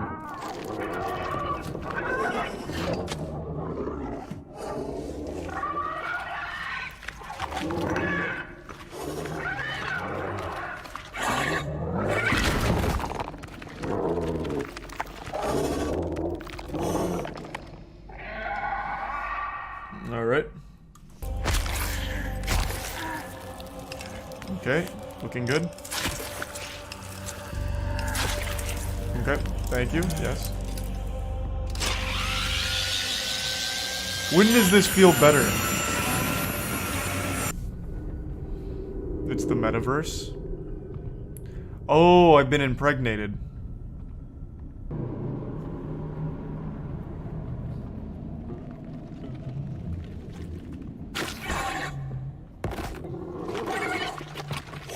No, not again. Fucking do something. No. The promised land.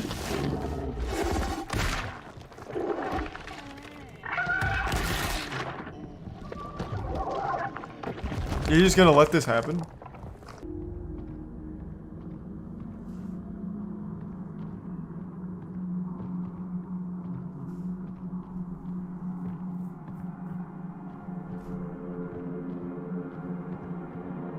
We did it! Mission accomplished! Whee! The good ending.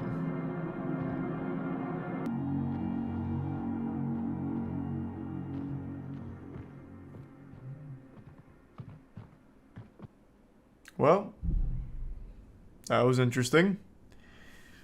Yeah, I still would have preferred if they, like, had a story that wasn't just guessing. Would you say this lived up to the hype? No, God, no. I am remarkably disappointed. I still really love the visuals. I love the atmosphere. Two things I knew I would love going into it, but man, the gameplay was unforgivably bad. Welcome to the Moist Meter. Today we're taking a look at Black Adam. I've said it before, I'll say it again. I'm very tired of superhero movies and shows. I'm definitely getting slapped around by superhero fatigue. But I went into this movie expecting it to be pretty good, at least formulaic and standard, nothing like bad, nothing special, and more or less that's what I got. Though I did enjoy it far more than I expected to, and that's because the movie just puts a huge emphasis on action. The action's very flashy, and I really enjoyed all of the fight sequences, of which there is a lot. And I will say, I imagine at least half of this movie's total runtime is spent in slow motion. There is slow motion in almost every scene. There's more slow-mo in this film than fucking Matrix. Like, they use bullet time more often than Matrix did. But yeah, it's certainly not like a polished film by any stretch of the imagination. Now, I actually kind of reviewed it live on stream last night, so I'm just gonna play the clips since that's like my full thoughts just being vomited out of my fucking mouth on stream. So here's my Moist Meter dump, and then I'll give you like the official score at the end. You get exactly what you're expecting. Very super safe, super standard story. Very flat characters. The only character I actually liked was Pierce Brosnan, but I'm also just a Pierce Brosnan fan, and Dr. Fate was cool. Everyone else is just like the most generically written character you'll ever see in a movie, ever. But it's serviceable because it's mainly just about its action, and it does a really good job with the action. Black Adam's just zapping holes in people's chests, ripping them in half, blowing them up, but like vaporizing them. Like, it was refreshing to see a superhero just murder people, so that was cool. So I could totally excuse flat characters and a lackluster story because it seems like the focal point was just, here's Black Adam going on a massacre. He's an anti-hero. Man, there's no such thing as an anti-hero in big-budget comic movies anymore. He's just a hero in the movie. Spoilers, he's just a hero. He doesn't do anything morally questionable other than kill people, which I don't even think is morally questionable in universe. He only kills bad guys. I'll give you my live Moist Meter, though. Hitting you with all the takes on it. Visuals were good. I agree. Black Adam had good visuals. I also really didn't like how two characters, two meta-humans, I won't spoil who, they do nothing. They serve no purpose in the Justice Society. They just tag along doing fucking nothing. I don't know why even have them at that point. Just focus on, like, your superstars. Why even bother bringing them when they're not even given roles? What do you think about the post-credit scene for Black Adam? I don't know if I've said this publicly, but I'll say it here with my whole chest unashamedly. I don't stay for the post-credit scenes anymore. I just can't be bothered. I just go home and Google it, and I'll read what the post-credit scene was. The post-credit scenes sound kind of hype from Black Adam, though. This man is a movie reviewer. I know, what a fraud. Doesn't even stay for the fucking post-credit scene after goddamn 10 minutes of scrolling text.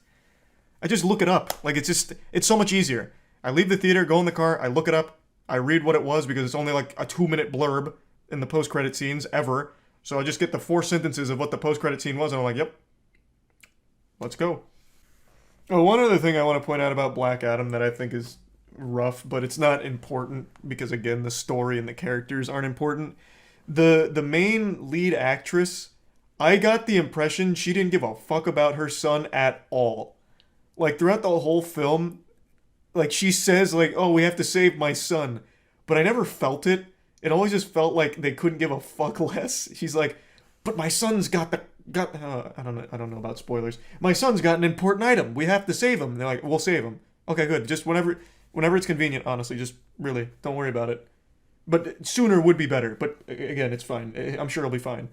And then she just lets him, like, skateboard around the entire city, like, starting, like, a riot.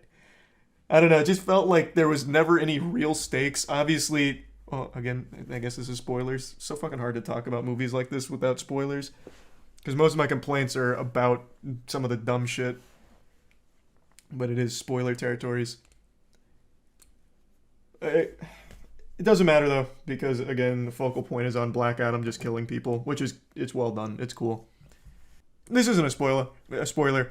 Another trope that I'm really tired of in superhero movies that all of a sudden now they're going whole hog on is giving children like an integral role as like a superstar, like a superhero without powers or a superhero with temporary powers, like in Love and Thunder. I hate that shit.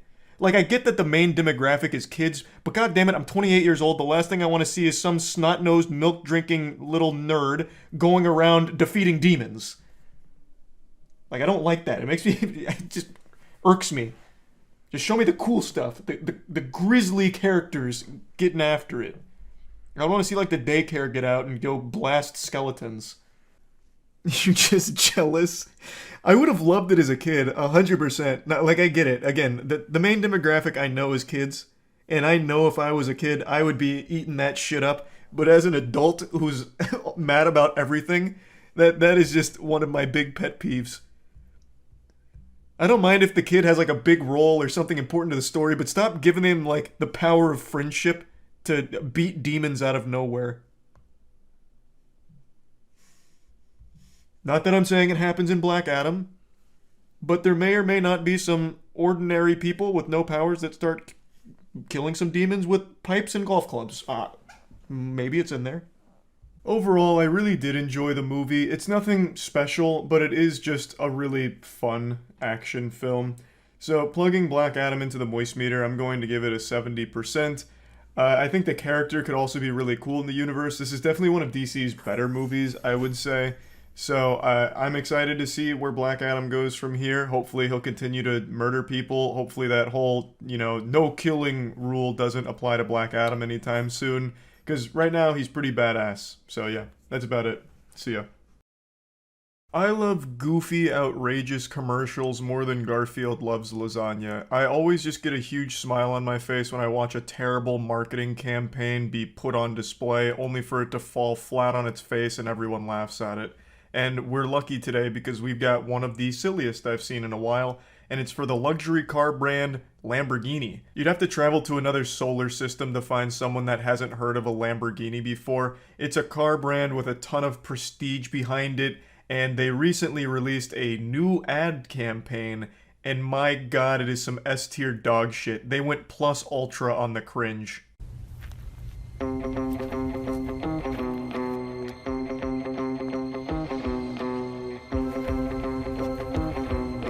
This one's for you. I love the narrator's voice. He sounds like the guy who did the vocals for the Welcome to the Cum Zone song.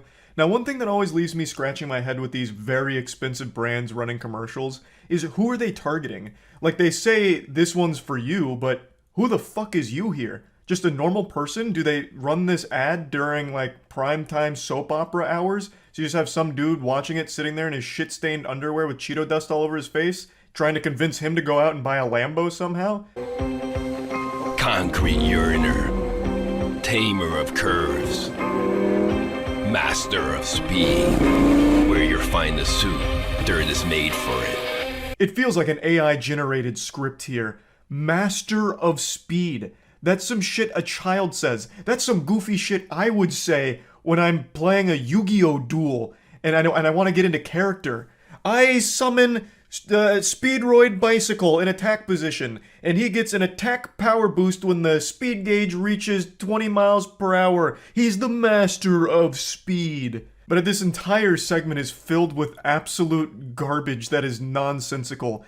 Tamer of curves, master of speed, wear your finest suit, dirt is made for it. I feel like we just pulled random words out of a hat and threw them all together haphazardly. It's like a fucking game of Mad Libs here. Like, I can start doing this if Lamborghini needs someone to write their next commercial. Grab your favorite pair of socks. It's about to rain. Purveyor of fine artifacts. Attorney at law. Let the show off begin. On this new concrete, spray paint powder on tires that thrive on the rim. Dust is gold. Dirt's for the bold.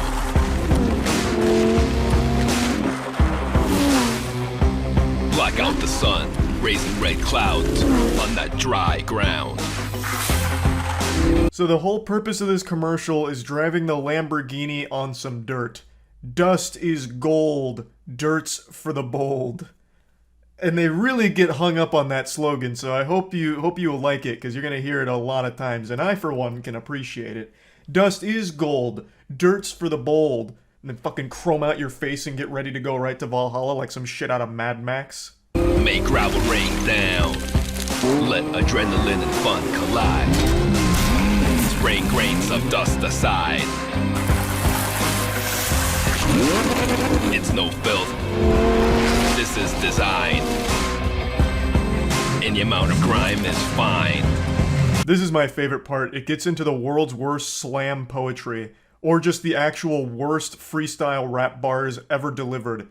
Any amount of grime is fine. This is design. Sucking farts and drinking wine. Dust aside, dirt collide. In the sky, block out the sun. Raise the red clouds of fun. So yeah, they let Dr. Seuss run wild all over this one. And I have to wonder, what the fuck was the point? Why? Like, this isn't a convincing ad for Lamborghinis at all. I don't think anyone would be sitting at home and see this with their feet kicked up and be like, holy shit. Fucking stand up out of their chair. I've been looking for a vehicle to drive around on the dirt that's extremely expensive. I should go with the Lamborghini. You know, like, I understand most car commercials are made to prevent buyer's remorse, or at least that's what I've always been told. But in this case, this would just add to the buyer's remorse. Oh my lord, I paid so much money for a Lamborghini. And this commercial's so fucking cringe, what a bad decision. But I will say, there is a hero here, and it's the guy who's narrating. They actually just stand him out here in, like, the desert and then blow dirt in his fucking face. Just look at this shot. This man absolutely ate a mouthful of soil. The more you get dirty, the more you'll shine.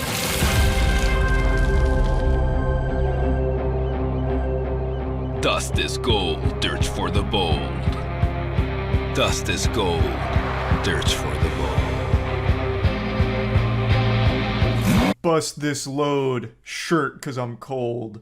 So yeah, this was all to advertise the Lamborghini Huracan, and they do like crop circles in the dirt, which is cool, I guess. I don't exactly know what the crop circles mean, unless they're just big fans of aliens or something. But yeah, I have to say, this is one of the sillier commercials I've seen, especially for a brand with this level of prestige to it. I don't know how the fuck they thought this was a good idea or a good look at all. But yeah, I just wanted to share this because I found it silly. That's about it. See ya. I've said for months now, many moons, that Andrew Tate is one of the most entertaining clowns the internet has to offer. But today, the circus finally closed. Andrew Tate and that zit that has latched himself on to Andrew Tate like a leech, Tristan, his brother, have both been arrested on human trafficking charges.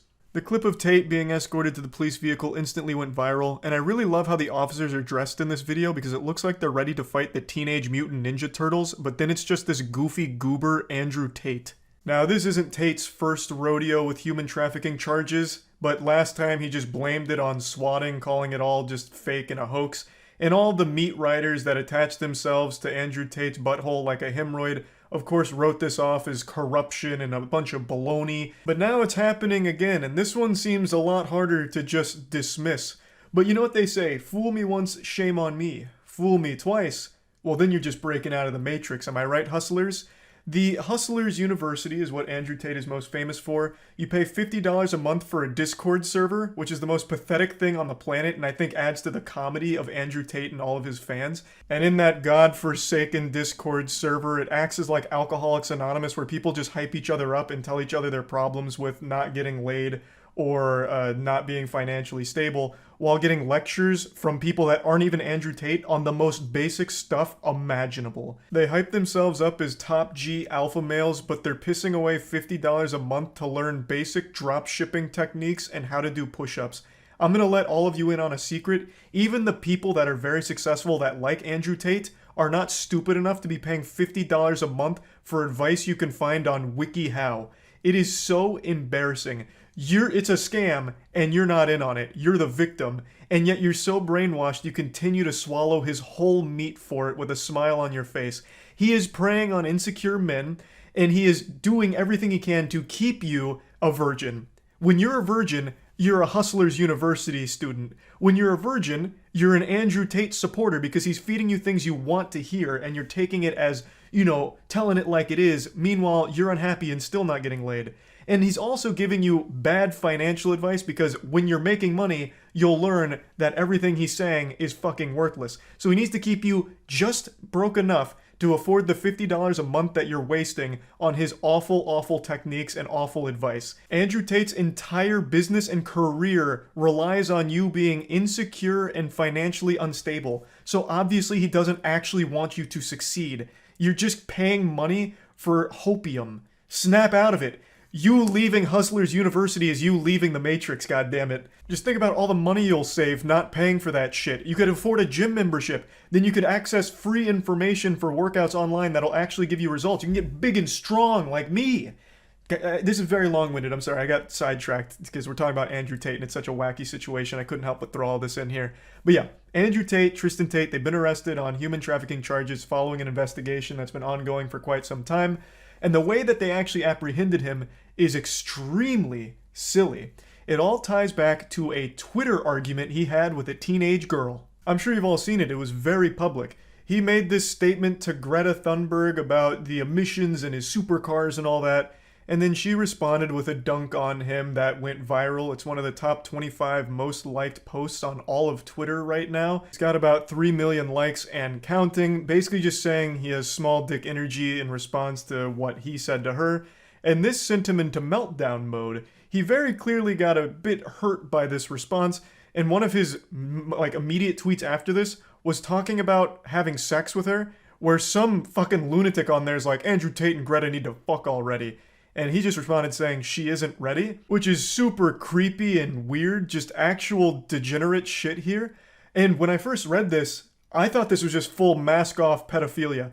I didn't realize Greta Thunberg was 19. I thought she was still like 16 or something. So when I read this conversation, I thought they were just openly talking about fucking kids. Like, I had lost my marbles for a second. I had to Google to make sure that these weren't just two people admitting to being pedophiles.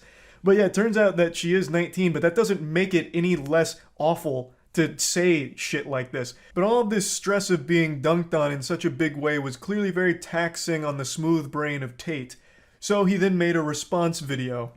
And it's a very cringe response video. I actually think they should have slapped on an additional charge for cringe. He should have been hit with human trafficking and overwhelming plus ultra fucking turbo cringe, because this response video was abominable. Anyway, he made this video, posted it out there, big smile on his face, super excited. I'm gonna get the last laugh. You don't dunk on me. I come in here and I fucking dunk on you.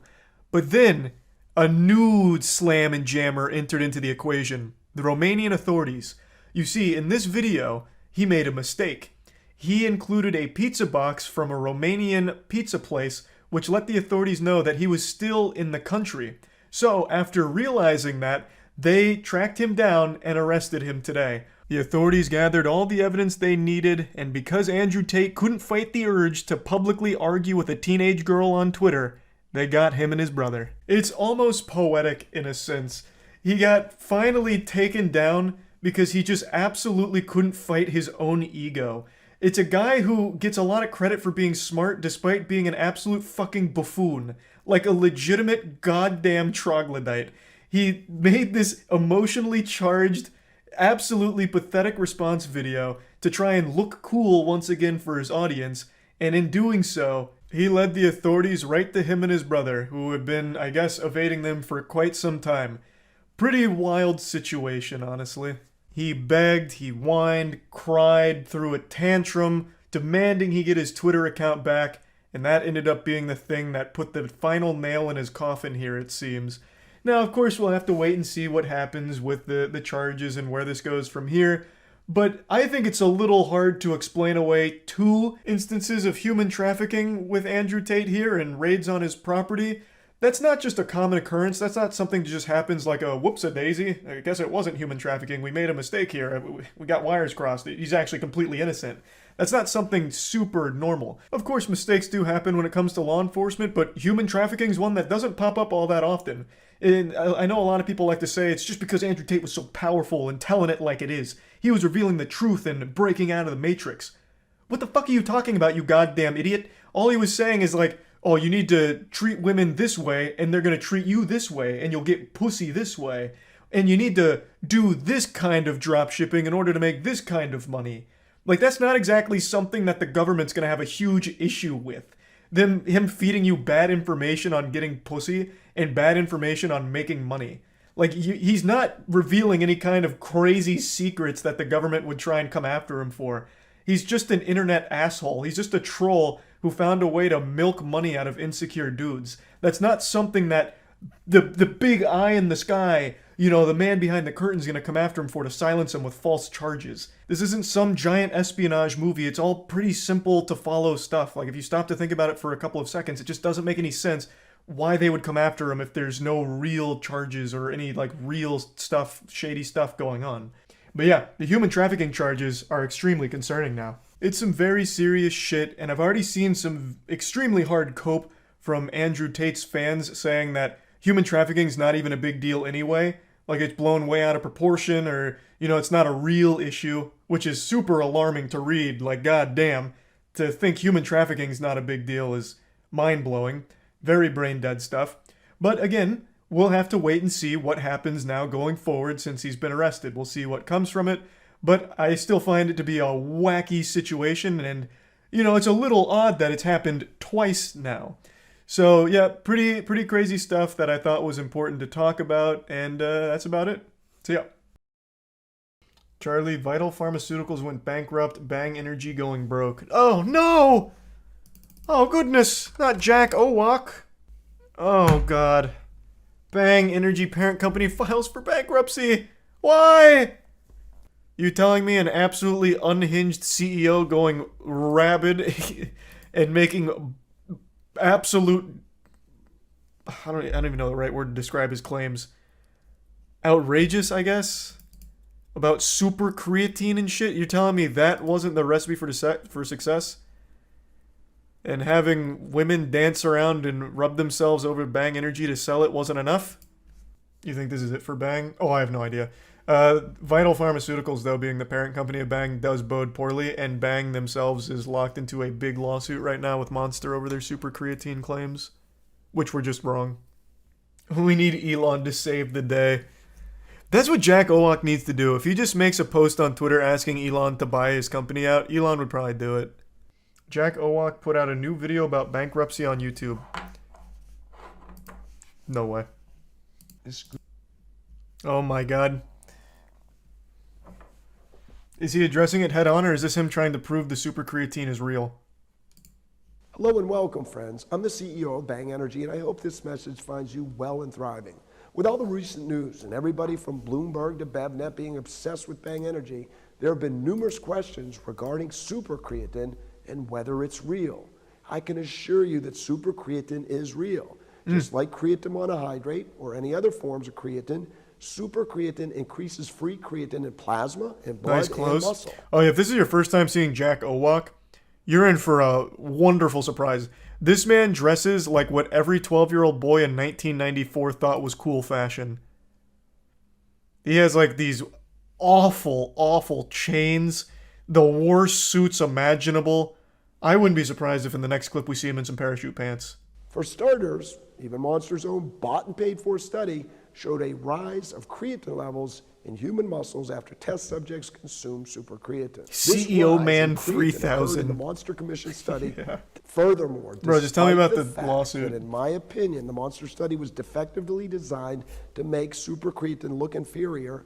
Super creatine nevertheless elevated creatine levels in human test subjects. What's even more remarkable is that free creatine levels in the blood continue to rise. Bro, just address the lawsuit. I don't really. After ingestion. I don't really We are care. obviously very proud and excited about the Peking study. You can all. He's criticizing the Monster study for tanking the super creatine results, but he could have very easily had bogus studies on confirming the super creatine results. It's a door that swings both ways. I'd rather he just like address on the nose what's happening with the lawsuit more so than trying to like verify super creatine's real, which I'm gonna tell you I don't believe in at all. I don't think there's a fucking shot Jack Owak, this absolute unhinged CEO of Bang, somehow cracked a new improved creatine for Bang Energy. I don't see it, but that's not even what I'm interested in. I just want to see how the lawsuit's going and his company going bankrupt. It's been that way for years. You guys might remember back in, when was it? I think it was the 60s. Can't remember. We even went over it on stream. Back when there was this huge push against sugar. So in order to placate that, companies started hiring labs to do other studies to say, actually, it's not the sugar making everyone fat, it's the fat content. So then they'd start pointing to these studies like, no, sugar is unfairly blamed. It's fat. And for about, like 30 years, people believed it. Fat was vilified by the general populace. And sugar got off scot-free for quite a while. What about you? In a recent trial against Monster, we were issued a $293 million verdict. Yeah. This alone would cause almost any company to file bankruptcy. This, however, does not mean Bang is going out of business. Quite the contrary.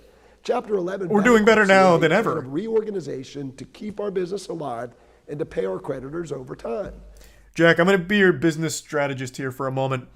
You need to invest in even more chains and more almost nude women to promote Bang. We need to double down in the sectors that are going to make us pop off. And that's you as the influencer face on the YouTube channel and surrounded by all of the Bang Energy women like rubbing it in their ass crack and all that. That's where we need to put our focus for marketing, and we will survive this, I have no doubt, Jack. Let me repeat that, my friends. Bang Energy will be doing business as usual. Amen. In fact, with our new decentralized distribution system, I believe that you'll be able to find more flavors of Bang Energy in more places than ever before. In addition to our eloquent... That's not, like... That's not, like, the great flex he really thinks it is. The bankruptcy reorganizing isn't a great thing to even spin positively. It's just coming across more sad than anything. But hey, to each their own, baby. What about you? Nope. Creatine monohydrate has terrible You shouldn't ask me solubility in that. water. I once stirred and left creatine monohydrate in a glass of water overnight, and the creatine monohydrate never dissolved. However, super creatine is highly water soluble and goes into solution within a few minutes. That sounds pretty darn super to me. What about you? Still no. Supercreatine is stable in a beverage and Still fucking no. All of this is just easily faked and easily manufactured and manipulated. It's just fucking worthless. It really is. And especially because you're only citing one study. You are still only citing a single study that was performed outside of the US, I'm pretty sure. Who was it? I believe it was Peking Bio.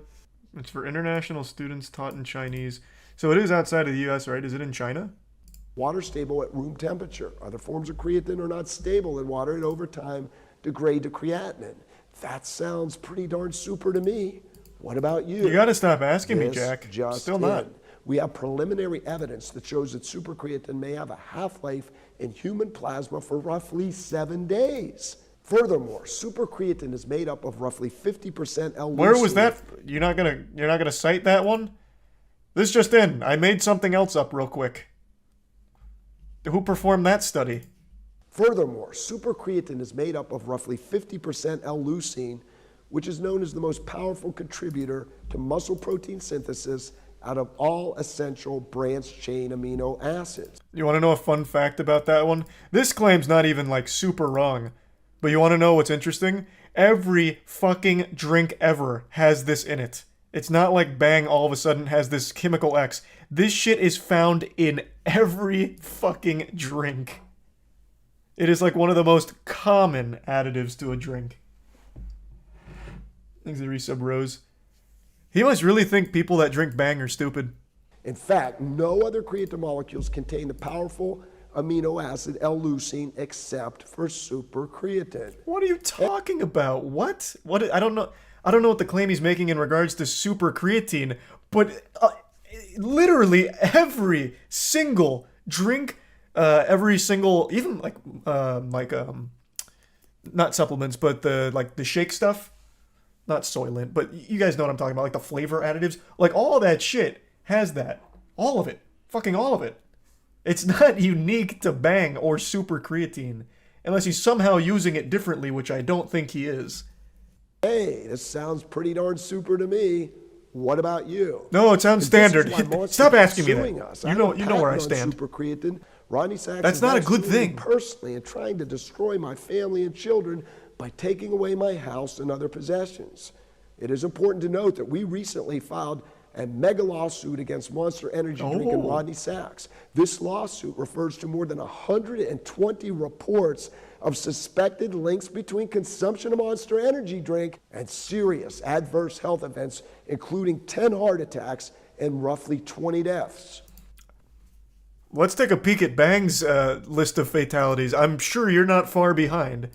Monster is significantly bigger than Bang, but I bet Bang has quite a long list of bodies here. Let's see. Bang-related heart attacks. Still not focusing in on Bang. It just keeps casting the net wider. The reason I want to single out Bang, not only because of the Monster call-out, but Bang has more caffeine. So Bang has 300 milligrams of caffeine, which is a fucking ton. Like, that's a lot. And then I think, what does Monster have? Monster has 86. What? Is that right? Oh, 180. Where is this 86 coming from?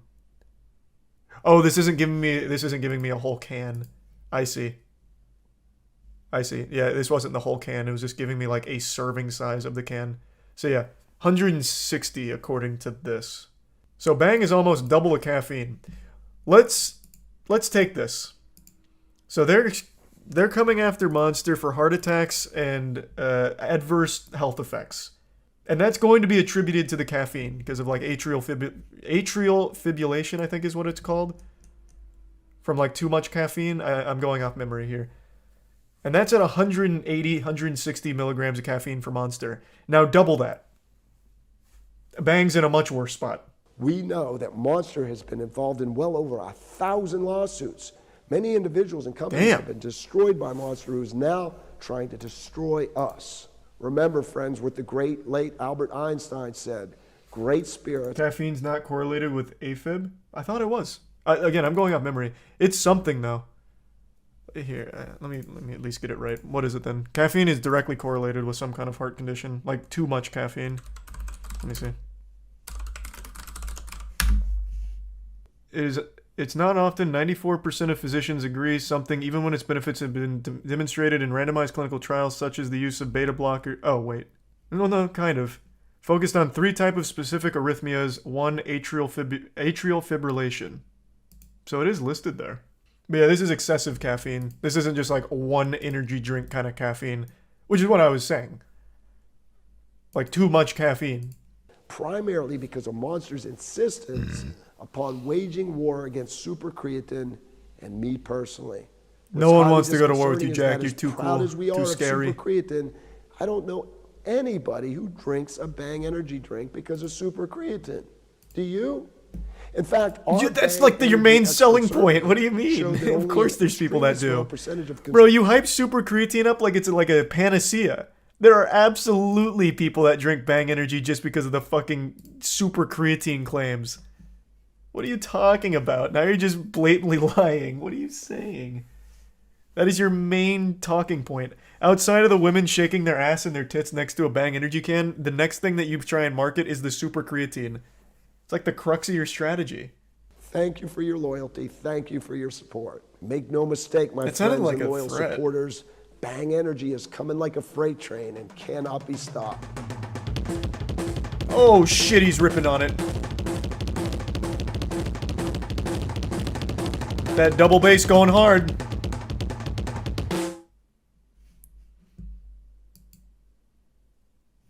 All right. I would say not the best defense of the massive, massive lawsuit, but it could have been worse. Bang CEO says yes to the dress. Oh, someone recommended that last time and I forgot. They made like their own documentary about themselves. Well, he made his own documentary about himself, and his family were just side characters in it. My fiance is Jack Owak. We're wildly entertaining when we get together. We're both little kids at heart. He's definitely the man that God put on this earth for me. Yeah, they're very spiritual. And she couldn't be more right about them being kids at heart. I mean, you need look no further than Jack Owak's fashion. In pretty much everything you ever see him in, hello and welcome, he's friends. wearing shit like this. She's on the money. For sure. W drip. It is quite drippy. This man's out here with that super swag style set to ultra. Looking real nice. About being classy. Definitely want to be covered up here. I came here today to make sure she got the right dress. Most of Megan's clothes, like her jeans today, her shoes, everything, I dressed her in. Ah, that sounds healthy. He's my fiance and I want to make him very happy. So I'm open to trying on any different style. Okay. What's your budget? I'm prepared. I don't let my to wife make her pay own whatever it decisions. takes to get that, that Her budget is what I say it is. Different mermaid looks here. It quickly becomes obvious who's looking to take charge. I'm not feeling it. I want you to try this one on. I hate waves. What did you just say? What did you just say to Jack? Don't ever say that again. And especially not in public, you fucking harlot. This is his special day, for God's sake. Let him pick out the dress he wants. I didn't know what I liked, what I didn't like. I was really just looking at Jack. Gina, what an awful fucking relationship. I don't know what I like. I only like what Jack tells me I like. So when I was looking for things, I had no mind of my own except what Jack wanted. God, that's awful. I feel terrible. Just even hearing that. Is it going to have enough room here in the chest area, though? Yeah, it probably will. Looked, this store wasn't named Bridals by Jack. Since the groom already vetoed the bride's choice. Well, it will be soon when he buys it. With all the money Bang's not making. But what is Jack? Oh, he's gonna hate it. He's gonna hate it. Oh, wow. Oh, he's gonna hate it. You harpy, how dare you. Wow. I don't want to get married now. I hate the dress. You can see it on his face. Now tell me how you feel about this. I really like this, but I want to know what Jack thinks about this dress. Excessive amounts of ruffles. You know I don't like ruffles. Is this say yes to the dress or say yes to the breast? Ooh, he had that one cooking in his back pocket. Pull that top up. an ideal dress? You need to speak with my fiance about that. The ideal dress is something like a white hoodie, perhaps, and with a giant bang chain, perhaps. And I'll even get her maybe a bouquet of flowers to carry around, but only if I can put little bang toppers on them. That's the proper attire. We're gonna put Meg Liz in a sophisticated sheath gown with embroidered details. How dare you! Are you out of your mind? This is say yes to the dress, not say yes to fucking tits! Oh yeah. Jack is gonna blow a gasket. Beautiful. Is this a joke? Are you not taking his criticism seriously? Jack, I'm so sorry they're doing this to you, man. Now tell me how They're not you even feel about considering this. your feelings. I would say like 8.5. Wow. I really like this one. Scale from 1 to 10. It's a 1. Points. Yeah. Ouch.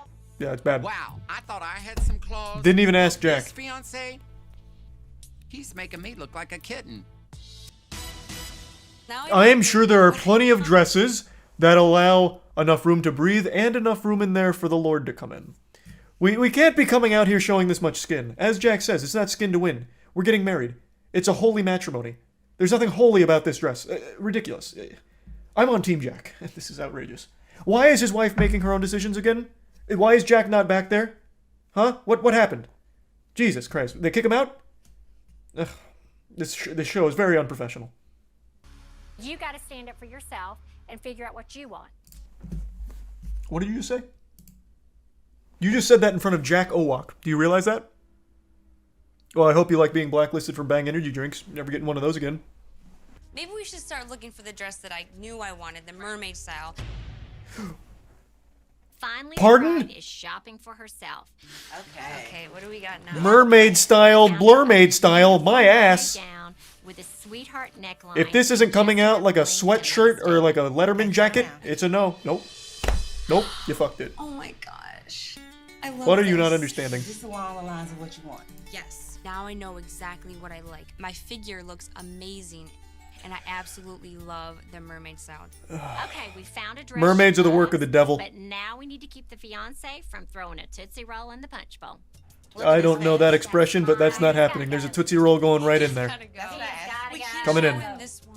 I had a strong Get ready to feeling fish the that this Tootsie Roll out of the dress punch bowl. might be my dress, and I realized that I do not want my fiance to change my mind. You want me to kick him out? Yes, please. Yeah. What? Are y'all ready to see the next dress? Yes. Okay, Jack, honey. I got some bad news. What's that? Meg absolutely, positively loves this dress. That's too damn bad. It doesn't matter what she wants. This is Jack Owak's wedding. Kind of wanting to refuse to go, but you know, Lori's running the God. show. It's her world. I'm just visiting. He must have like the stiffest back in the entire East Coast. The way he walks, it's like a robot. Like a bang android. She picked the right dress. Beautiful, classy. She rocked. Oh, they paid him. It's the same kind of dress that he had an issue with before. They softened him up for the show. All staged. No. Of course it's not staged. Actually, to be honest, I bet everything that happened at the shop probably was like a little of Jack leaning into him being the douchebag, but that's just kind of Jack. Like, that is very Jack Owak behavior, to be honest. Happy Thanksgiving, everyone. This year, I'm thankful for the Paradox Metaverse crypto scam. It's the gift that just keeps on giving. Just when you think it's finally flatlined, no heartbeat left, someone brings out the defibrillator and gives us yet another embarrassing disaster to point and laugh at. To think it was only a brief 24 hours ago that the head of Paradox Metaverse embarrassed himself on video with the worst response the internet has ever seen. It honestly would have been less shameful for this guy if his sex tape leaked instead of that video being made. So his name is Amio Talio. He's the face of Paradox Metaverse, and it hasn't even been a full day and a half, and he's already put his ass in his mouth yet again and made an even bigger fool of himself. So while all of you are enjoying your feast, eating turkey, Amio's eating shit. I'll quickly bring everyone up to speed in case you don't know what this situation's about. Paradox Metaverse is a crypto company that has 7 components, all of which are like the 7 deadly sins of crypto. Each one is crazier and more nutty than the last. None of them seem legitimate whatsoever, promising outrageous things like potentially $500 a day through playing their game, or like these staking protocols that could potentially yield 10 to 100x your money. It's just dumb shit that has been a very common scam in the crypto space for years now. And they decided to do a big marketing push by going on iShowSpeedstream and having him shill their project for 2.5 hours. It didn't go over well. Everyone laughed at them, saying L scam, and it was a big deal. Speed has apologized and moved on. Some people have forgiven him, some people haven't. That's totally up to the individual on how they feel about the situation, but the people that haven't moved on the most are Paradox Metaverse themselves. They have just been getting saltier, and more delusional, and it is pathetic to watch. So, a little over 24 hours ago now, Amio Talio made his YouTube response video to all of the criticism, saying that it's only trolls and bots that believe this. If we were a scam, why would we still be here? It's rough. It's fucking rough. And then, shortly after that video came out, a YouTuber and TikTok content creator posted some voice memos that were sent to him by Amio Talio that were threatening his life. Just threatening to beat him up and threatening to put a bounty on him to have people beat him up for him. It's despicable shit. I'll go ahead and show you that now. Little shit, I'm gonna come see you personally myself. Yeah? For spreading all that fake fucking lies on my name. You little bastard. Watch when I catch you, I'm gonna smash your teeth in. Every single time you look at your face in the mirror, you're gonna see your broke up nose bust up in 20 different places. That's what I'm gonna do, that big fucking nose of yours. Right? You thought it was funny, innit? You thought it's funny. You can just troll mans on the internet. Bro, I'm not an internet guy. What you see on the internet is one thing. Bro, I'll come there and I'll slap you in your fucking mouth. And the worst is, I'm gonna put your fucking name out, right? I'm gonna screenshot your username right now. I'm gonna put 10 bags down. So anyone that shows me this guy's address, right? Shows me this guy's address, I'll give him 10 bags. Watch how your own boys will snitch on you and give me your address. And then I'm gonna see what you're gonna say when I come there. Because I think you think I'm just some internet dickhead, but I'm not an internet dickhead. Now that is extremely concerning to hear, but you have to wonder, is it legit? Because how the fuck could someone in the crypto space be so unaware of how technology works that he didn't realize that those voice memos could be saved? How the fuck would he be so stupid that it would be making criminal threats like that on Snapchat, knowing full well it could just be leaked, as it did here? So I wanted to know, is it real? And so did CoffeeZilla. CoffeeZilla just made a whole video diving deeper into Amio Talio, and CoffeeZilla talked to the person that received those threats and confirmed with them that they were real. And then it was also confirmed by Amio Talio's partner in Discord that, yeah, he really did send all of those threats, but it was just him being emotional. It was just an emotional moment, as if somehow that makes it okay. He responds, I do agree, emotions can run high when you're being attacked, and everyone is believing it over the truth, and it's overshadowing it. I guess the strategy here being, the best way to stop people from thinking you're a scam is distract them with threats of criminal violence. CoffeeZilla then goes on to showcase other instances where Amio has these meltdowns, even before Paradox Metaverse. This predates that. He's had plenty of moments in his past where he just threatens people and freaks out over nothing and just goes fucking ballistic. So this is far from an isolated incident with Amio Talio. This guy freaks out and rages more than a child playing Call of Duty on Xbox Live. It's so pathetic. I also should mention that he did follow through on that threat of putting a bounty on this guy's life. On his Snapchat, there's a screenshot that CoffeeZilla shows where he made this statement, 5K to the person that grabs him and brings him to me, which sounds like a threat straight out of Gotham City here, with like an order given by Carmine Falcone. CoffeeZilla had the same level of confusion by this that I did, because neither one of us could believe this guy was this stupid, just a giant fucking imbecile, making public threats like this on Snapchat. So he took a picture of the TikTok creator's Snapchat and said 5K to bring me this guy. Like, you have to be out of your mind to think that that's somehow a good idea. I don't know if his brain malfunctioned and he forgot where he was. like he thought he was playing GTA 5 role-playing or whatever. But it is fucking baffling that this actually happened, and it's all just so public, too. You think by the time you even get your fucking TikToks out, and by the time you can even fucking go to sleep, you little bastard, I wanna come see you. You think I'm gonna let motherfucking trolls like you little bastard, get away with the shit you're gonna get away with? You think this is the case? Bro, see what happens tonight. I'll come see you myself. Go call whoever the fuck you want. Call the police. Do what the fuck you want. Make your little TikToks, you little pussy, yo. I ain't letting this shit go away. Apparently, the reason he was so mad at this guy is due to threats of blackmail, I guess. At least that's what they were saying. But CoffeeZilla talked to the guy in the video here, and he had no clue what any of that was about, so there's no evidence to suggest there was any level of blackmail that warranted this kind of response. Not that anything would ever justify it, but that blackmail story that they tried to run with seems to be complete dog shit, like actual baloney. There's no proof of that. But there is clearly proof of Amio Talio sending these threats, and these have been verified as him sending these threats. Especially given his history of doing shit like this, it's extremely concerning. And even the community of Paradox Metaverse brainwashed zombies that for some reason bought into this whole idea, they got weirded out by this whole hoopla from Amio Talio here saying that it's not a good look. Which it's not. It's like the worst look possible for your company. I mean, it's downright criminal behavior.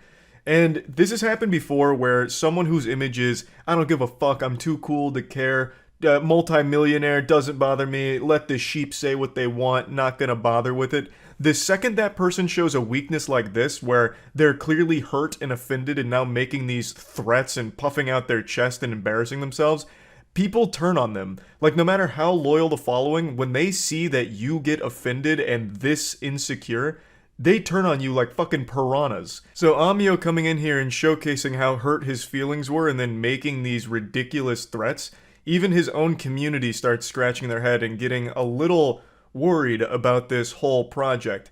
And you can see it kind of reflected in their coin's price, which continues to just dip and hopefully will plummet to less than zero soon enough. And hopefully the TikTok creator is safe. An outrageous situation overall that I just wanted to share because this is the latest update in this story that I've been following. And that's really about it. So yep. When it comes to internet drama and controversy, I've got my finger on the pulse and I'm always ready to go wild with it on day one. I'm like Jimmy John's with that freaky fast delivery, giving you a take and then goofing around with a topic for a bit. But this week was a little different. I showed up tardy to the party today on the Bayonetta 3 situation, and there's a good reason for it. I wanted to wait to see how this one unfolded over the last few days, but it hasn't changed much, so I figured I'll just talk about it now and show you clips from my stream when I went over it. I'm sure all of you are familiar with the Bayonetta 3 drama right now. A series of clips went viral on Twitter where the voice actress behind Bayonetta, her name's Helena Taylor, made a series of tweets with a video talking about why she's not voicing Bayonetta in the new game. Hello, my name's Helena Taylor, and I am the voice of Bayonetta, and I would like to explain to you why I didn't voice Bayonetta 3. What did they offer to pay me? The final offer to do the whole game as a buyout, a flat rate, was $4,000 US. This is obviously extremely low for an incredibly large amount of work that's required for AAA game voice acting, especially at the level of Bayonetta, a huge franchise, so it's absolutely a slap in the face. This is Platinum Games and Nintendo spitting on her, and the internet was rightfully upset. Bayonetta is an iconic character. It's a very big title. It's one that I'm sure most people at least recognize, even if they don't play the games themselves, because the character's very popular. And a large part of it is thanks to Helena Taylor's work as Bayonetta. I did see a couple of bah-humbugging Scrooges out there that were saying, who cares about Helena Taylor? She doesn't make the character, she just voices it. And I feel like that's just such a brain-dead take. Like, if you really don't care about the voice acting, then play your game on mute every time there's a cutscene and see how much fun you're having there. Like, it's a very big part of characters. Of course, you can have good characters without voice acting, but having a good voice actor or actress helps elevate the character as well. But anyway, I'm already veering off the trail here, going off topic on a tangent, tackling dumb opinions from the Twitter cesspool of piss-brained babies. But the thing is, $4,000 for that kind of work at that level is nothing shy of criminal. That shit is downright insulting, and obviously this made Helena Taylor walk away from the project since this is the most they were willing to offer her. Now, I don't know if this was Platinum Games that came up with that rate for her or if it was Nintendo. In my heart, I truly believe it was Nintendo. There is just a holy spirit within me that is screaming Nintendo, because this is like some real textbook Nintendo shit. Nintendo is cheap on everything they do. Look no further than Nintendo Online, for God's sakes. Paying for that service should have that company shut down. It is the worst online service of all time. They don't bother changing it. It's expensive. It's trash. And also, historically, Nintendo doesn't put a lot of money behind things.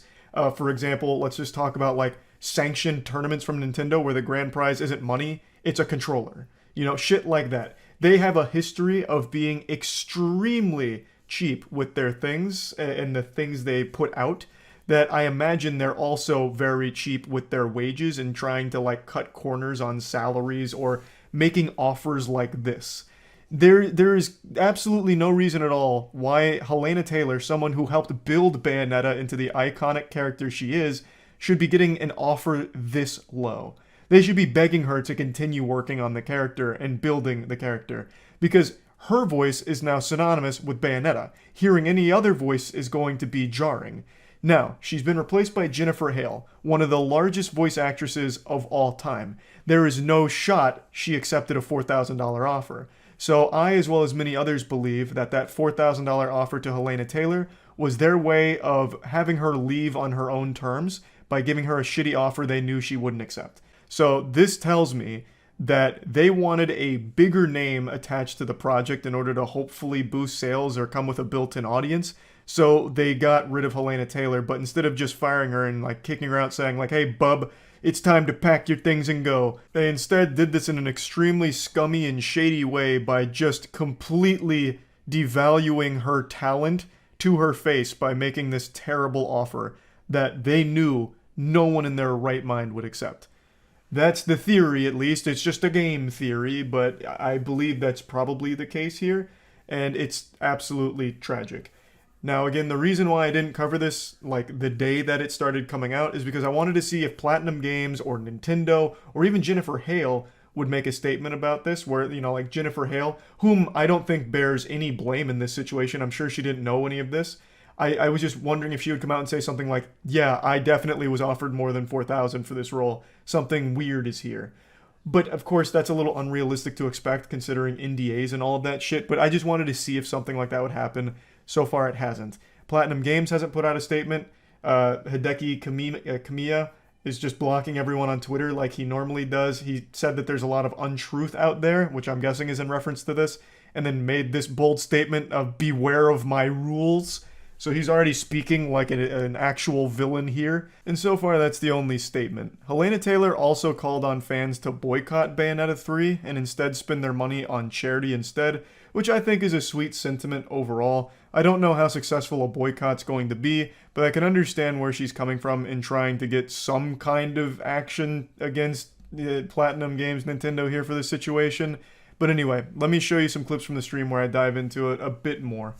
Yeah, I'll briefly mention the Bayonetta 3 stuff. I feel like I've already talked about it like 5 times, but I'll do it again in case my take was lost to the river of time.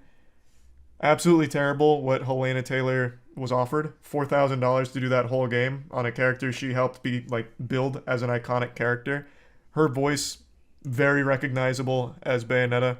Offering $4,000 to her, truly shit. I don't think anyone would disagree. They very clearly did that because they wanted to force her out. I don't think it was a legitimate offer. They replaced her with Jennifer Hale, one of the biggest voice actresses of all time. You've got to be out of your goddamn mind to think Jennifer Hale accepted that role for $4,000. So 100% they wanted a bigger name to push that game. So they got rid of Helena Taylor for her, but they didn't want to just like fire her. They gave her an insulting offer so she'd walk on her own. It would have been better just to fire her. I mean, it would have been a lot less scummy Still shitty considering everyone recognizes Bayonetta's voice. It's very distinguished. Like, it's very silly to replace it in the third fucking game. But, like, let's say you did want to move on to a bigger name. There's a way of doing that gracefully. You know, like a thank you for all the hard work you've done here, as opposed to insulting their work with a $4,000 offer to replace them. It's silly. How much did they offer the new VA? I have no idea, but it's very, very, very much higher than $4,000. You guys might not know Jennifer Hale's name, but you know her work. She has voiced in pretty much everything that you've watched and played for like 20 years. Why did I go to her Wikipedia instead of her IMDb? Literally like everything. She is not getting signed on for $4,000, I'll tell you right now. I don't know if it was Platinum Games or if it was Nintendo. Because from what I recall, the reason Bayonetta's even on the Switch, why Bayonetta 2 even happened, is because Nintendo agreed to take up all of the financial burden of the game. So I really do wonder if it was Nintendo who said we need a bigger name for Bayonetta, so we need to get Helena Taylor out, here's $4,000, or if it was Platinum. I would be very curious to know, like, definitively, who made that call. Because it definitely seems more like a Nintendo decision than a Platinum Games decision, but I could be biased because I'm such a Platinum Games fan. They've made some of my favorite games. Nintendo would have sued her as well. True. That's I mean, they still probably will.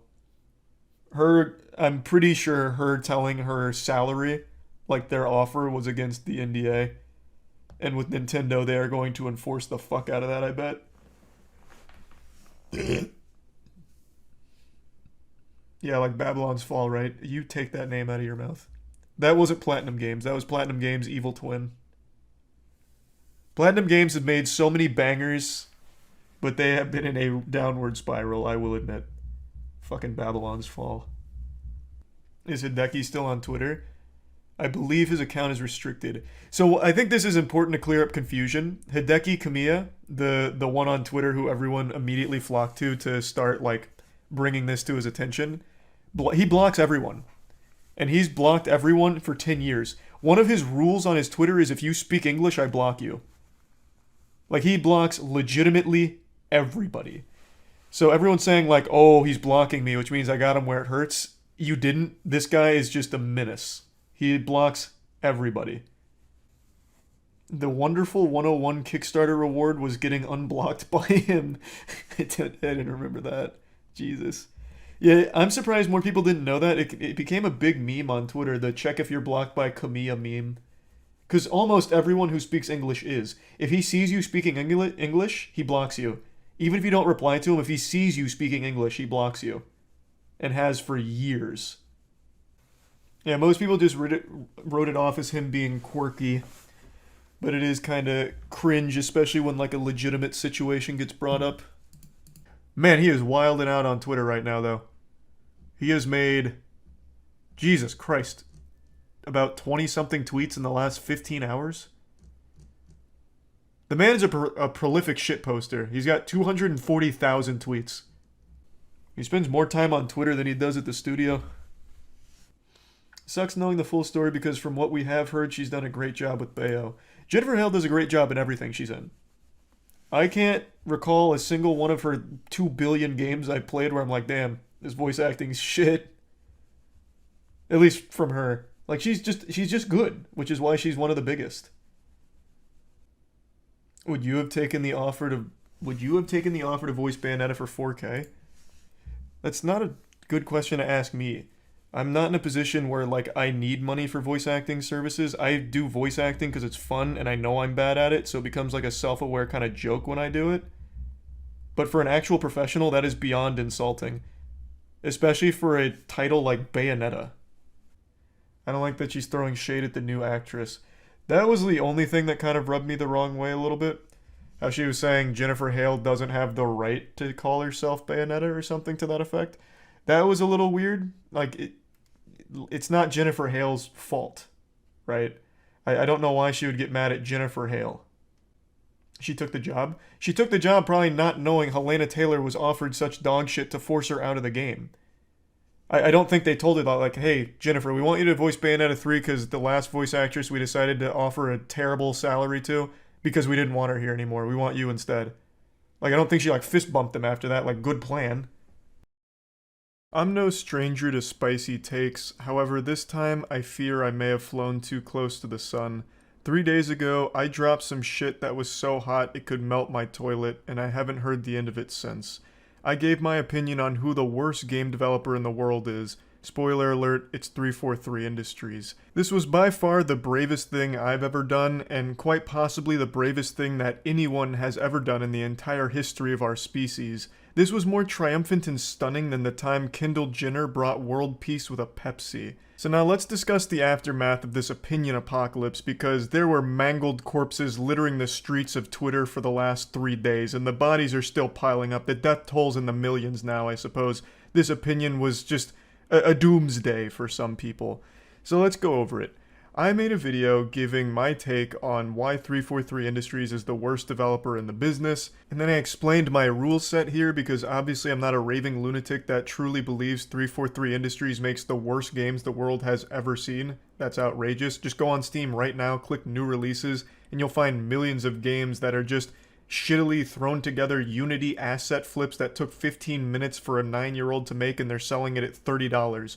And then even in the AAA space, they don't make the worst games ever. Like, for example, the new Saints Row just came out, and that should downright be a crime for how awful that game is. Which is why I had a whole criteria I laid out to explain why I think 343 is the overall worst developer. But unfortunately, that crucial component of the video didn't make it into all the viral Twitter clips, so instead they just have me plastered around there like some kind of fucking wanted felon. Like the end of Spider-Man Far From Home where they're revealing that Spider-Man is actually Peter Parker. They just have like a short 30-second clip from my video playing, tossing tomatoes at me, like pointing and laughing. Look at this stupid asshole.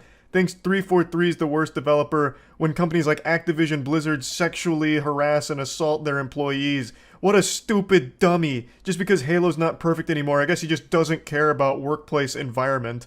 And it's been a bit frustrating to see all of this brouhaha. So let me explain again. I was only looking at AAA developers, so already excluding half of what people were talking about with their examples from indie companies that are just pumping shovelware onto Steam to try and get a few bucks out of people that are curious and just scamming people with terrible games. I was only looking at AAA devs, so none of that. And I made it painfully clear that I wasn't going to be looking at actual workplace environment because, as I stated, if we were talking about that, then the companies with active sexual abuse lawsuits would probably be considered worse than 343, I imagine. I also wasn't looking at monetization or greed. I wasn't factoring that in. I was purely looking at the games and the impact of the games on like the general like community.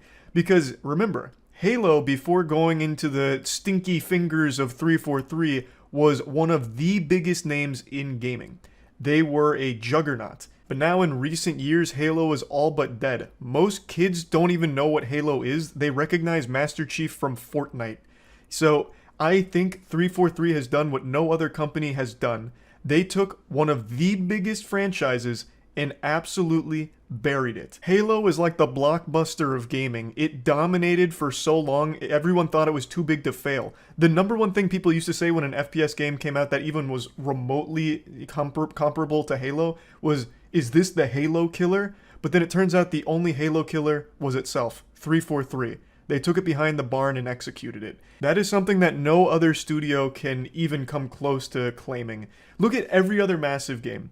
Call of Duty, World of Warcraft. Like, these games were on equal footing with Halo, and they are still doing extremely well today. World of Warcraft I know has been kind of turbulent, but Call of Duty is still breaking records every time a new one comes out. No matter how copy and paste it is still financially successful as well as culturally successful. Everyone still talks about Call of Duty. Same with World of Warcraft.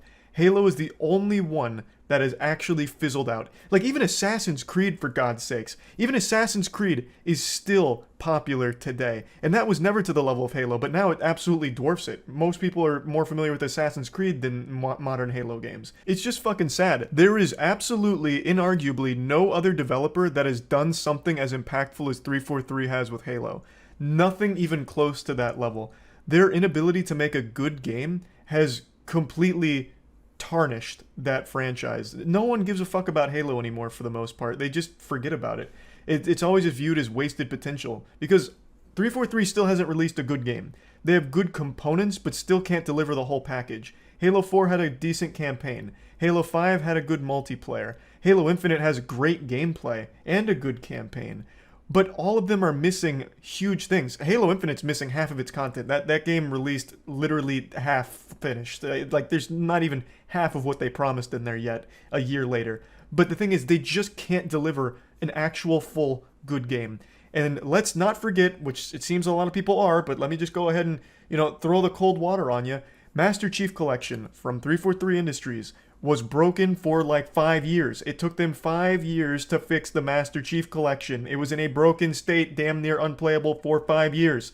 343 has done nothing good for Halo, and as a result, has completely fizzled it out of everyone's radar. Now, one thing I didn't mention in the last video is Halo Wars 2. Halo Wars is one of my favorite RTS games. I put so many hours into the first one.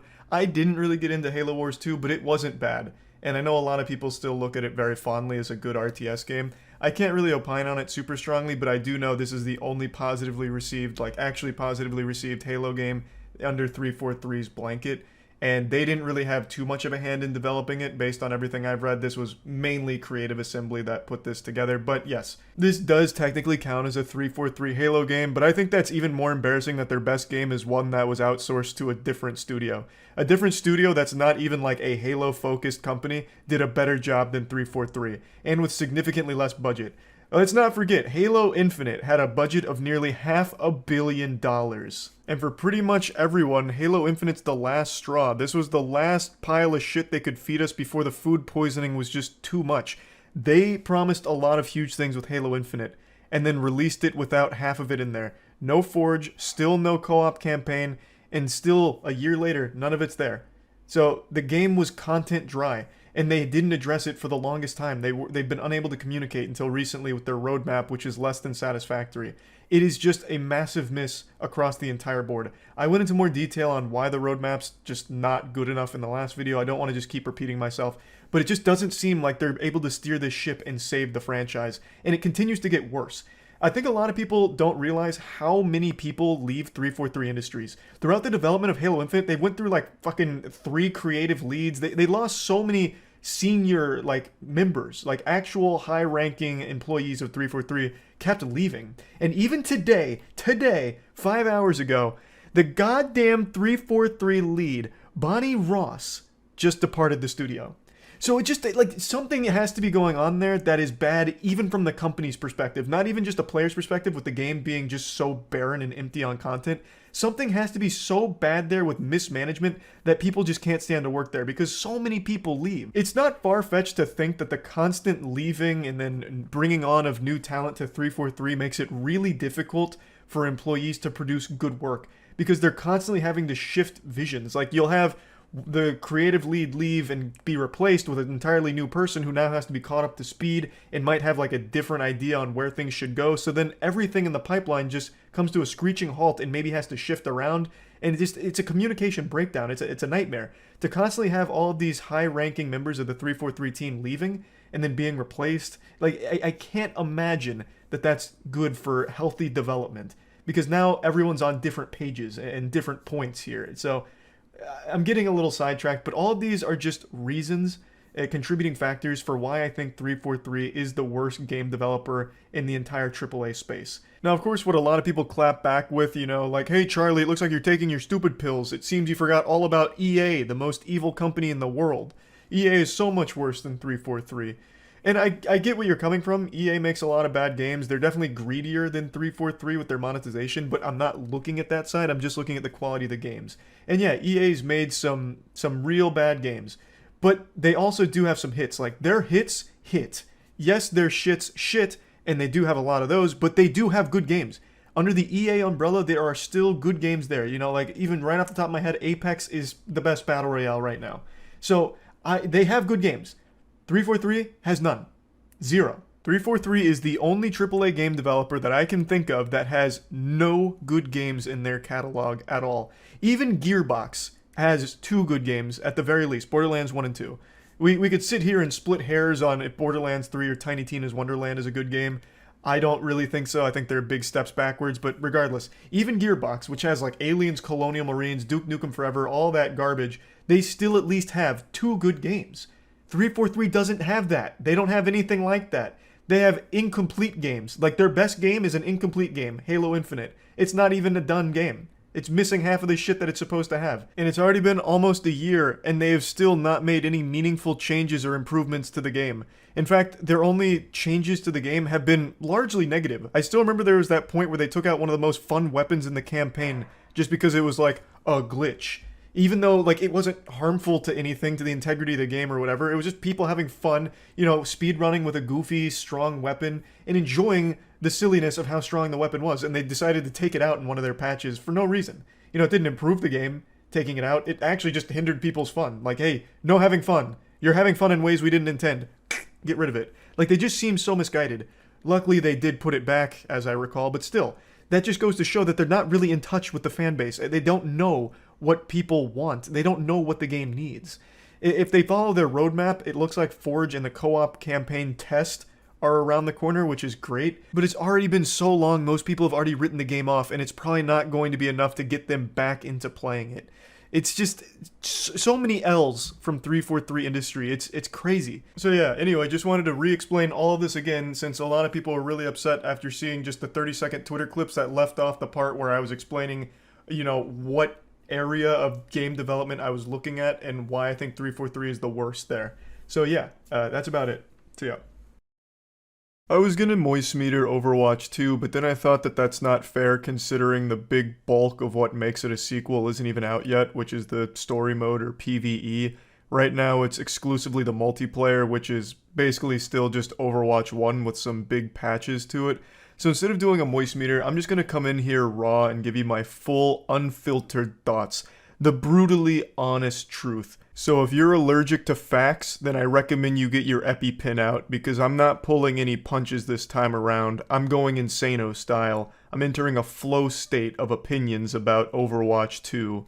So over the last week or so, I've played probably about 35 hours worth of Overwatch 2, which for me is a lot. The World Health Organization would diagnose me with a severe case of epic super style gamer.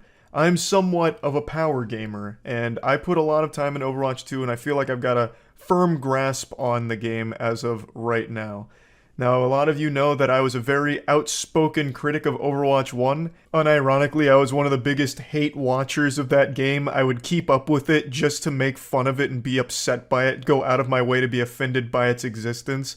I was a huge fan of Overwatch for Season 1, and played it actively all the way up until Brigitte came out, which is when most people started to drop the game, because it got super stinky. The game devolved into just giant fucking bullet sponges, just shooting at meat, charging ult, and then dumping ults all at the same time, rinse and repeat. It wasn't very fun. Nothing but massive shields to break through and hard CC that basically just turned your computer off for 8 seconds during the game if you got chained by it. It was just not enjoyable, so I didn't like the game for a long time. It even became a yearly tradition on my streams to do an Overwatch check-in annually, just to go in there and be mad, like just play the game and get upset by it and realize that it still hasn't gotten any better. So obviously I wasn't the biggest Overwatch enthusiast. I stopped being a fan of the game after about a year and a half, and from that point forward, the best thing Overwatch ever had was its porn. The porn community was keeping Overwatch alive. It was the last heartbeat for that game. So I really didn't have huge expectations for Overwatch 2, if I'm being honest. I thought it was just going to be more of the same and just be really boring, and I'd drop it pretty quickly. But surprisingly, that hasn't been the case. I've actually really been enjoying the game, which is a bigger shock than when Hank Schrader found out that Walter White was Heisenberg. I truly didn't expect to enjoy the game as much as I am. It's far from perfect, so I want to immediately jump into the things that are wrong with the game.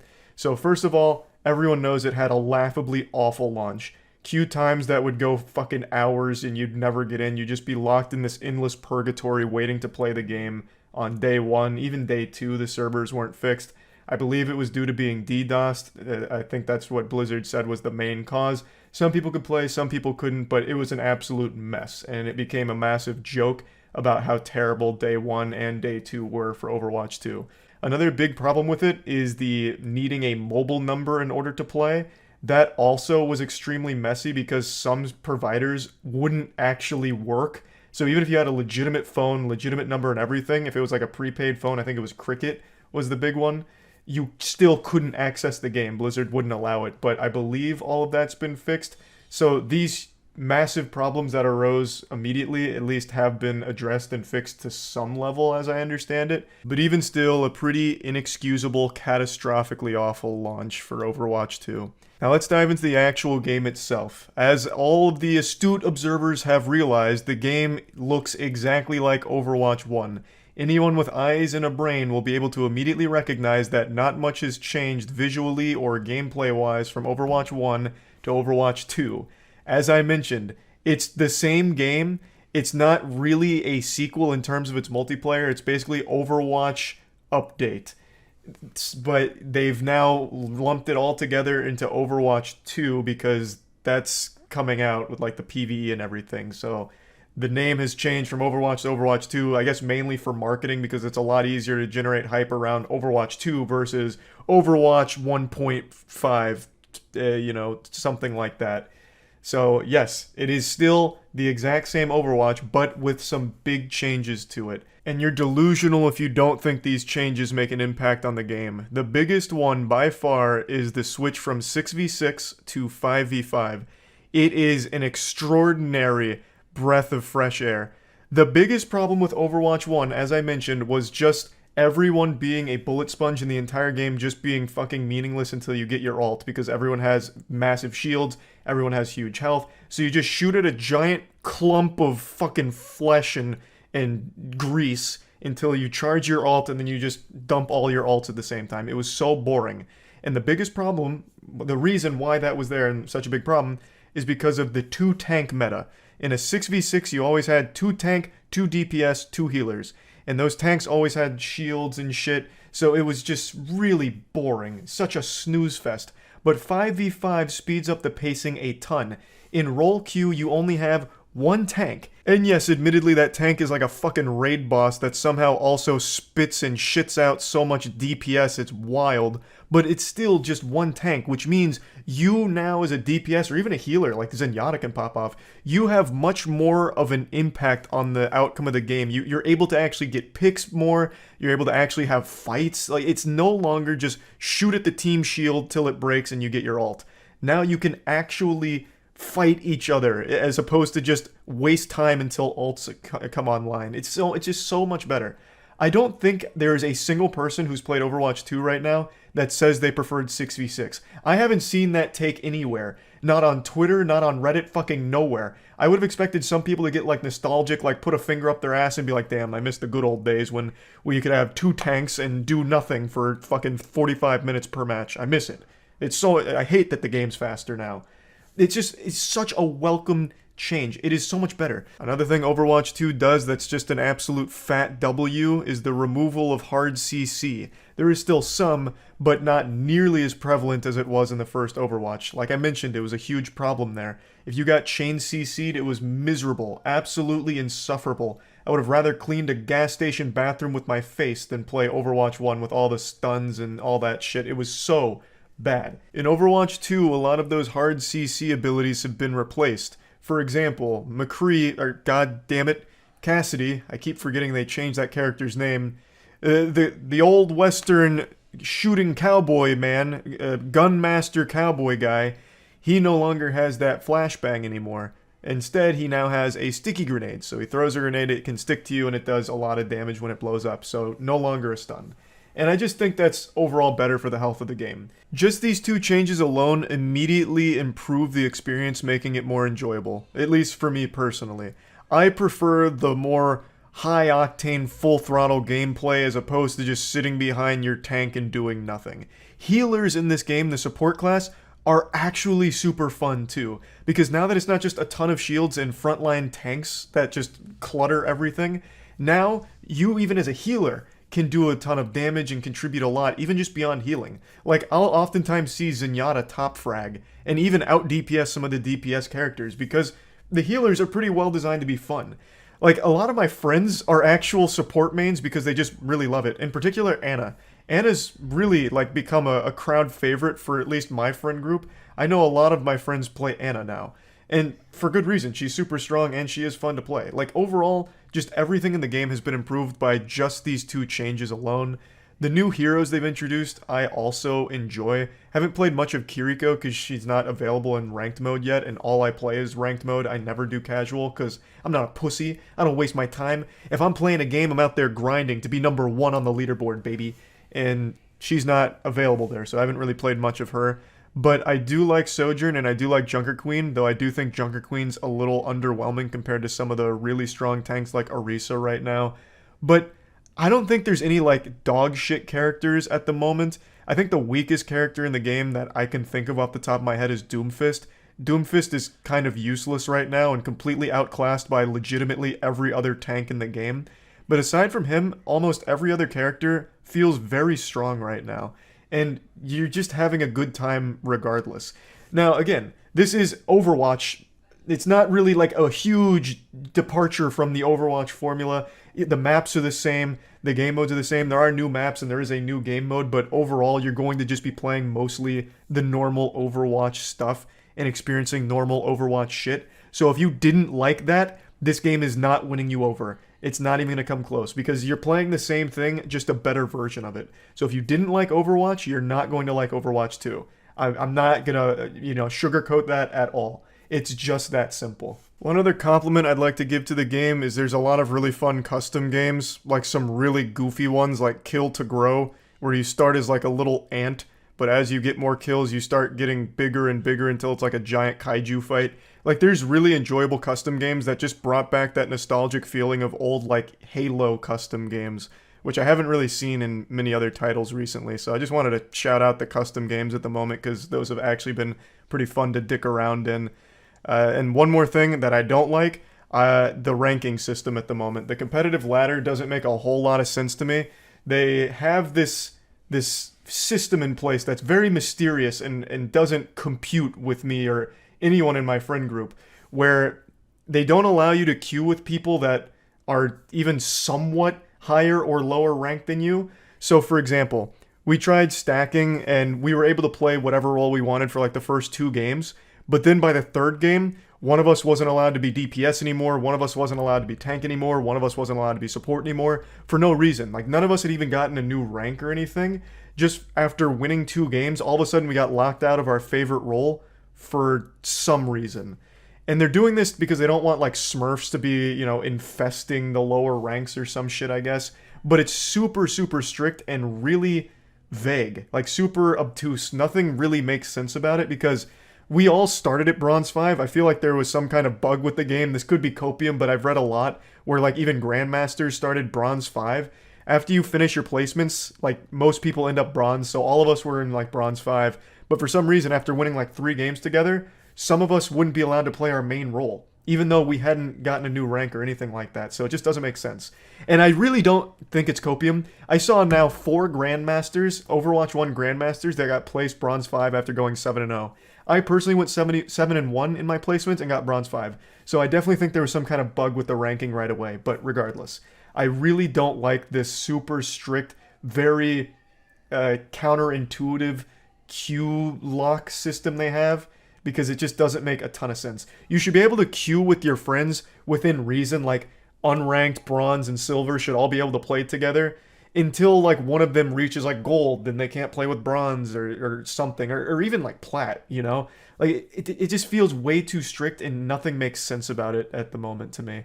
So I think that's a lot of trash. I also am not sure how I feel about their competitive system where you have to win 7 games or lose 20. You lose 20, you go back, or you win 7 and you go forward. I also think there's a bug with that. Could again be copium, but I won 7 and got from Bronze 5 to Bronze 5. So my promotion was Bronze 5 to Bronze 5. But then I won 7 more and got promoted all the way to Silver 4. So it really might have been a glitch. I don't know. But regardless, I don't know how I feel about the win 7 or lose 20 system at the moment. I'll have to keep playing to see how it feels. But overall, I've just been enjoying the core game itself, which I can't believe I'm even saying. So yeah, I just wanted to get all my thoughts out here about Overwatch 2, and that's about it. So yeah. There's a Jimmy Fallon Fortnite map. No, you're just making shit up. Tonight Show is heading to Fortnite in partnership with Samsung. Hey guys, be sure to. We're taking the Tonight Show into Fortnite. Yeah! Teamed up with Oh, no Samsung applause? to do this. It's called Tonight at the Rock, powered by our offices. Every little detail of the studio. Where's the oohs and ahs from the viewers? Detail is pretty mind blowing. You can explore around. The There's audience. all these mini games at Samsung. Yeah! Alright, well, I'm hopping on to Fortnite. How do I play Jimmy Fallon Land? And is it up right now, like for sure? Because I'll reinstall Fortnite. For Jimmy Fallon, man, I'll reinstall that shit in a heartbeat. The champ video shows it? Okay. Pong, which you can find on Whoa! the Tonight at the Rock experience on Fortnite. Oh my First, fucking we need some god. practice. Let's go. What are you doing behind me? Stop doing that. Oh, this is so wacky, Jimmy. Right on this portal? Yep. Did I get it? Oh yeah, power up. The watch. It's the Galaxy Watch 5 GPS power-up? They said it was impossible to get that. I'm hopping in. I'm coming, Jimmy. This is gonna be crazy. I've always wanted to be Galaxy power boosted with Jimmy Fallon. Are you gonna save Fortnite from Jimmy Fallon this time? Nah, Jimmy Fallon and we work hand in hand. I've ridden his ride at Universal more times than anyone else in the world, I'm assuming. The race through New York, I know it like the back of my hand. Jimmy and we race all the time out there. So we're partners, not enemies. Fortnite's gonna be much safer under our protection now that Jimmy's entering the fold. Time to ride. Fortnite fans, it's Jimmy Fallon Day. Here I come. Mr. Fallon, your next guest is awaiting. How is this not one of Epic's top picks? It's Jimmy Fallon World, assholes. And it's not even trending? Excuse me? Are these kids too young to appreciate Jimmy Fallon? Yeah! Tonight at the Rock, Jimmy Fallon! Woo! Samsung Galaxy! Let's go! I bet there's gonna be so many people here. Hopefully I get in. It's gonna be such a long line. Oh my god, there's actually people here. Hey everybody, I'm Jimmy Fallon, host of The Tonight Show, and Jimmy! Tonight at the Rock, powered by Samsung Galaxy. Oh, even Kratos is here. There's some really fun games to play here, and there's a bunch of Samsung devices that will help you along the way. Like, Where are you, Jimmy? You can't hide from me. Earn Fallon coins and redeem them in the Samsung shop for in-game upgrades. Alright. Okay, I saw this in the Jimmy Fallon special. Ah! Jimmy, did you see that? I lost a turn? Oh fuck, I wasn't looking. It's the Galaxy GPS buff! Yeah. Oh my god, I did it. I got the Galaxy Watch 5 GPS bonus. Bro, I can't wait to watch Jimmy Fallon's Tonight Show after this. This guy is dog shit. Oh my lord, how old is this guy? There's no way kids watch Jimmy Fallon, right? What? Who is this? Oh, what? Oh, brother, this guy stinks! Oh.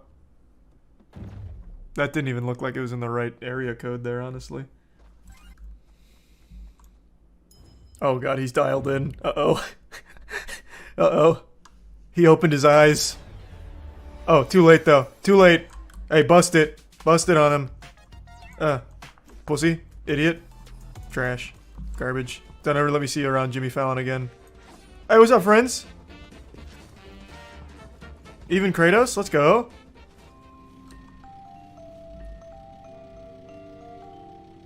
Hey! Oh, look! Jimmy Fallon's celebrating me! Wait, I gotta screenshot my results and share it on the Galaxy Z Fold.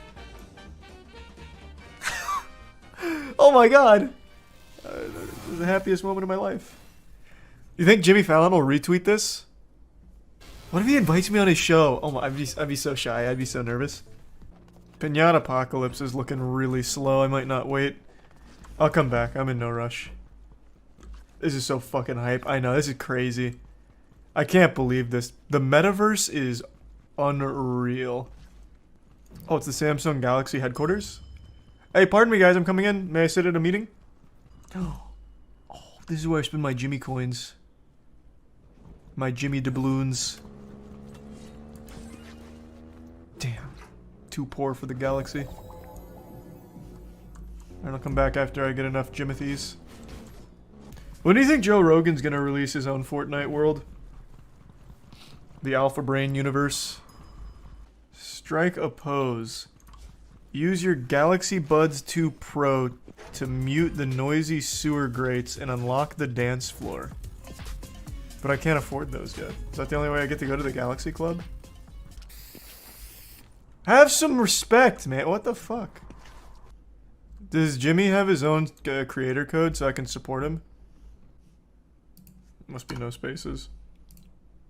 Man. He's so humble! He doesn't even want the extra schmeckles from the creator code. He said, hey kids, just have fun in my world. That's all.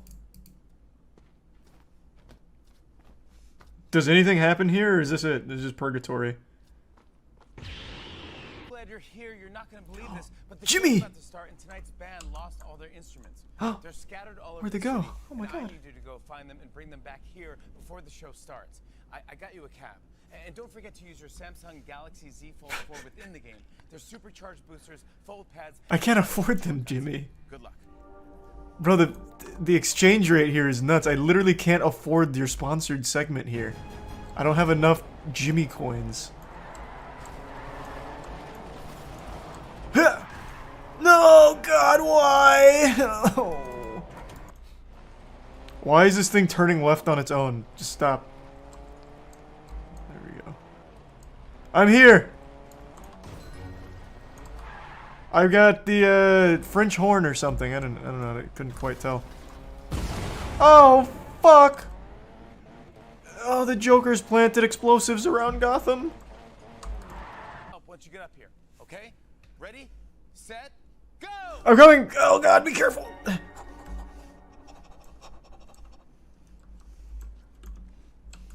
I'm coming. Jimmy, just wait. Oh, Galaxy power bonus. Galaxy Watch power bonus. Oh, I see. Oh god. Alright, thank god for my Galaxy 5 power watch.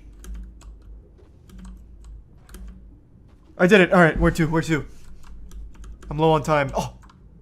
Another Galaxy Watch 5 checkpoint. Oh my lord. This studio's going to shit without me. I'm here.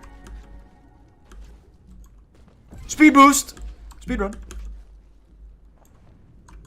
I'm so ashamed.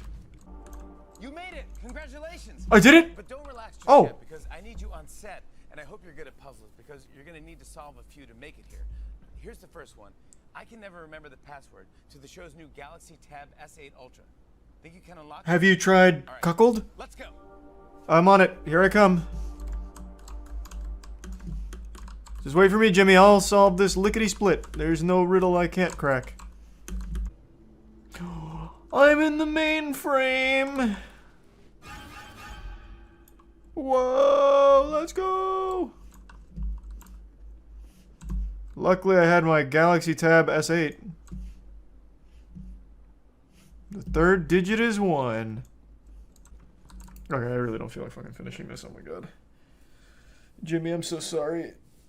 Jimmy, I'm so sorry. This is what celebrity guests go through to be on the Tonight Show. Yeah, they have to play Jimmy's Fortnite map. How much did Samsung pay for this? I don't know, that's a good question. I bet Jimmy's rates are huge. They probably paid a fucking ton. Who knows? Food reviews are a highly competitive genre of content on YouTube. It's like being a professional athlete. Millions will try, but few will succeed. I mean, look no further than the godfather of flavor, the perfect palate, Review Brah. Report of the Week is kind of the gold standard for food reviews, but he's far from alone in this industry. There are so many channels dedicated to this art form, and today I'd like to show you a smaller channel that I recently found called Joe is Hungry. And there's no false advertising here. His name is Joe and he's hungry. So what's he do? He eats. But he was blessed with a tongue like a computer. So when he eats these food items from various fast food places, he's able to calculate and give a thorough, in-depth review and quantitatively explain where an item should be ranked on the scale. And I think it's just a great production and great content, so I just wanted to share some of it with you. I've seen this guy before. Haven't we watched him for the food reviews? Back during the food dip era? Let's see what he thought about the new Enchilito.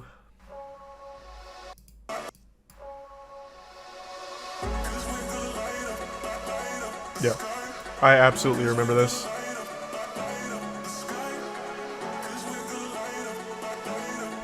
Fuck yeah. We're coming in hot, baby. Firmly entrenched in the city of Fairmount, Georgia. It's good to see you, Joe. I'm hungry too.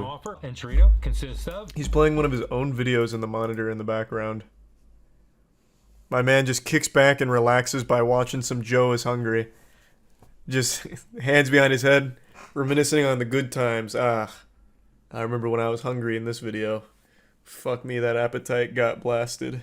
Cents an ounce. So let's head on over to Taco Bell in Jasper, Georgia. That transition, my god. Hi, how are you? Man, this is some high-octane food reviewing action. 126.7 degrees Fahrenheit. God damn, it's like an episode of Pimp My Ride, but with an Enchilito. That's the best the Enchilito's ever looked. They should be paying Joe for this. This actually is... I hope we have 5 camera angles for this one. And can we get a 1,000 frame per second slow-mo cam? Woo! Look at the way that Enchilito just vanishes in his gullet. I use the same sour cream.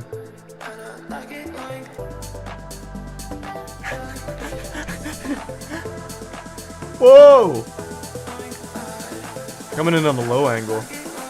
Tease in the Enchilito. Flavor, Wendy's, Burger King, you listening? Now it's time to give Burger King's never listening, Joe. I don't care how hungry Joe gets, he should never go into a Burger King unless he's asking for a problem.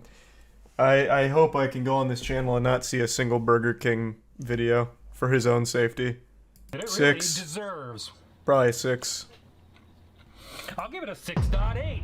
Yeah, I'm in his head. Number, that's my review, and hopefully we'll see you all in the next video. Bye, Joe. Man, he was hungry. Oh my god, he did Burger King. The new Italian BK Royal Crispy Chicken Sandwich. Burger King's got the nerve to come out with a new menu item. Have some shame. Just shut down. Sandwiches? I'm sorry, but we don't serve those until tomorrow. Oh, crap. Oh. Did they not know that it was Joe? They should have whipped those puppies up lickety-split. Joe was hungry. Hopefully he went anywhere besides Burger King for just like a normal meal after this. Today, I'm going to run over to Burger King and check out their new Italian BK Royal Crispy Chicken. It almost sounds like he's making a threat to them holding this cleaver here. I'm heading over to Burger King. There will be no survivors. Decent chunk of sodium. Good protein, though. Alright, alright. Burger King, I'm not really surprised. By the time I get them home in my heated carrying case, they'll probably be warmer. On that note, I love that Joe is also not a Burger King fan.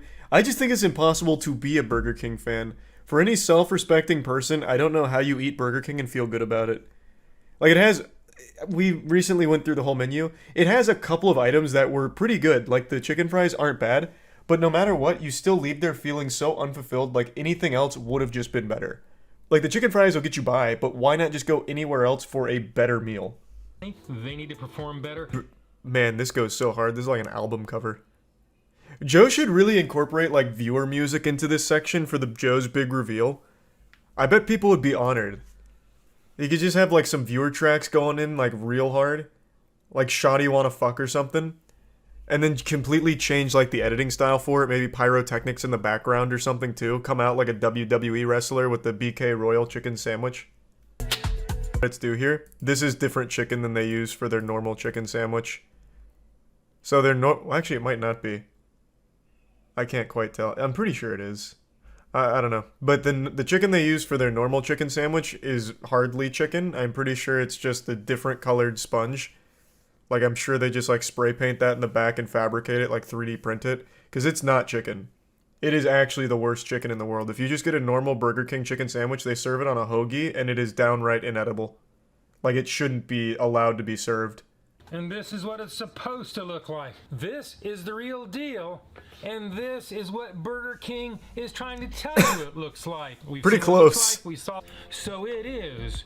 Bite test. Engage. Oh, he's ravenous. Oh, baby. Gluttony's taken over. The Burger King umami coming. Yeah, that is legitimately just Burger King face. You take a bite and then it's just regret that washes over you. He's doing it for content, but anyone who does it for nutrition or like a meal, I have no doubt that the second you eat this, you just are overcome with this feeling of why. Like, what was wrong with me? It's like post-nut clarity, but with food. Like, you just start thinking clearer, like, wow, this was just not a good decision. That one's more confused. He's going through, like, all 5 stages of denial here.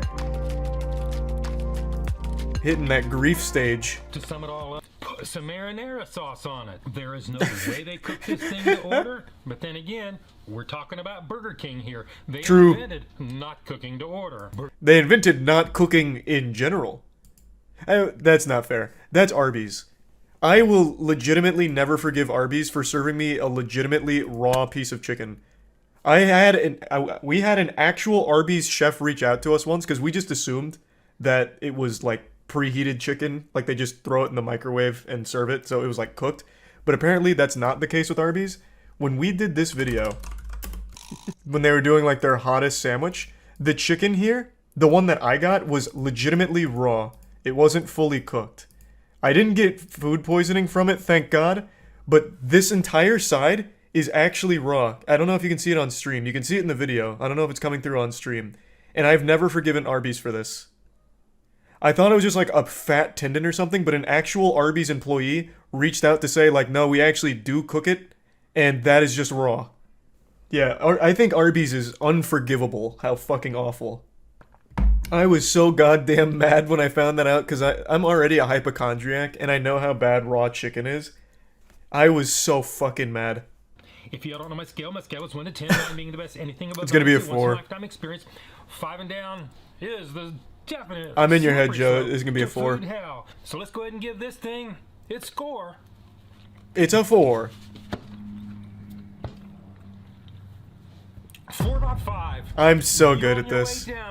I am always on the money with those fucking scores. I can just read people so goddamn well. I swear to God. I'm a fucking genius. Galaxy brain. This episode of Moist Meter brought to you by Godslap Issue 2. Go to godslapbook.com to order your copy now. Initiating moisture.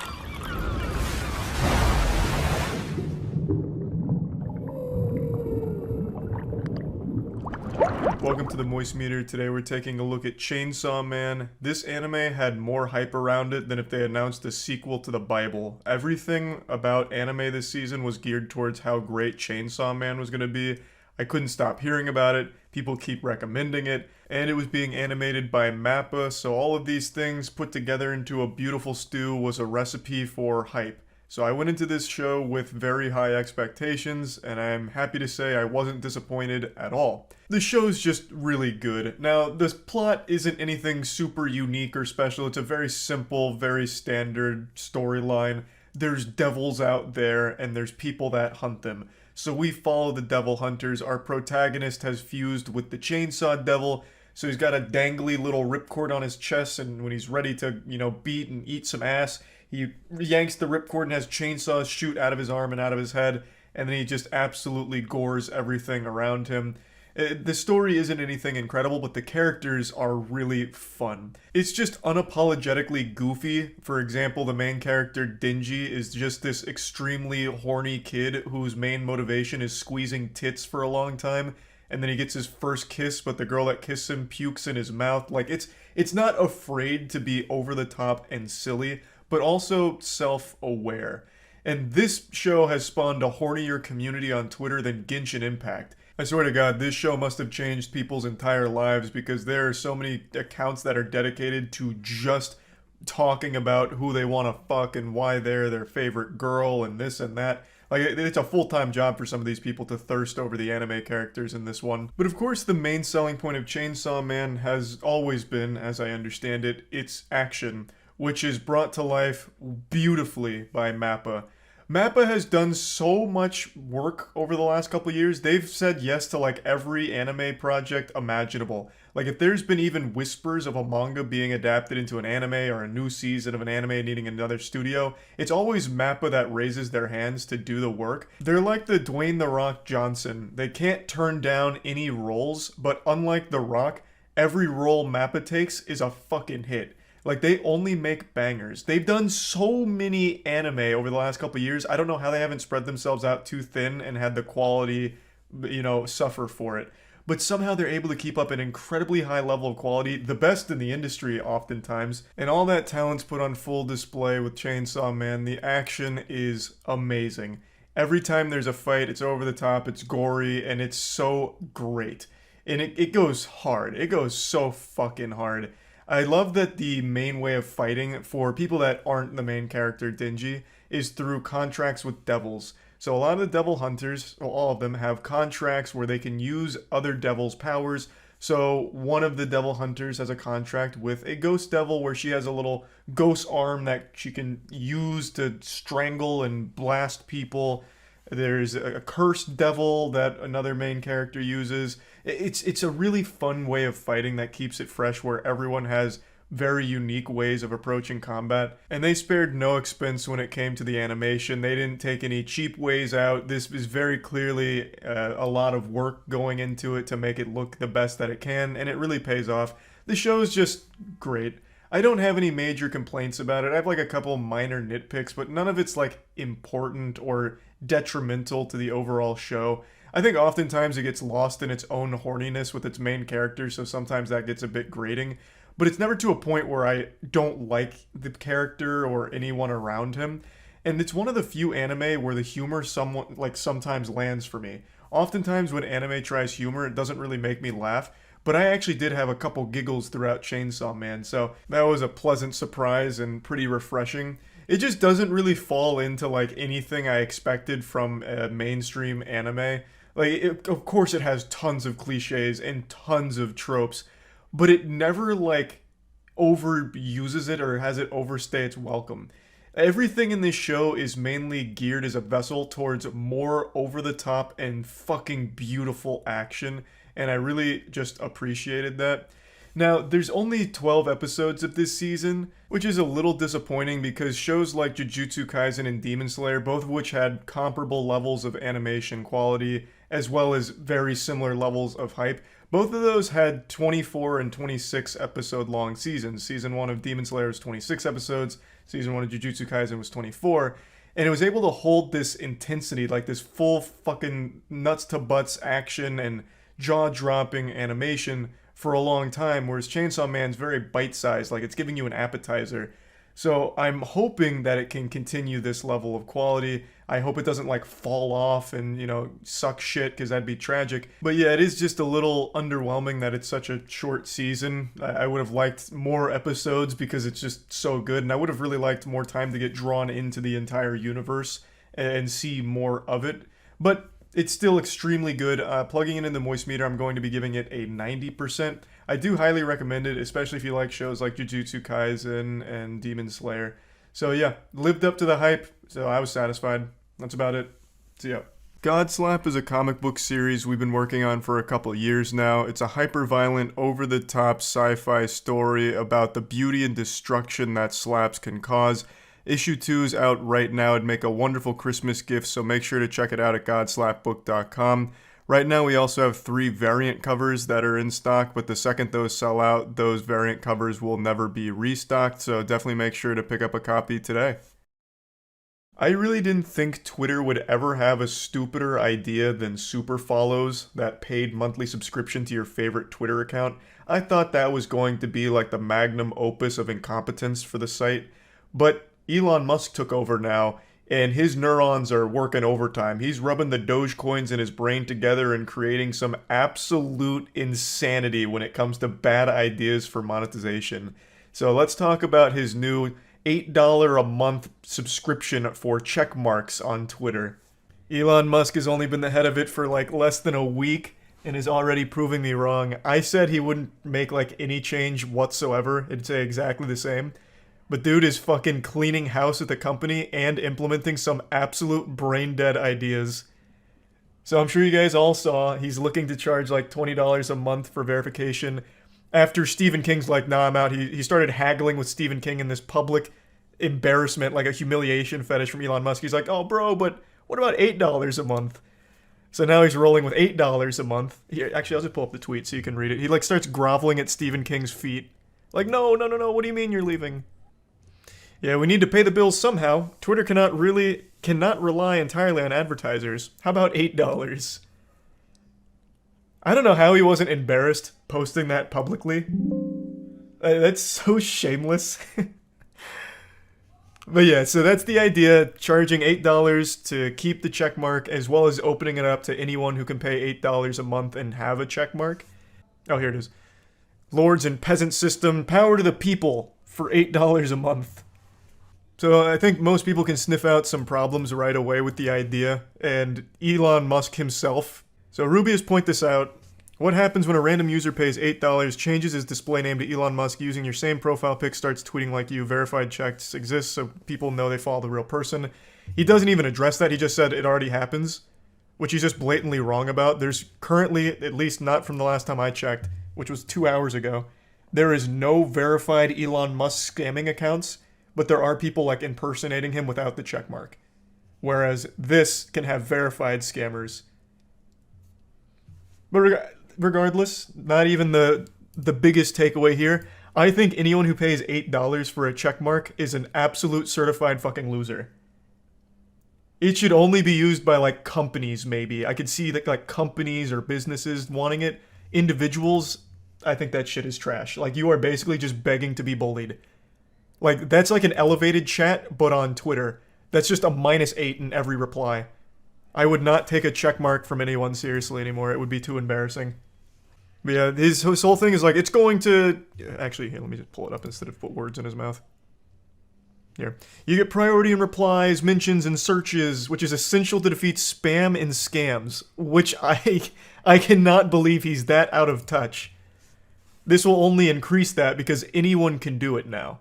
So now you can have verified scams, which are going to take priority in the replies and in the searches. I'm not paying $8 a month for the checkmark, I'll tell you right now. That is no shot. That is so dumb. It is more productive to burn your $8 a month. You are getting no value from it. So when that happens, there'll be like 1,000 moist criticals everywhere, and they will all be in the priority scamming people. So it's only going to increase that problem.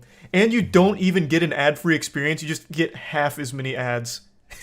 So imagine paying $8 a month for a stupid little Boy Scout badge and then still getting ads.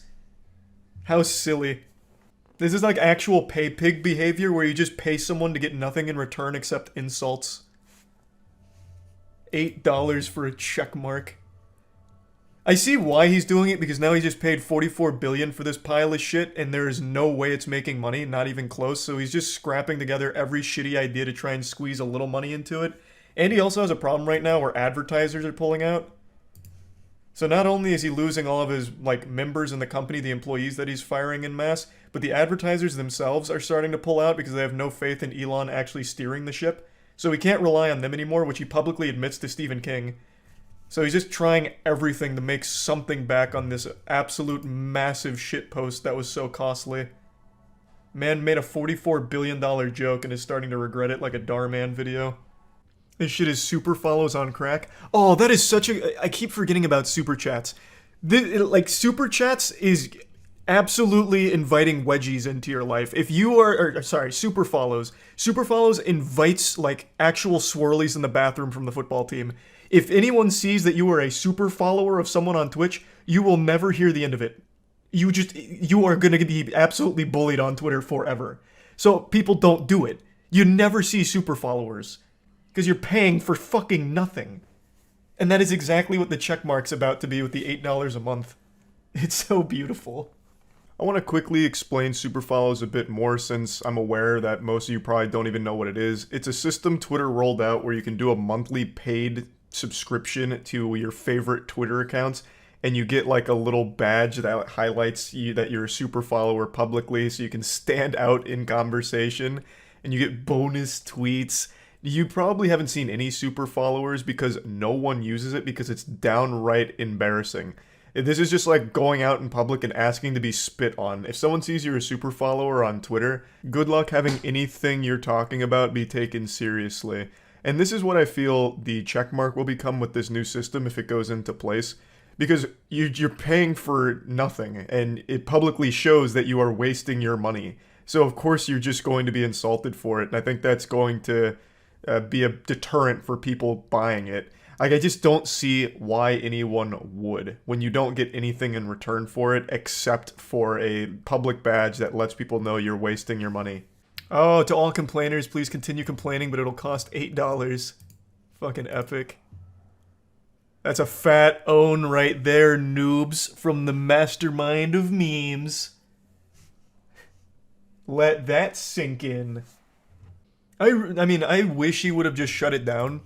Maybe this is like a long-term play to like slowly wean people off of it, which would be pretty big brain. But it would have been better if he just like, yeah, I regret it, I'm shutting it down. That would have been fantastic. But now he's just gonna go out sad here with this one. Just a way to make money. Yeah, it's a desperate way of making money. One that I don't see going super well.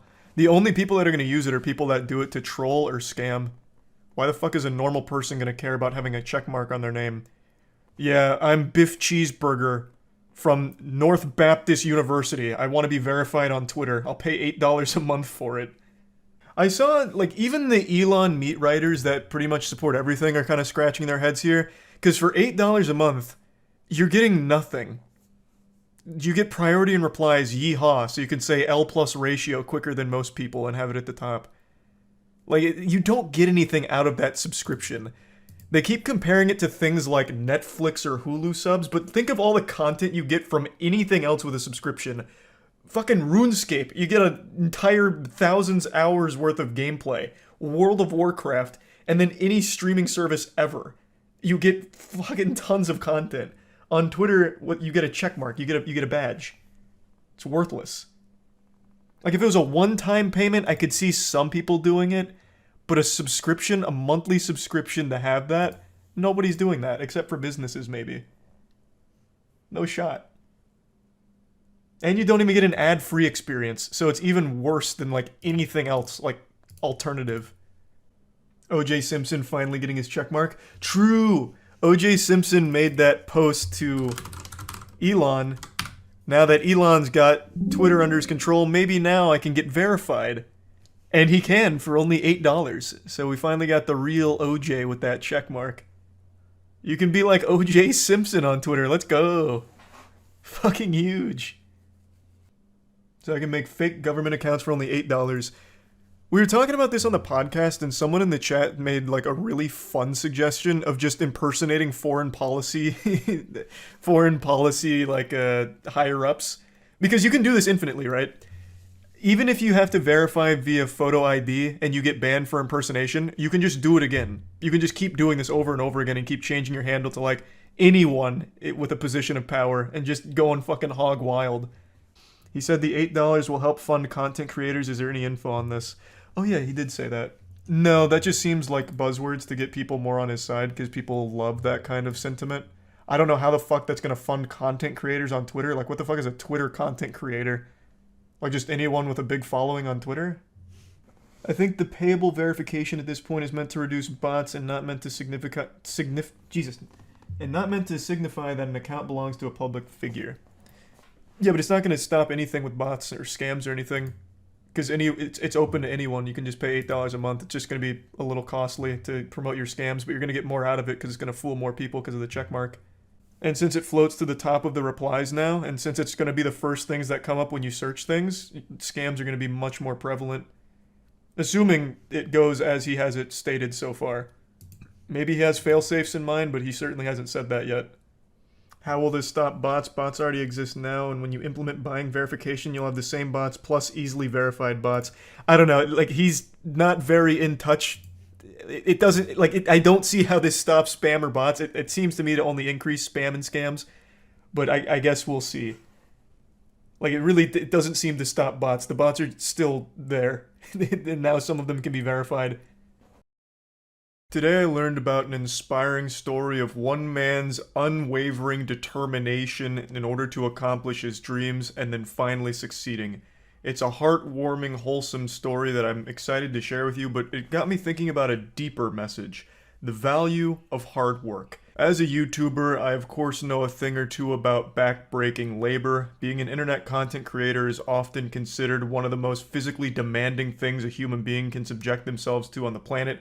Second only to maybe being a firefighter, or even third place if we're going to give second to something like a mother in labor. But even there, that's a close competition, that's neck and neck. You could have a very intense debate there on which one's harder work. You know, a mom's only giving birth like once a year, maybe. I'm giving birth every day to a brand new YouTube video. So, you know, we don't need to get into the weeds of it. The point is, going out there, entering turbo mode plus ultra and giving it 150%, just putting your best foot forward to work towards a dream is something beautiful.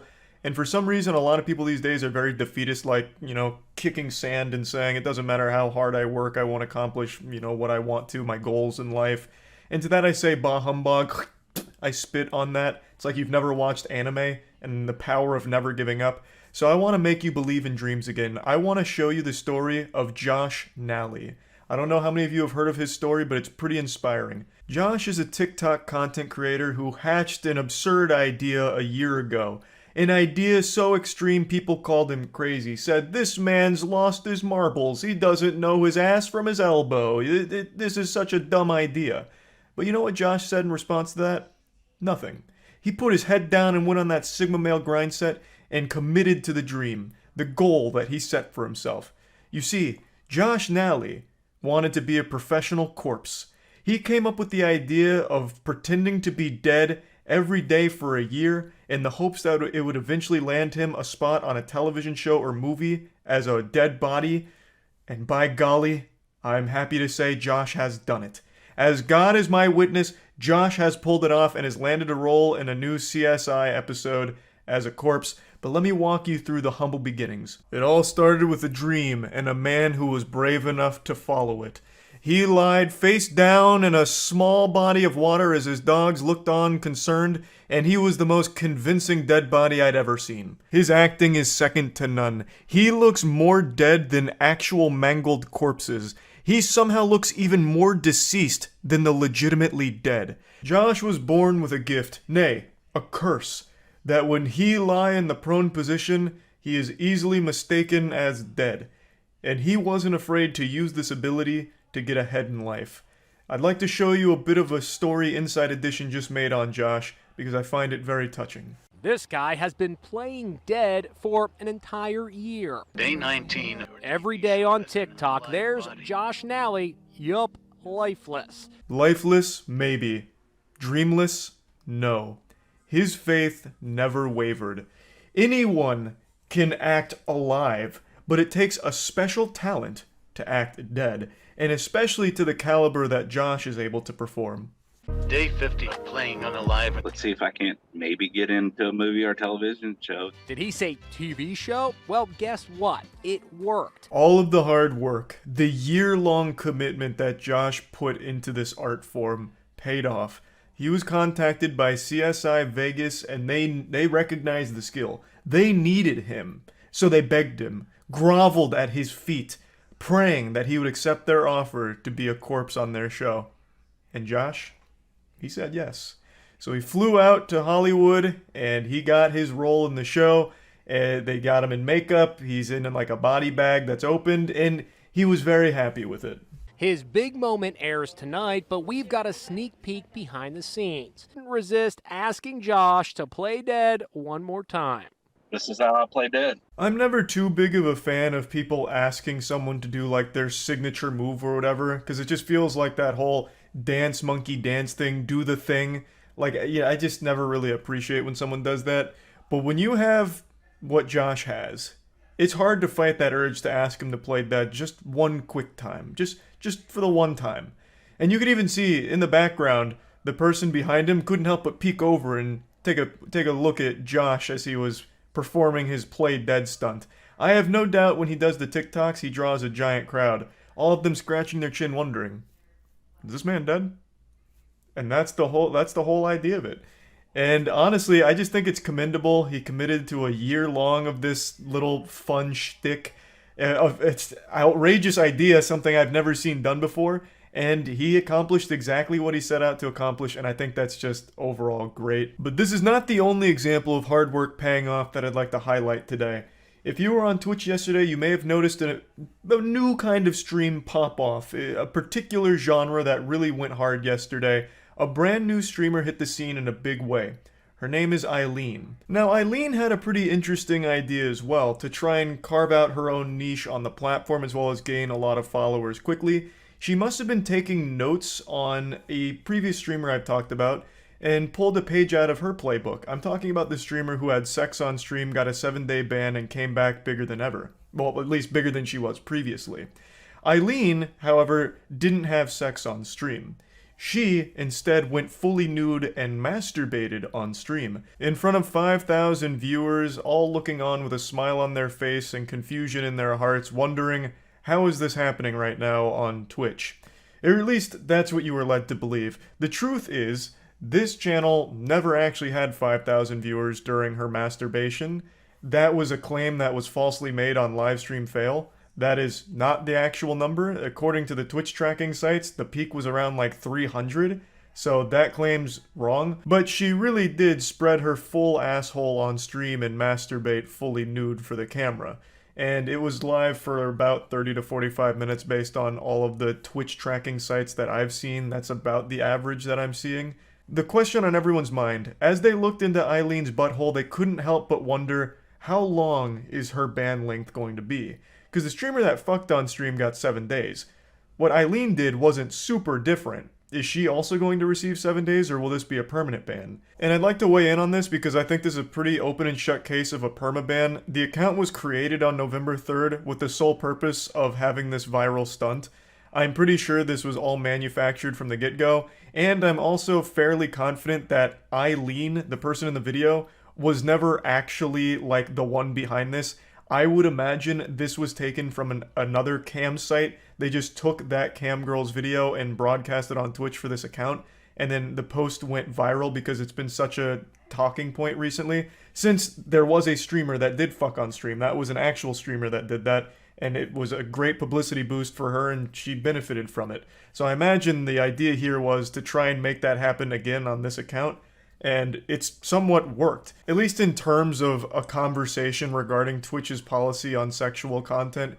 The Eileen 1 account here wasn't promoting an OnlyFans, it wasn't promoting an Instagram or anything like that, and there's nothing even linked to Eileen 1 elsewhere outside of Twitch, so this really seems like it was just like a one and done thing for the sake of having like a viral controversy, I guess. And that seems to be it. I cannot imagine Twitch says this is like a 7-day ban when it's just blatantly porn on purpose for the sake of porn. But I guess we'll see. Maybe they fall for the old excuse that's already worked a couple times of, didn't know I was live. But again, I really don't think the woman that appeared in that video was the one behind that account. I really think that it was just someone else that took the video and put it on Twitch. But anyway, I just wanted to talk about that a little bit, just because I find that to be a really goofy situation that was worth at least mentioning. But yeah, anyway, that's about it. See ya.